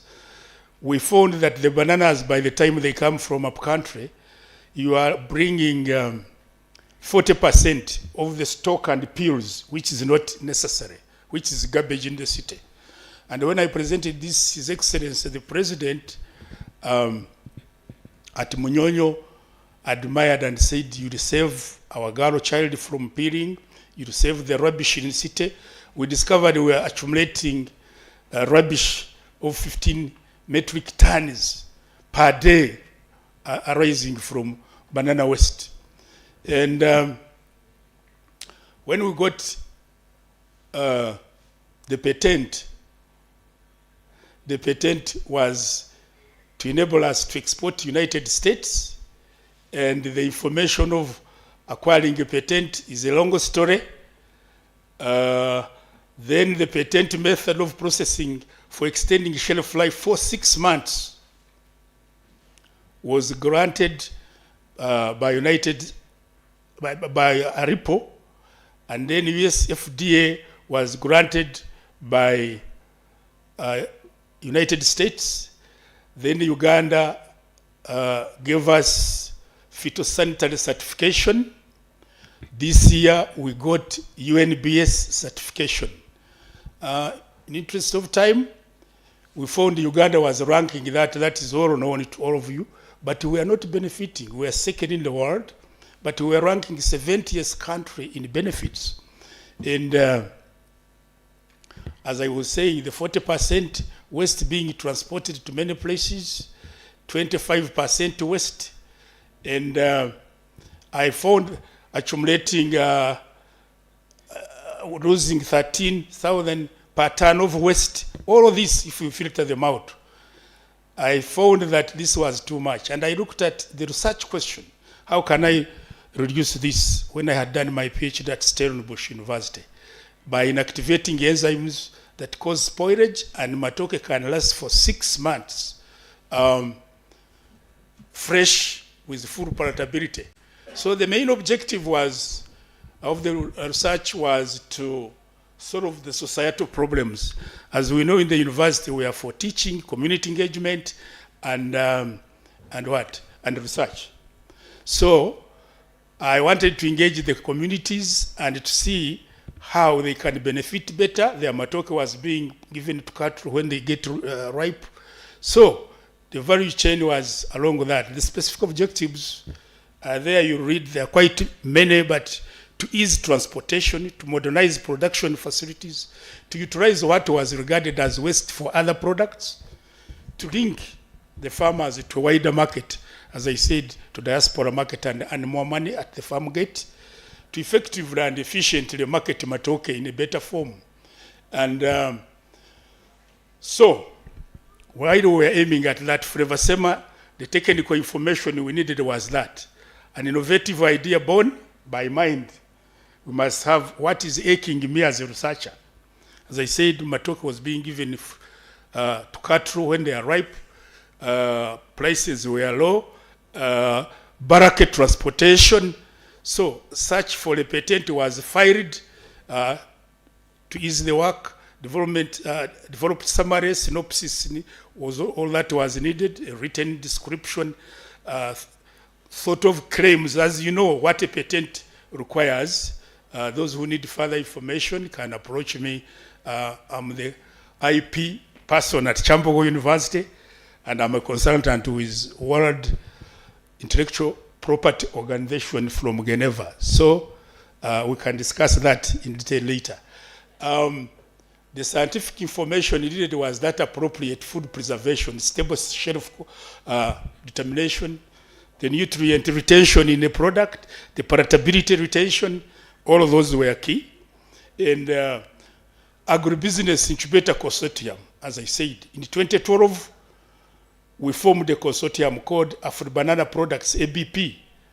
Now, here we are looking at a broader spectrum. What I could not do as a scientist alone, but I brought on team, as you are going to see, other people.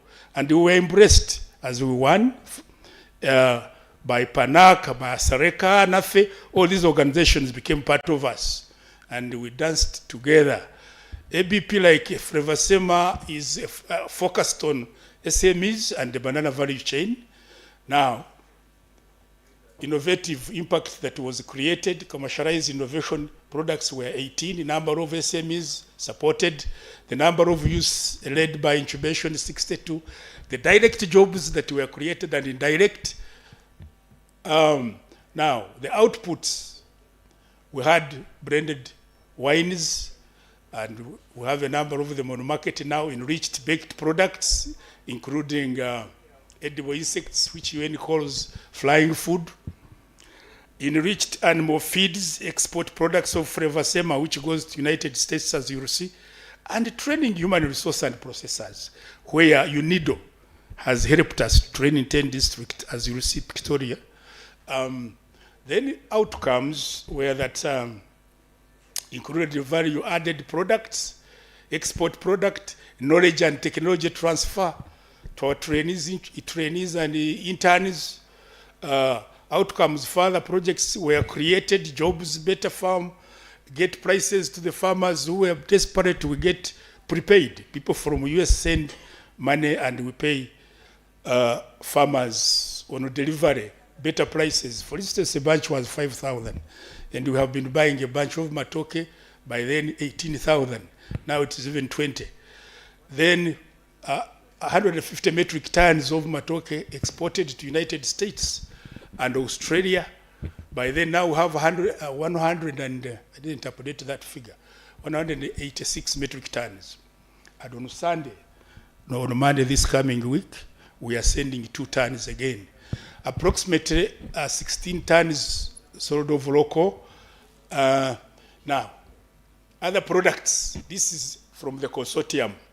The rest were from my main flavor SEMA.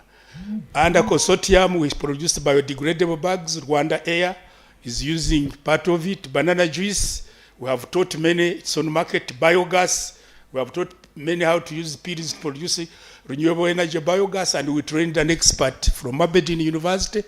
Banana textiles, we have Dr. Chimani, sorry, Mr. Chimani is not yet a doctor, he's a lecturer at Kyambogo University. Texfad, he has been in Sonde, now you have seen him in videos, and charcoal briquettes, Dr. Vianney Tumwesi, who trained in Aberdeen University from our one fund. The vinegar enriched animal feeds, tissue culture by Dr. Makoha in Kenya and the Mbazadi Bushenyi Road. Now, I think publications, we have published at American Journal of Foods and Nutrition, American Journal of Molecular Science and Biotechnology, African Journal. All of these we have generated knowledge to the public. The scientific innovation of Afro-banana products, I think they're quite numerous. Primary fermentation, secondary fermentation, vinegar, spoilage enzymatic, spoilage in fresh vacuum sealed polyphenol oxidases, we inactivated the matoke last 6 months. Then bioreactor for biogas, tissue culture, disease-free seedlings, all these are on market, and proudly the project. The benefits, who are benefiting? We have accumulated 2.4 million US dollars, but this has not gone into Bazilaka and the company pockets. No, the money has gone to society. Most of it goes to the farmers. Most of it has gone for training. We have exported in the US diaspora people, Boston, 20,000 Ugandans live in Boston at Karibu restaurant. They feel happy to eat their product, emere from Uganda, by what we export. The whole of East Coast from Port of Baltimore, Maryland, matoke is sold. Biodegradable bags, I told you, even Rwanda Air, banana juice, banana wine, they're on the market. A case in point, our students we train like Uhuru. Uhuru in Kachiri has a full-fledged factory now, bottling line, biogas and others, charcoal briquettes in Matuga. All these cases are available, but in interest of time, allow me to go to pictures, which will tell it all. The thing has been activated, or batteries. Who can help on this? It's not forwarding. Not forwarding. ICT. And I need to move very fast pictorially so that people can grasp what we are doing. We are there. Yes, that's our location. Uniquely, it's a success story because this, when we want $2 million US dollars, we request the donor to allow us to get 25% and get a fixed asset. They allow us to buy land and to build. This is our product. From the African Union Fund, we won through Danida. We are found at Biharwe. We have a home. Those are processing rooms. Then we have created a winery. This is a winery where the wines are being made. This one was purchased later. We got vehicles which we would not have managed to buy, which market the products, chilled trucks. This one was under presidential support scientist. It is even written on presidential support scientist, which I got in 2008 from President Museveni directly. Then, as I said, some people, allow me to say this, when a scientist succeeds, they say there is corruption. But we demystified that by winning further where we are not present at African Union, we got this one. We had got the other one at Ugandan government. This one was at African Union. We got a commercializing van. Now, next slide is pictorial, which are showing challenges of STI solution, why we went into it, management, business, the value chain development, partners, stakeholders, engaged training, exhibitions, certificates, and so on, certification and export supply chain. Yes. This one may be tired as we are. This is the Vice Chancellor of Tamil Nadu University in India. They came to look at how we demonstrate. They are number one. This is tissue culture seedlings that we used on Bushenyi Road to show them the disease-free seedlings. Then challenges of how people are marketing matoke. You can see how they pack the matoke, the ripening and the waste. If it is on a good road, if it is on a rough road, you can imagine potholes. All this will fall. This vehicle, I was with Professor Byarugawa. This vehicle ends somewhere. I don't have a pointer down there. The other one is a building across. So imagine when there's a pothole, this matoke will get injured. Look at this one. African challenges are the same. I took this at the east coast of Ghana. In Ghana, you can see they are putting a load on top of a heavy load to protect the the product. When they are ripe to that level, in different families, can you eat that bunch in one night? It ends up being rotten, and we have a solution down. So we started peeling. We peel, inactivate polyphenol oxidase enzyme, and we vacuum seal. The way they look like sausages, we export. This is the export product that goes to US, taken by Emirates and Qatar Airways, where we have exported 186 metric tons so far. And this matoke lasts for 6 months on shelf life in the frozen conditions. That's the value we added. We use food grade sodium metabisulfite because my patent is already in public domain now, almost, because infringers have already started encroaching. I didn't want to go to commercial court. I'm contented with what I have already harvested from there. Now, this is the matoke inside the chilled truck. On the way to the airport, we put in boxes. You can see how people are making juice. The rudimentary way of making juice, and we introduced a way of making juice, extracting juice. This slide is what I presented at a keynote address at Serena Hotel, requesting the Ministry of Science and Technology to be created. To His Excellency, the President. And following months, I'm on record, the ministry was created 2016. Because a bunch of matoke, which costs 20,000, when you make wine, you get 750,000 from one batch. From one batch.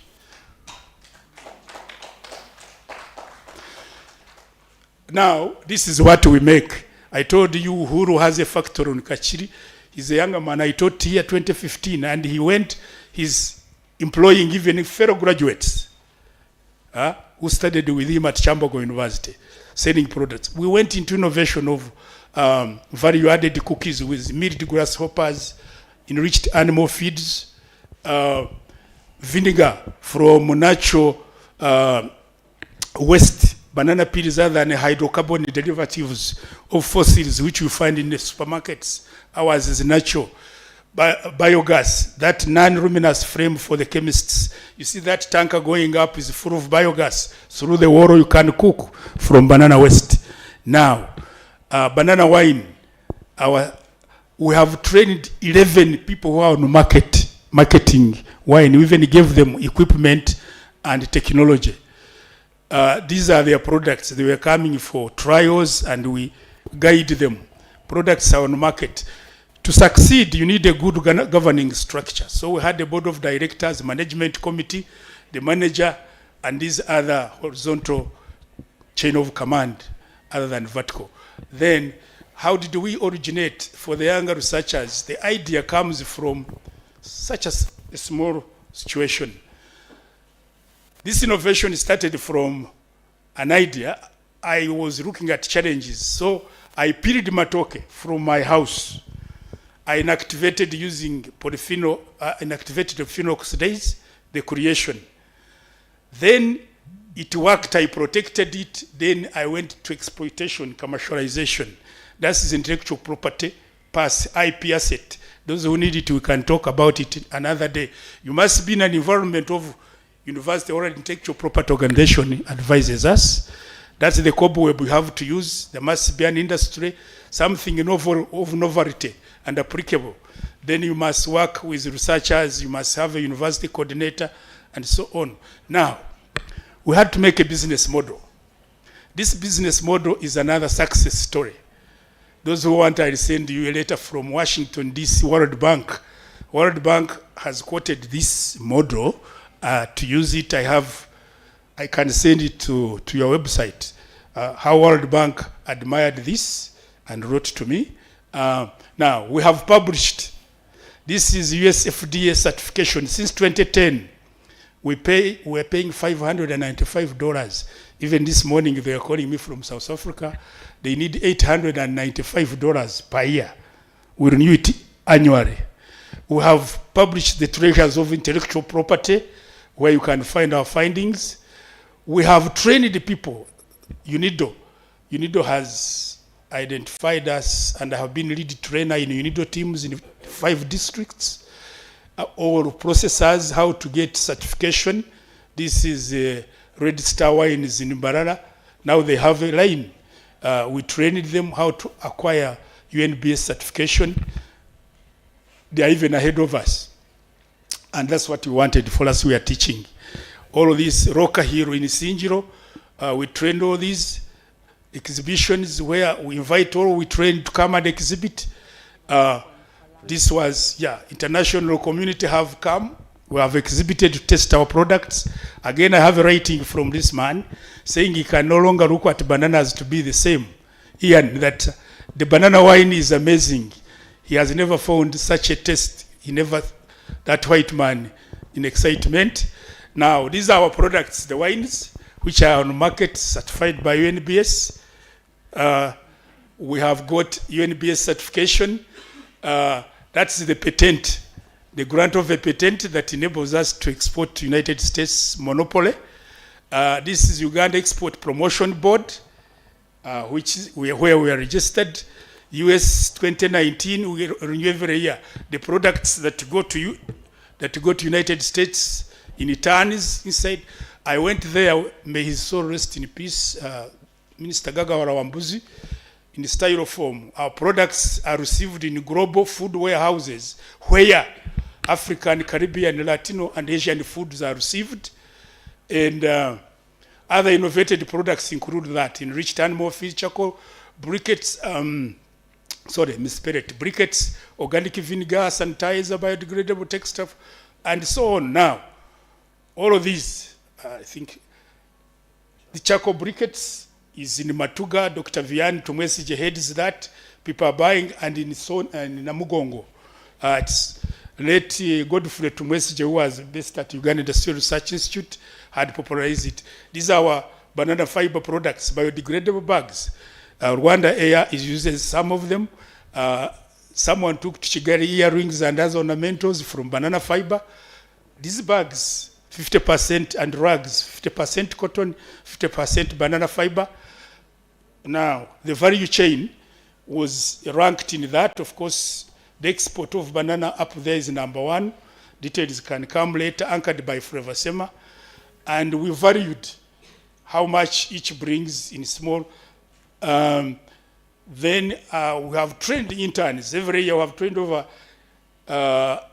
5,000 interns. Before COVID, we were training from 5 universities at our facility. That's when I interacted with Flavor Sema. These are processors. We have trained, as I said, supported by UNIDO. These are partners. In order to win, you have FALA, Forum for Agricultural Research in Africa, AIN, then you have NARO, we had in Mbarara University, Uganda National Council for Science and Technology. Professor, I'm going to have to interrupt you because yes, we are out of time. Yes, I'm sorry, I'm finishing now. I'm reaching the last slide. This is African Union. We launched the product, a team from African Union. The second picture, we are recognized at African headquarters. I'm there, and Professor Patrick Ogwang, we too from hosted at African Union headquarters. Here we are recognized as #1 at Wuma Showground. We were receiving a trophy from Vice President. Here President Museveni was looking at what we do.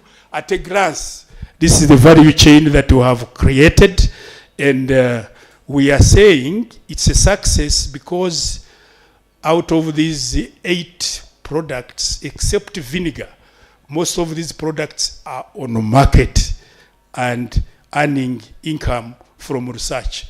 Allow me to acknowledge supporter. Thank you very much. This is why I said Professor should simply should have come with these products, because these products are already out. Thank you, Professor Baziraki. I have been advised. Mr. Chairman, the wines are available around.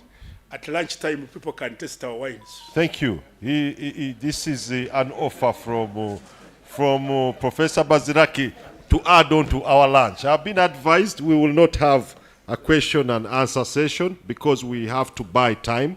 Let's assume these particular presentations were information sessions. The presenters are here for lunch. Please interface with them and ask your questions. Very informative. Thank you so much. Back to you, MC. Thank you so much, ladies and gentlemen. The food is now available.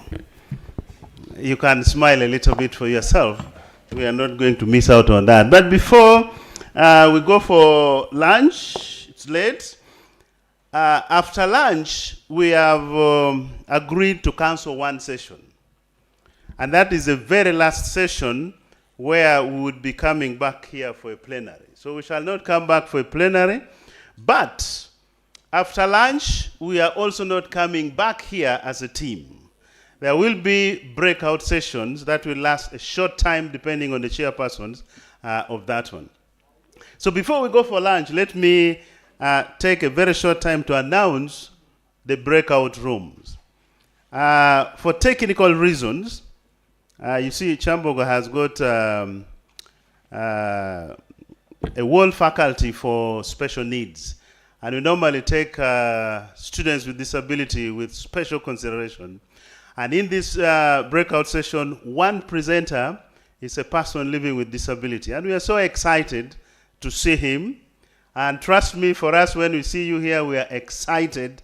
And for that matter, that team will remain in this room. So that team will, I think Dr. Madina Nabukera, are you here? Where are you? Perfect. So you are the chairperson of this team that will come back here after lunch. You will be in charge of presenter Gerald Kaketo. He's right here. He's going to be talking about empowerment of self-help organizations. You also be in charge of Ngozi et al. I think there are quite a number from Imo State University. I'm sure that should be Nigeria. You will also be in charge of another presentation by Professor Peter Kanyandego and Dr. Godwin Anywar. Godwin is already here. So you will remain here, chaired by Dr. Madina Nabukera. So this is called CTF 105. If you feel like you want to listen to those people as a participant, you are free to return to this room and listen to them. And thereafter, we shall, all of us, from our different breakaway sessions, we shall inspect the stalls. So please take 30 to 45 minutes. These are, oral presentations. They don't take long in that case. Group 2, to be chaired by Dr. Joseph Chikafunda. I'm sure he's around. Absolutely. Now this group is going to be traveling. There are only 2 presentations there. So this group will be traveling to a place we call CLB 104. CLB is one new, absolutely wonderful facility on the other side. There are so many rooms there. 104 is sparklingly clean and waiting for you to chair just about 2 presentations. No, there are also 3 in that case. Claire Namisango, are you here? Presenter? Kobosinje et al. I think there's a number of people as well. Claire will be talking about effect of relative humidity, rainfall, social, physiochemical factors. and Kobosinjo et al. Will be talking about potential of moisture conservation. So if you so wish to listen to that presentation, CLB is a new structure right on the other side. As you head towards the Kabaka's Gate, it's a beautiful, huge structure, bigger than this one, if you have not been to Kyambogo in the recent past. Wanji? Walking is a wonderful exercise, and the place is not far. It's actually viewable from here. So you'll take about 300 to 400 steps, and you'll be there. Okay? Just less than 300 steps, you'll actually be there. And if a step takes you a few seconds to add up, so that takes you hardly 3 minutes. You'll be there if you walk at a chameleon speed. The last breakaway session, I'm not very sure, will be chaired by Professor Joyce Ayikoro. Is she around?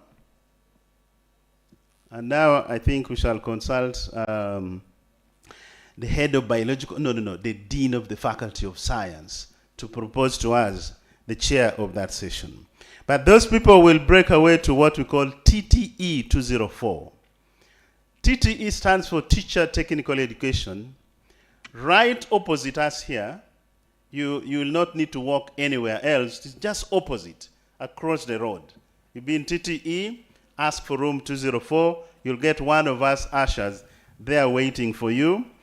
And Elvira to Tracy, are you around? That's one of the discussions. And Immaculate Nakamia. Are you around, Imi? Perfect. She's there. So Elvira will be talking about effective curriculum review and the potential of enhancing employability for students. And Immaculate will talk about developing a national research repository for Uganda. So if you wish to listen to those two, no, I think there's a third, the new approaches to teaching and learning in modern education. Wow, by Sister Goreti Kawa. I thought I saw her around. Well, the veiled lady. Sister is so passionate about curriculum issues in this university. So now that sister knows that place after lunch, and if you want to listen to that, just walk behind her. Now I must be very careful that there's only one veiled lady. The full uniform, veiled. So walk following that lady, you'll be in TTE, very near. I don't want to take any longer time, but to invite Professor Charles to come and do a quick announcement of something. Otherwise, our food is waiting for us. You should be having a coupon. Please, after food, don't come back unless you are going to listen to the presentation taking place in this room. After lunch, walk to your venue. The presenters, it is a must. The attendance is optional. You choose where you so wish to be. Thank you so much. Yeah, thank you, Chair. Yeah, the brief announcement I want to make is recognition of the 3 universities that have been working with us on this journey when we started the STI conferences. And this is one of them is Uganda Christian University. I'm asking the 2 gentlemen from Uganda Christian University. So I'm extremely happy that Uganda Christian University started with us on this journey. And recently when I went to the university, I discovered that the Vice Chancellor is an OB of this university. So you are most welcome. So I want you to introduce yourself so that when you meet these people, they know who you are.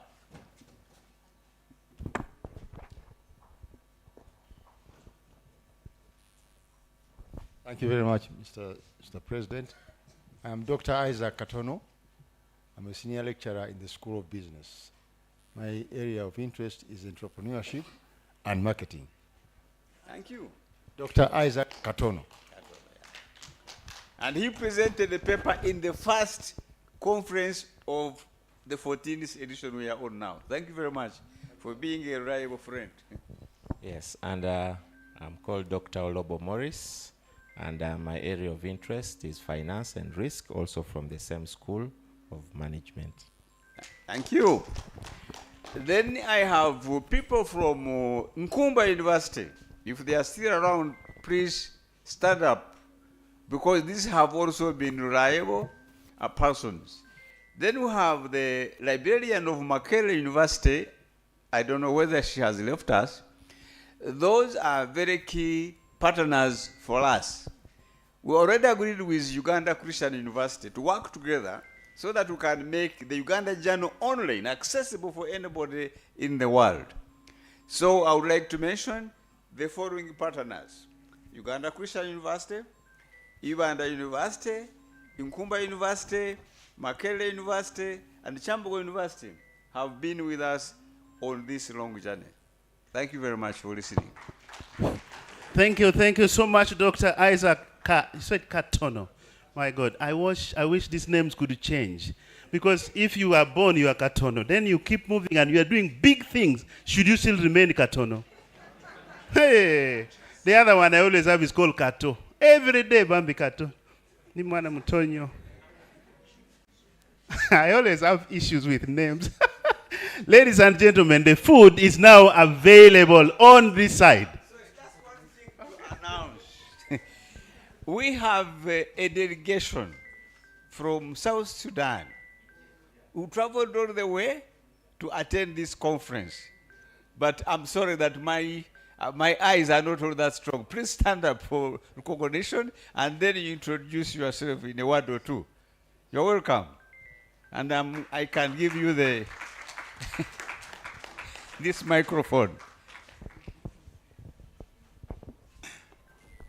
Thank you. I'm by name George Riti Richard, working for Ministry of Lands, Housing and Urban Development. We are here.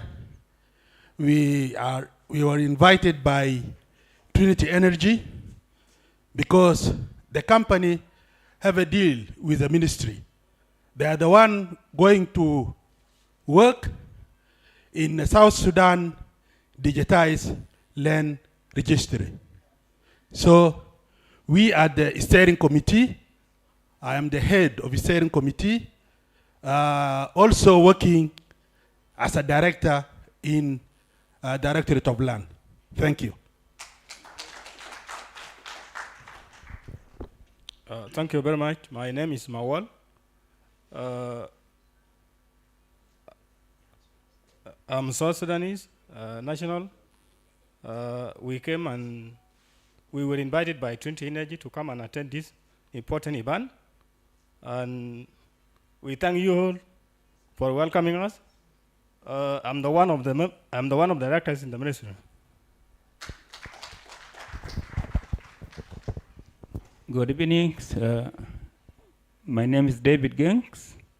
I am Assistant Director of Land Registry in the Ministry of Land, Housing, Urban Development. And I am very interested for this very big conference. By the way, I am urban planner by professional. Thank you. Good evening. I'm Wilson Moga Jaden. I'm a senior civil engineer in Department of Housing in National Ministry in South Sudan. This is the first time for me to visit Uganda, and I'm happy with that. Thank you for that. Yeah, and I would like to let you know that the Uganda Society paid for the accommodation here. It is not South Sudan. So you're most welcome. Now, this is testimony that the Uganda Society is not only for Uganda. We have members from Kenya, Tanzania, US, Asia. So colleagues, you are most welcome.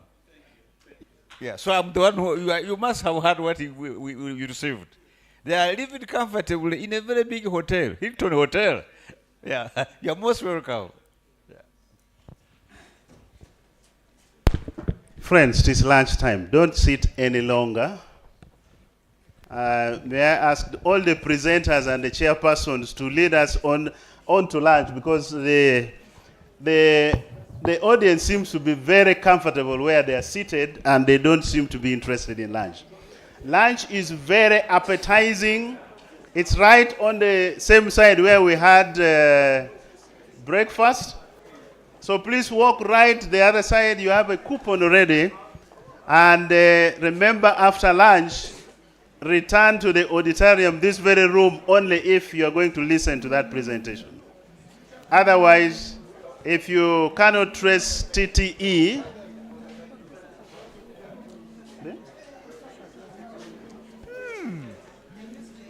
people have finished that.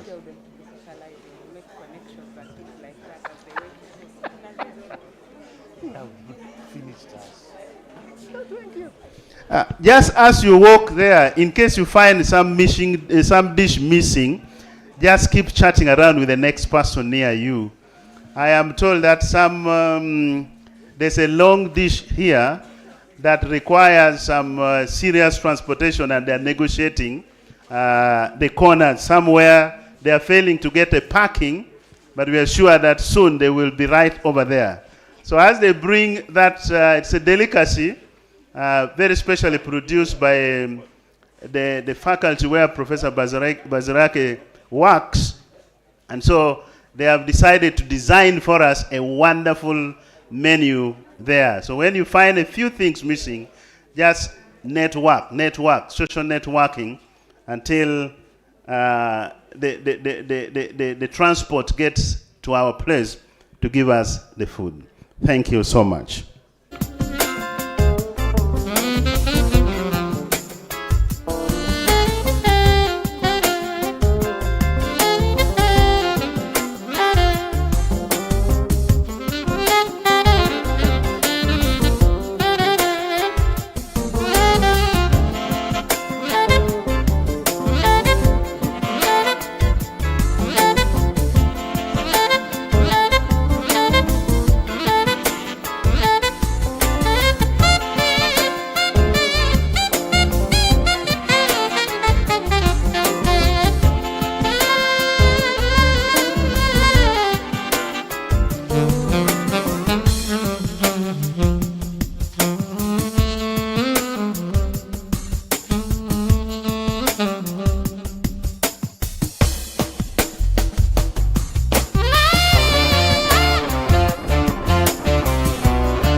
Yes, kindly, we need your support.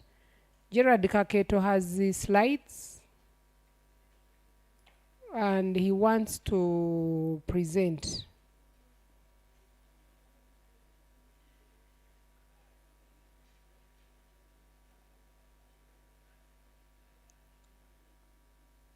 Where is your work? On a flash, eh? What is the name of the only one there? Are you an usher to this? Please take this to ICT. It is the only file, eh?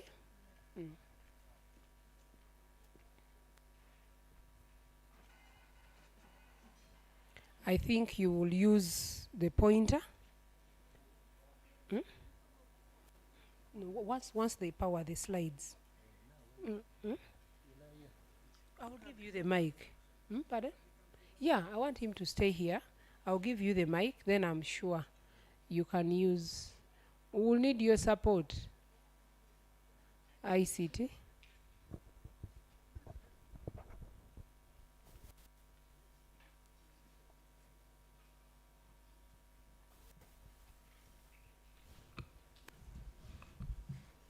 So he will present from there.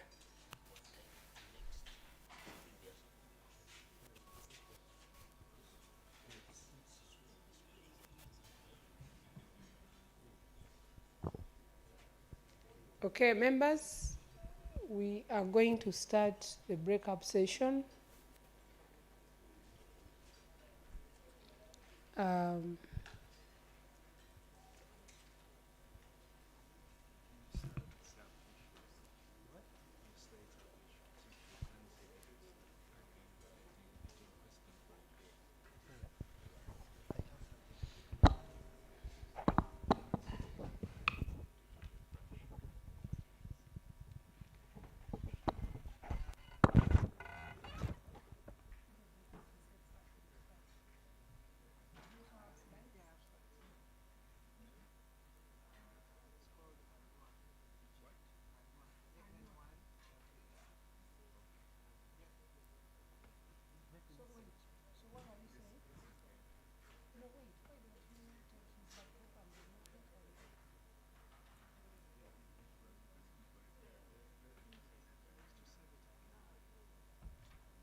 We are having technical glitches with Mr. Kaketo Gerard.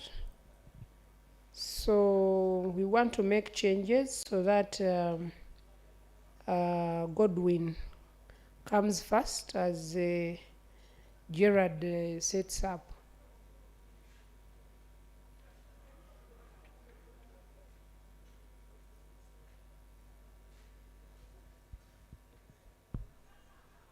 They are calling you, ICT.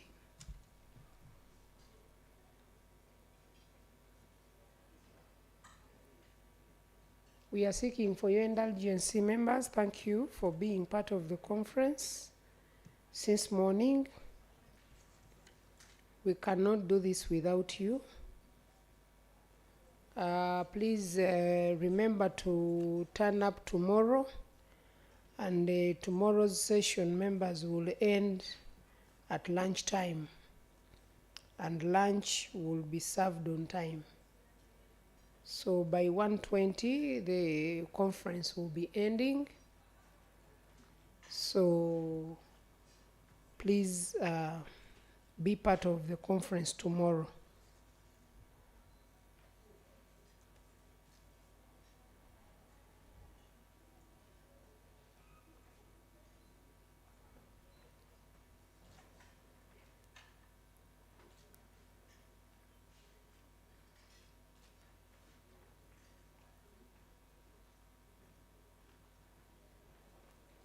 Okay, so you are welcome. You have 10 minutes.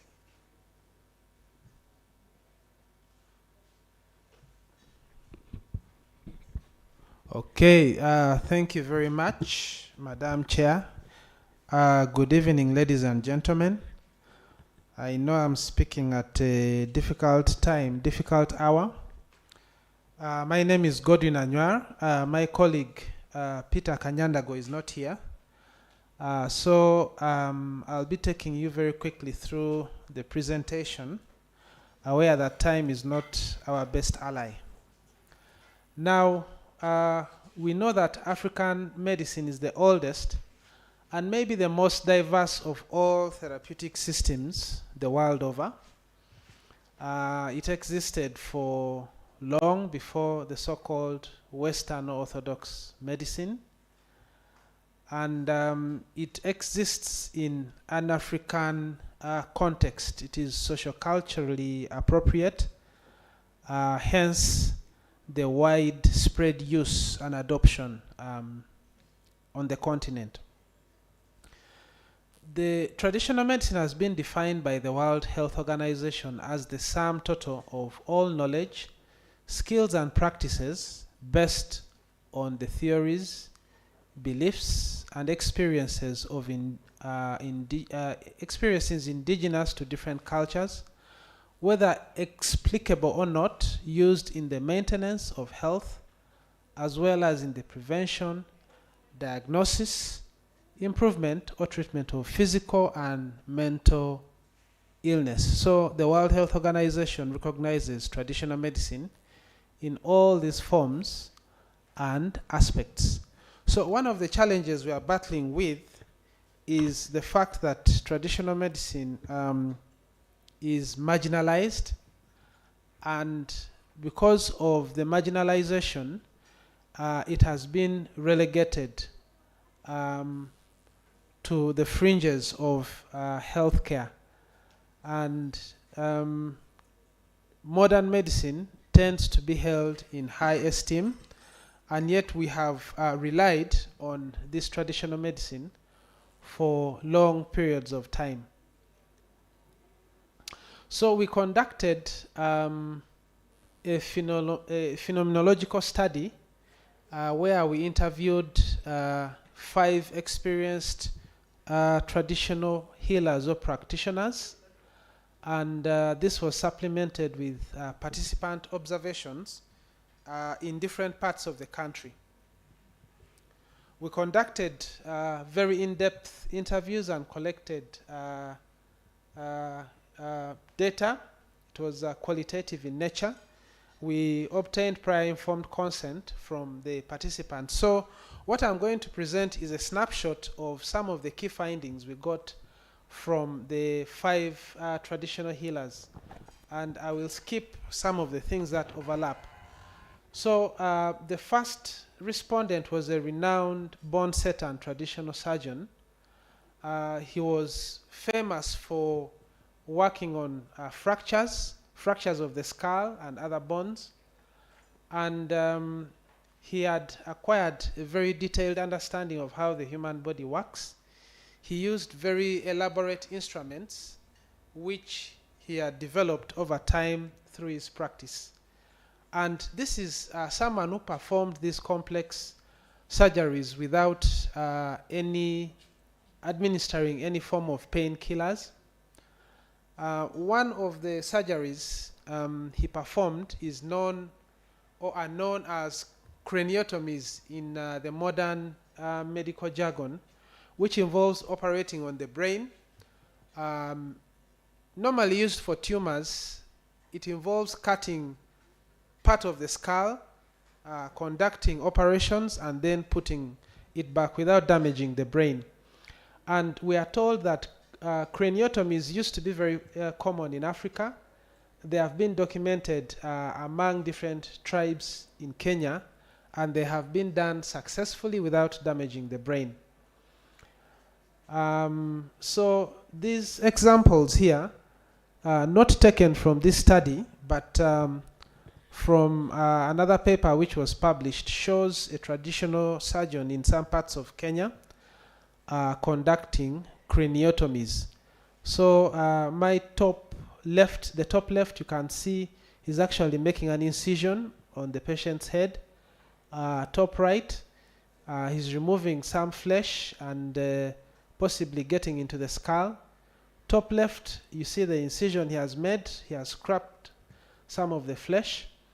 And bottom right, we see the patient after undergoing healing after this elaborate operation.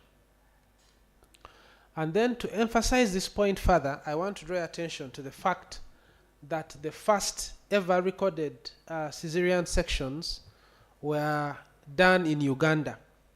So as early as 1879, there was a missionary, a British missionary, who recorded and actually made these drawings of a cesarean section being performed traditionally in western Uganda in an area called Kahura, somewhere in Masindi.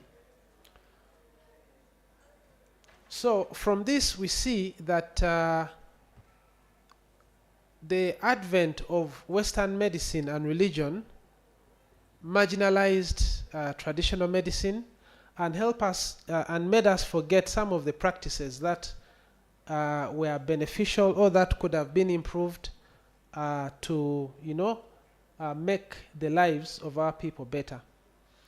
The second interview was with another renowned bone setter who was very elaborate in making recordings. He used to record all the details of his patients even without much education. And here we see traditional bone setters trying to repair a fracture, a dislocation rather, on the leg. And this was done, this is also taken from a study done in Kenya. We are told that treatment outcomes of traditional bone setters have been shown to be good for closed fractures of the shaft and of the humerus. This is now modern research proving the efficacy of treatments given by traditional bone setters. So here we can see the traditional ways of handling some of the fractures, and there are different studies confirming the efficacy of the treatments. Now what we have there, I forget the word, to immobilize the arm and keep the fracture from moving. They are using sticks and different treatments to keep the arm firm.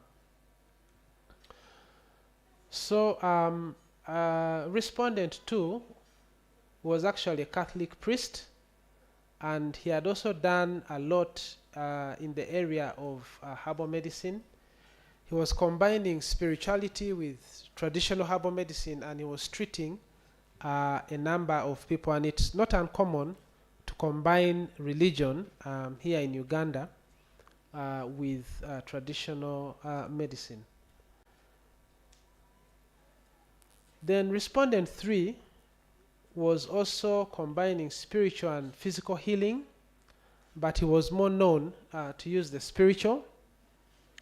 And he had been treating people for long, but one of the challenges was passing on this knowledge, like we see with many herbalists or traditional healers.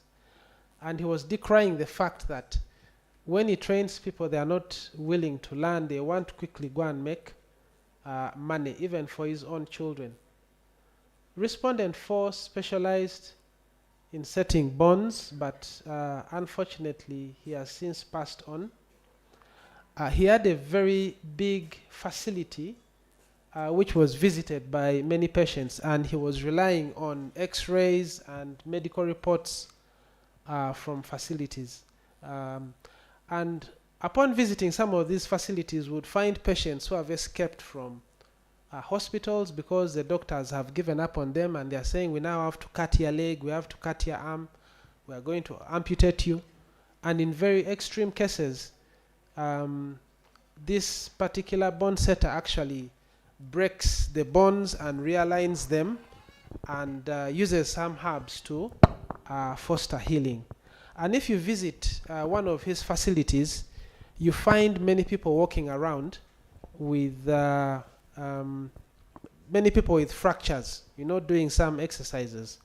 along the road. It's a very busy facility.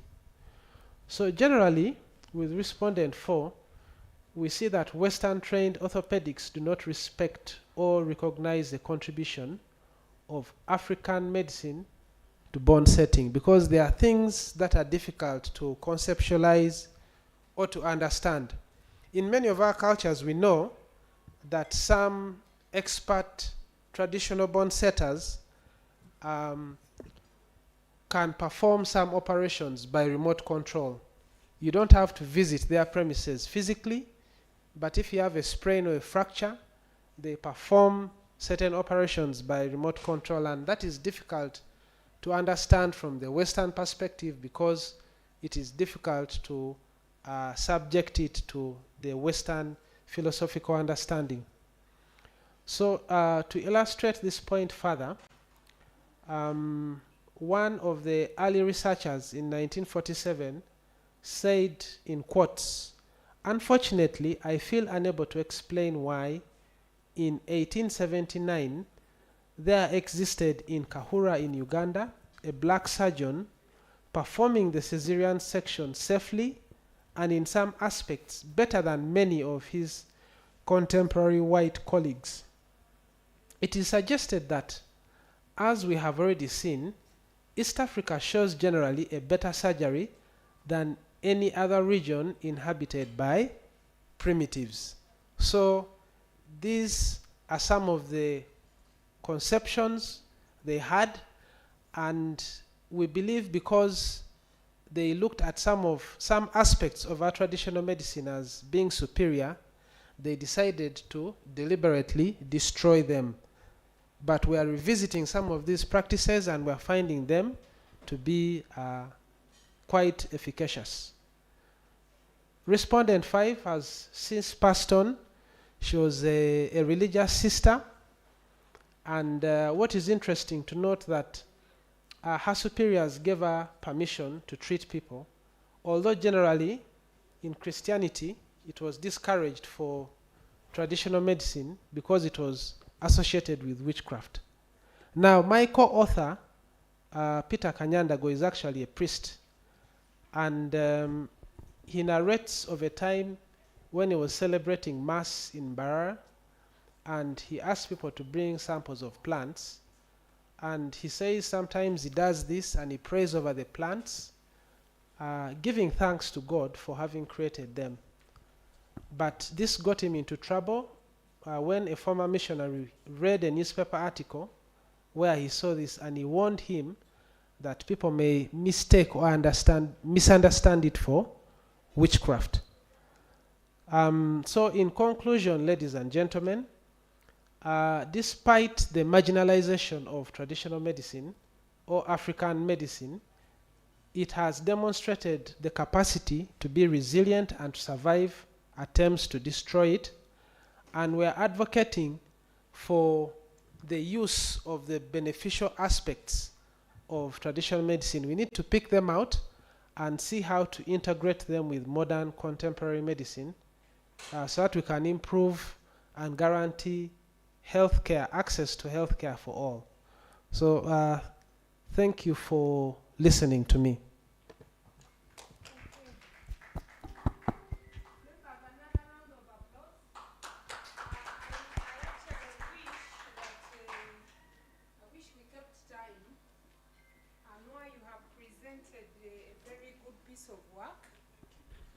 Your work deserves an award. I don't know. I see that, of course, we are in our breakout sessions. Members, this information is so grounding, very interesting. It is novel. A phenomenological study is a study about feelings, you know. How do people feel? So we all know and are aware that many people believe and heal. Recently they were talking about a case of a young girl over 22 years. She was pregnant and she went for She went for, I don't know the name, these sessions that women go for hospital checkup, antenatal care. And she was requested to go for a scan. And the scan indicated that the baby is dead. But the baby was 26 weeks. We know that a baby gets born up to 40 weeks, or even maybe less, 2 weeks less, or 3 weeks less, or 4 weeks less. Now, what this young girl did, moreover graduate, she did not believe. She was a mother of one, and she was coming from a failed relationship. So this was a new relationship, and she was so much in love, so she did not want to hear the news that the baby is dead. So you can understand how feelings, when someone believes in something, they really go for it. So she went to a traditional birth attendant, and the birth attendant told her, don't worry, we can actually have this baby born when she's alive. She was meant to believe. She did not have any complicated, gadgets or anything. The lady kept lying to this girl until the situation got worse. She was diabetic, to make matters worse. And as she was making around 30 weeks, that was a month plus the time she was told the baby is dead, she passed on. By the time she was rushed to hospital, she was dead. But she was under the hands of a traditional birth attendant. So it is believing. That is why qualitative research is so grounding and very powerful. Someone believes that when you're combining spiritual and tradition, so you pray for a plant, and the plant will heal you because you believed. I know of people that will say, I don't go to that healthy center, but when I go to this clinic, I get fine. So they believe in some people to treat them. That is why qualitative research is very different with quantitative. Numbers speak better than words, but words weigh better than what? Numbers. If you want to move a policy, you go qualitative. When someone talks about their feelings, it is usually emotional, although it is very subjective. So you will see that this study is very enriching.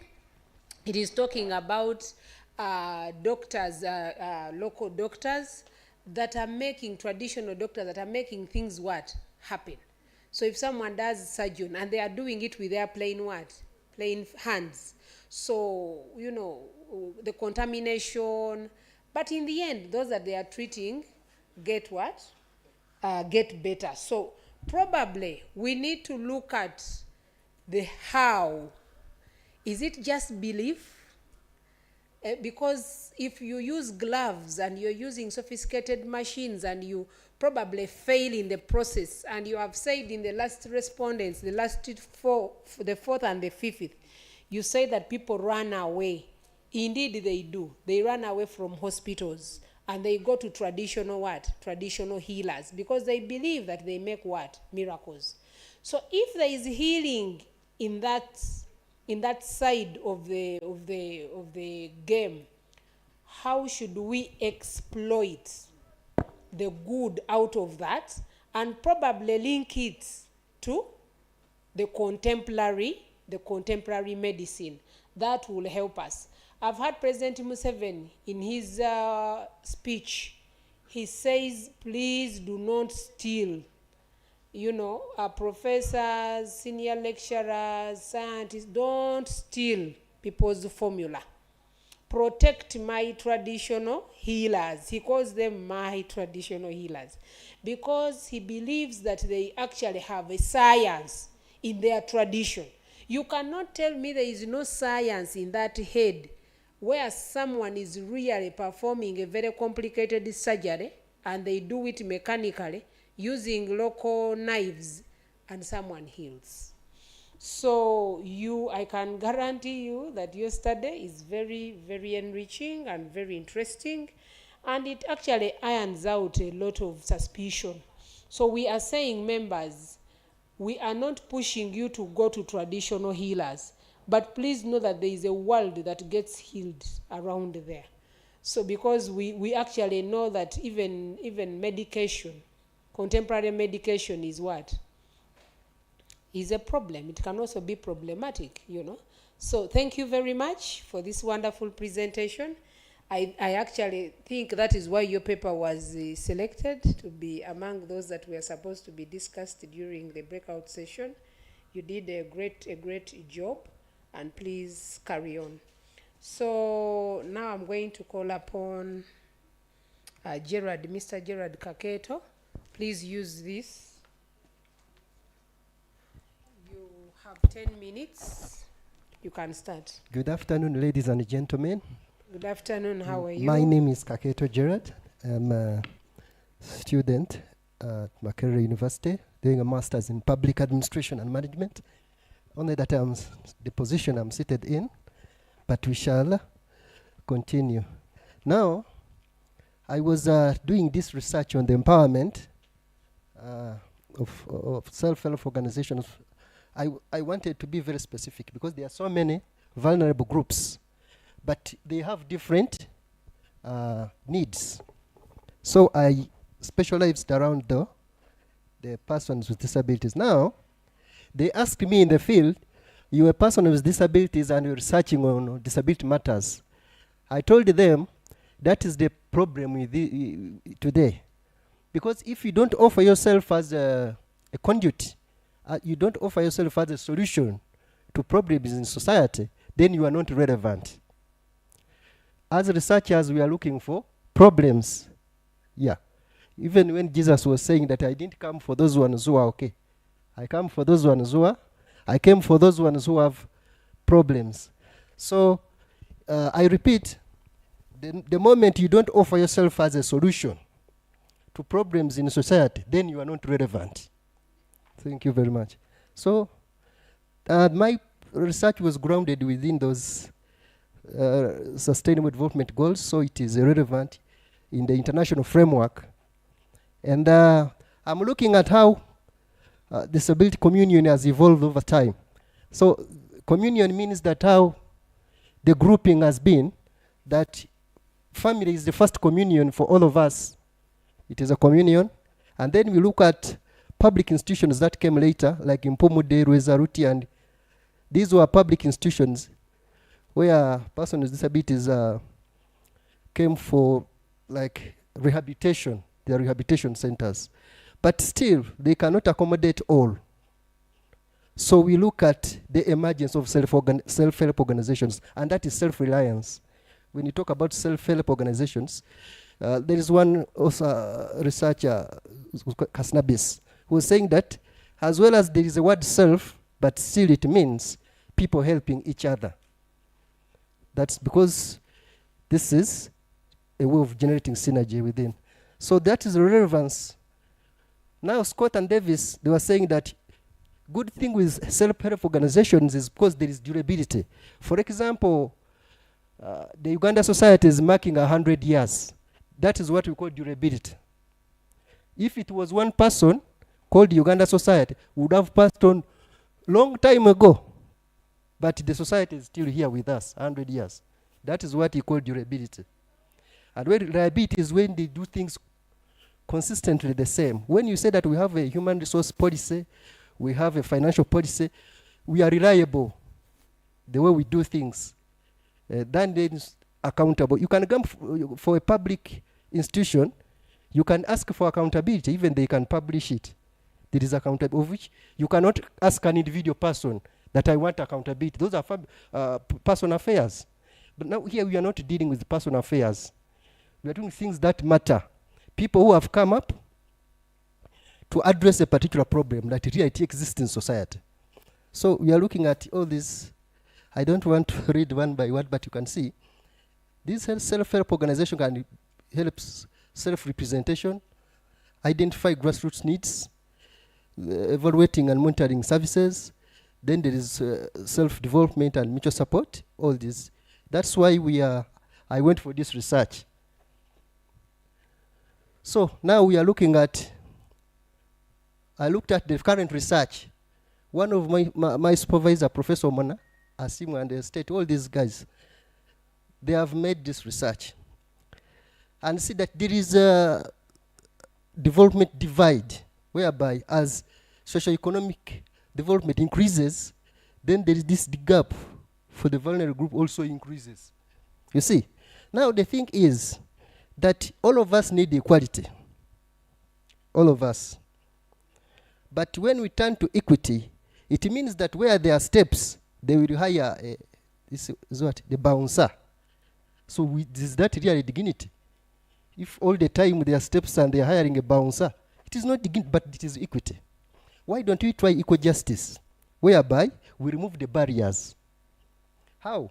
Because if the steps are not accessible, you put a ramp that is removing a barrier, then equity all the time that you are going to lift this person with disability. Why don't you try equal justice? So we see, I was trying to compliment on the research, because with the empowerment itself, it means that, you know, people will find you along the way. If you are not empowered yourself, self-empowerment, psychological empowerment, still it will be hard for people to trace you, because they will not trace your progress. And as people are very busy. So that is the problem. There is a deteriorating condition. You see, that everyone is trying. I can't say that no one is trying and no one is caring. But the condition is just deteriorating after being left behind. That is the development divide. Yeah? It is just deteriorating. And it has really led to abject poverty. And so that is a big problem. And 80% of persons with disability living in a long-term poverty, you see, they face all those challenges. Those are Professor Gross and others, they have studied those things. So these are vulnerable groups. The significance here is government can formulate better policies and can address these issues. You know, you might reach someone who is in the government but doesn't know how to address a particular vulnerable group. We have children, persons with disabilities, women, elderly. They are also weaker men, because when you are doing the research, even they are beaten at home, but they keep quiet. A man, you cannot say you are beaten at home. And also when they join their colleagues, like the professors are seated here, he doesn't fit there also. And also he's poor. So you see, he's weak, he's a weaker man. And when you see the elderly, you see when as you grow older, everyone say that maybe you are not relevant. Some people will say, the Bazukuru, you keep running. The women are struggling. One of these groups that is emerging really, they are women. First of all, they have better advocates, of which these others don't have. Children cannot have advocates unless, because they are all underage, unless other people come on board. You see? Persons with disabilities, have you ever had any advocate for persons here in Uganda? An advocate is an activist. Is a person who dedicates time and resources. Yeah? Time. You see, someone has given it time. Is an activist. But I have never seen few of them. But women have many. So this is. Now I was trying to. I didn't want to talk about all these theories, but they are very relevant somewhere. You see, this is what I was talking about. There is empowering. Empowering is the psychological empowerment. We talk about psychological empowerment. And that is another one is voluntary action, whereby you need also to participation. Then you look at the rational choice. So Selton and others were saying that when there is rational choice, people are forced to choose choices not because they are the best, but because they are good enough, but not the best choices. It depends on my situation. I might take a choice and all of you laugh, because it is not the best choice, but according to me at that time it is good enough. There are also scarce resources, but even if there are no scarce resources, still people have to carry on. And then there's group action. Now this theory was weakening, as you know, when you are doing a manual car. the other, sorry, yes, the other curve which is manual. You see that the gear is fading. Now you see this, I'm talking about self-help organization. Now this one was concentrating more on the individual. So I had to add another gear. I had to add a group theory now. See, I had to see the inclusion. How are the members feeling significant within that group? Eh? That is feeling included in the group or excluded. How? Are they the ones excluding themselves, or they are excluded deliberately? After exclusion is identified, then you look at control. Control is all about the leadership structure from top to bottom. Then after that, I have to look at affection. These are all assumptions of that theory. Openness and affection. You look at this in group meetings, members blasting themselves. You are at the other money, and then you see that the spirit here. And also you look at the dissolution. During dissolution, you know in which spirit has the organization dissolved. Is it because of corruption? Or is it because that there are real problems like insolvency or bankruptcy, such things which are sometimes unavoidable? So the way you can look at that. So that is, I was looking at Stone, say these are the tools of advocacy. If they are really applied very well, like information, you gather enough information, then you do research, you use the media, you do social mobilization. If the policy is really affecting you, you can litigate that policy. But still, Dr. Arokia Raj was saying that before you use those ones, you must have a strategy in place. Because you cannot just go in the media when you don't have a strategy. He identified those 16 stages. For the salvation of time, there are many, but that is the strategy. Before you use the media and the other, you first have a strategy in order to have what you are going to, like this conference, they first strategized before going into the media and other methods. So these are the techniques you use day to day, like anticipation and early warning. You embrace the benefits, the things that are benefiting the organization, than those ones that are destroying. You be staking, then you position yourself. Which aspect can be given public attention? Because not all things are given public attention, even the politicians themselves. Like one of my respondents was saying that for him, he tried to advocate, but the people in there, they told him, now, don't you have enough allowance? Why do you want to disturb us with those things? So position yourself.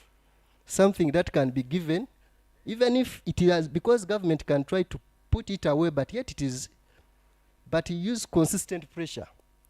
Now, one of the Lutheran was saying that there is lack, but there's no lack in public demand.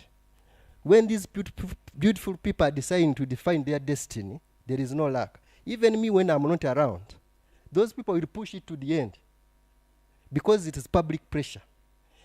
Lack only comes when I am a candidate of some aspect that I need luck because I'm one person. But if it is the people, it is the will of the people. Even if it is 100 there, they will push it to the end. So I disagreed with that one, putting luck as one of the. So these are all techniques for. Now, this is a research methodology, because I forgot somewhere here, because, I was rushing through.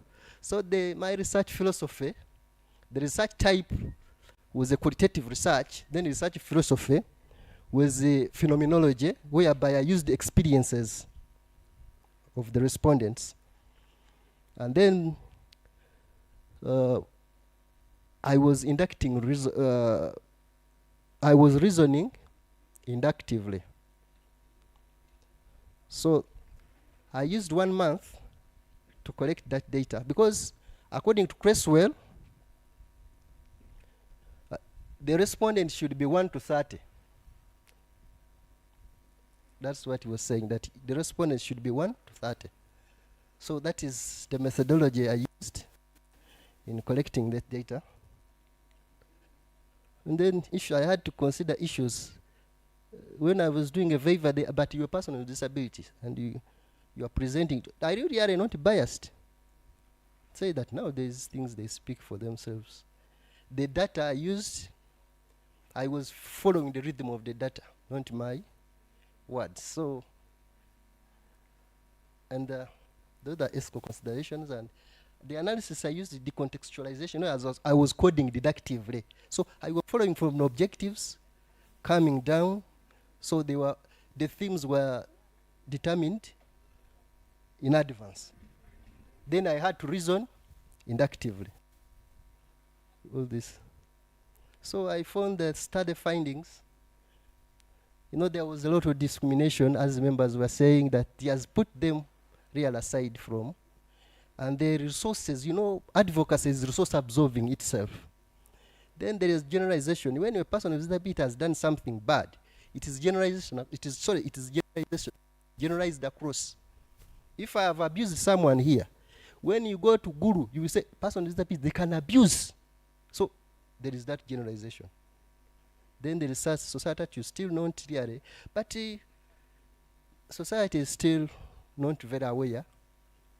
But I have seen that if you come up like the way I'm here now, I have been given a platform, but there is no one who would find me in my house sleeping, and they pull me up to here. No one, unless I do it myself. So that is what I mean by empowerment. That we try to bridge this gap. So the system government should also, like you find the borders are riding on this pedestrian. Where one time the border kicked me, I was even falling in the trench. But he was driving on the side of the pedestrian side, and he was also driving, and he was kicking me. See, the guy was saying, you see, has this guy dated your wife? Why are you kicking him? So they wanted to arrest him. I said, now you leave this guy. Because if you keep annoyed morning to evening, even the following day, be like that. So the guy said, thank you, you can send for excusing me. I didn't know what I was thinking, but he was balancing. Me, I saw he was balancing.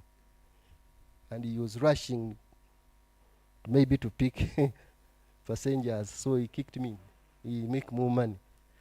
So I saw that also our PWDs are also ignorant about other opportunities. Their way is a way of survival. You see, so one was saying that in Entebbe, a drunkard person cannot keep many chicken because all the time he can get hangover. And also you can say that now when he comes back and he has got a hangover, but the chicken soup can help.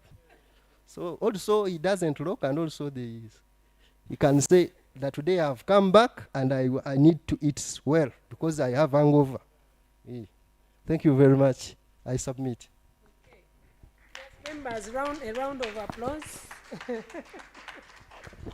Yeah, I think that was Mr. Kaketo. Members, the takeaway from Mr. Kaketo, offer yourself as a solution to the community. And if you don't do that, then you are useless. I want to quote him verbatim. The other takeaway is that you need to be ready all the time. He's saying the world is trying to empower, okay? PW, right? PWD. The problem is many of them are still probably locked down. They have that sort of attitude, because if they come up, the world is ready to receive them. So if I may ask, how did you make it up here? Probably you saw a conference advert, you had your material ready, then you said, I'm going in to make a what? A presentation.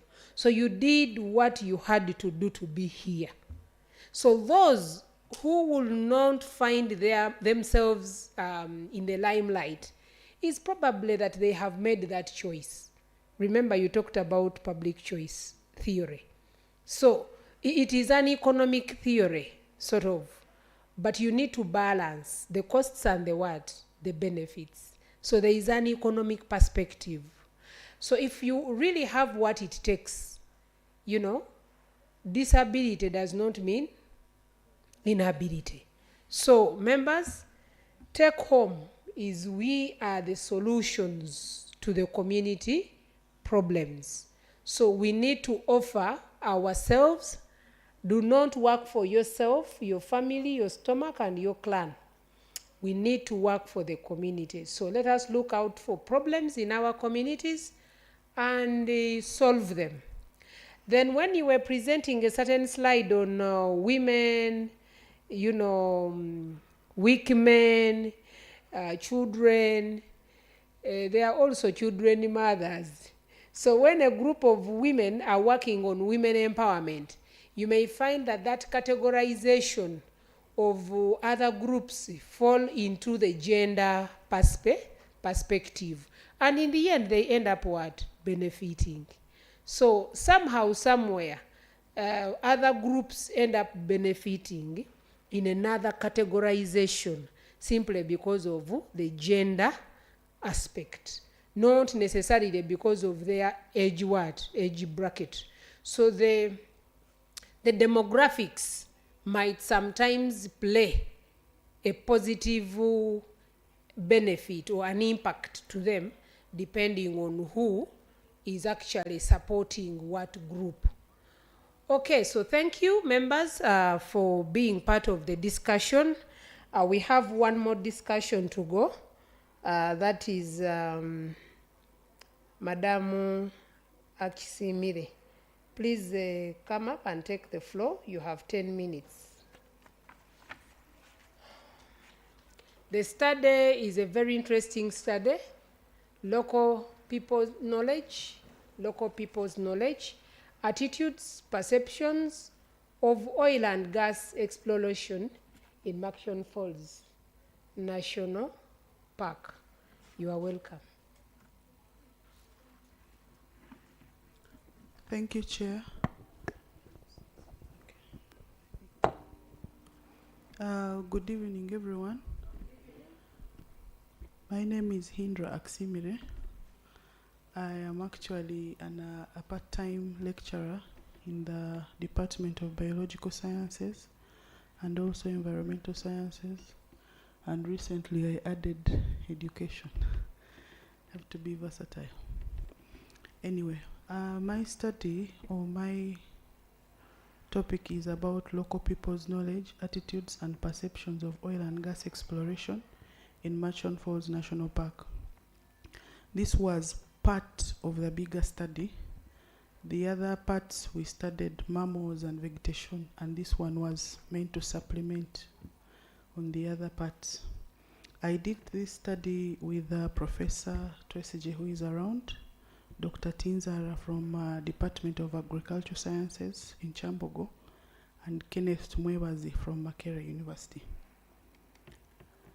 A brief background about oil and gas in Uganda. We all know that oil was confirmed, its presence or its discovery was confirmed in Uganda in the year 2006.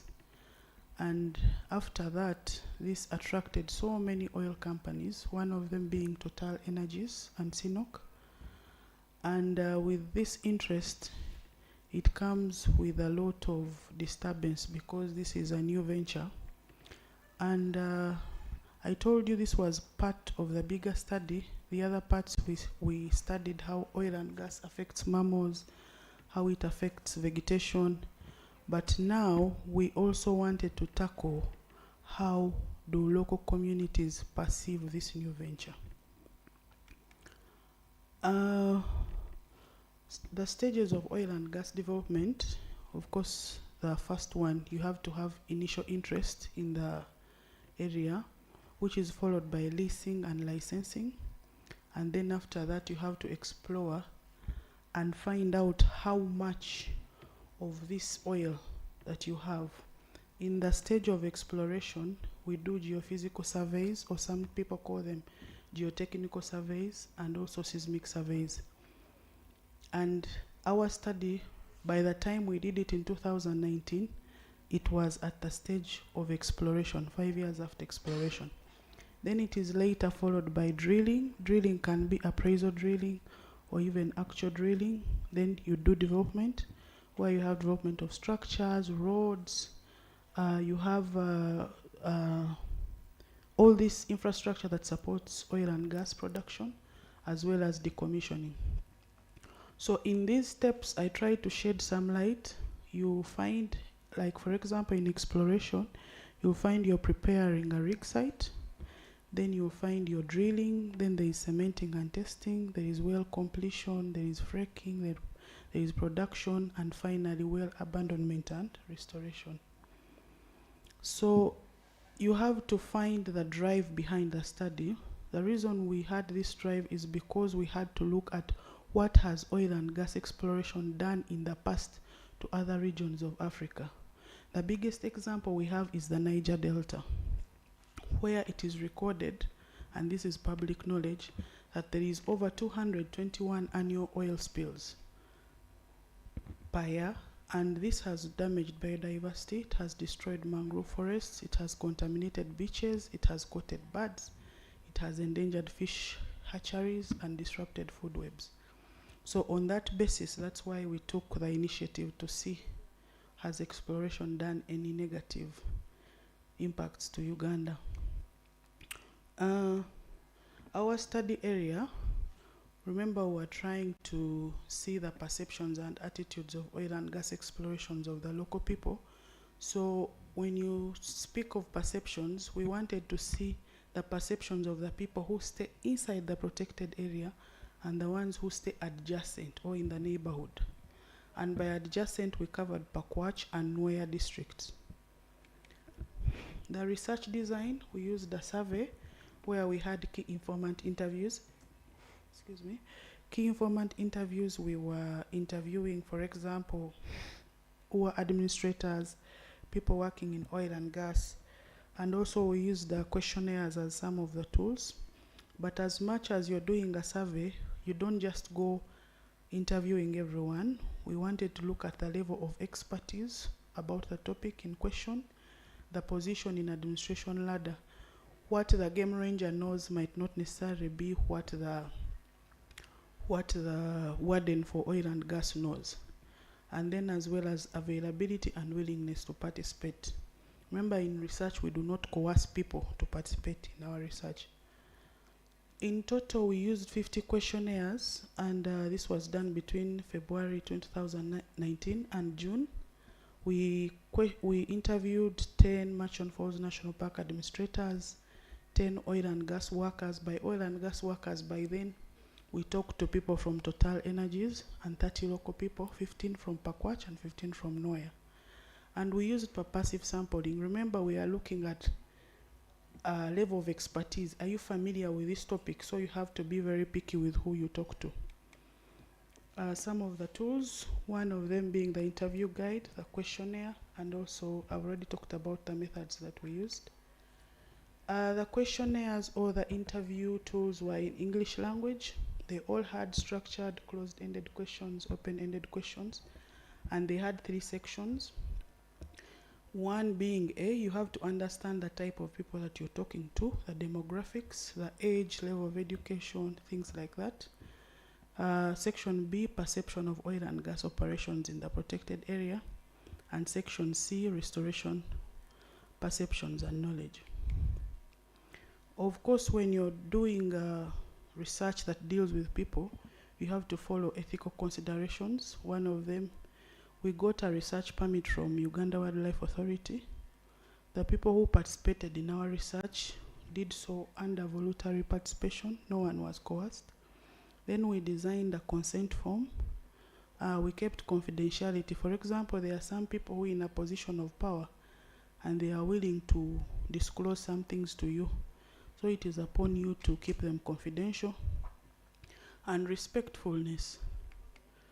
When we were analyzing the data, we used self-developed skills, one of them being that if you interact with people, remember we had structured questions, people will tell you a lot, so you have to sit down, arrange it in themes, sub-themes, and then code them, so that it is easy to change the qualitative data into quantitative.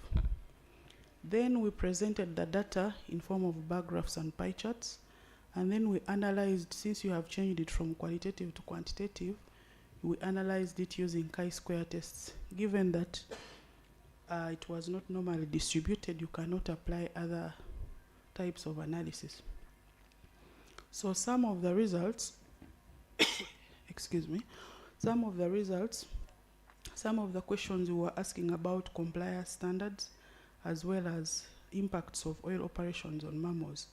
So when we're engaging with the people from the local communities of Pakwach and Nwea, we asked them, do you think these oil companies comply with the set standards? Some of them, they would tell you yes or no, and then they tell you exactly which area is lacking.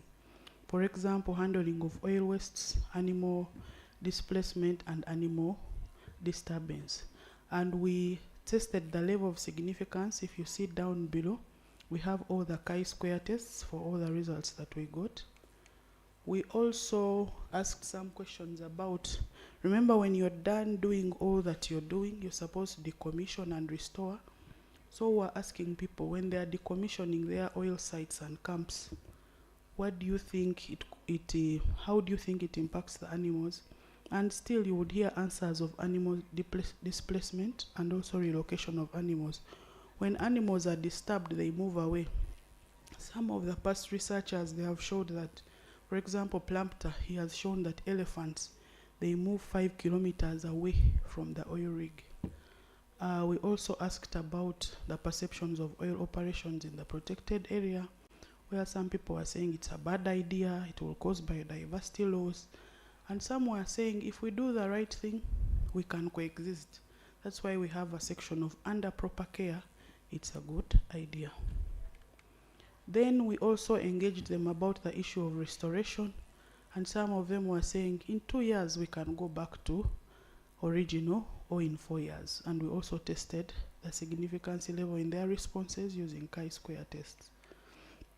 So some of the conclusions from our study were that however much we are doing all this in the protected area, the local people are saying you might be complying, but oil and waste management needs to be improved from their observation, since they are the locals and they have observed. They also made a comment about animal displacement and disturbance being the biggest observation they have seen. And then they talked about noise pollution, disturbance, and displacement. And they also registered their concerns that the protected area might lose its biodiversity if we do not take care. They also recommended that oil and gas can only be successful if we take proper precautions. By proper precautions is when you restore habitats that have been disturbed, and also not to tamper with core ecosystems, also ensuring compliance with AGRs, and also uphold UA guidelines.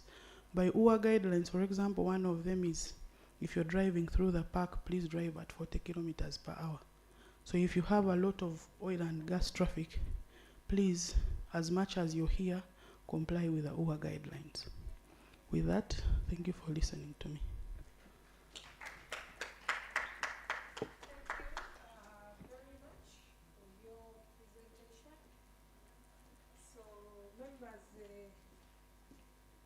Takeaway points: compliance, coexistence. We are looking at developing, but we must not look at it at the expense of destroying the ecological system. So matters to do with the protecting the biodiversity are key success factors. She was looking at a very sensitive area of resource management. local resource management, international resource what? Management.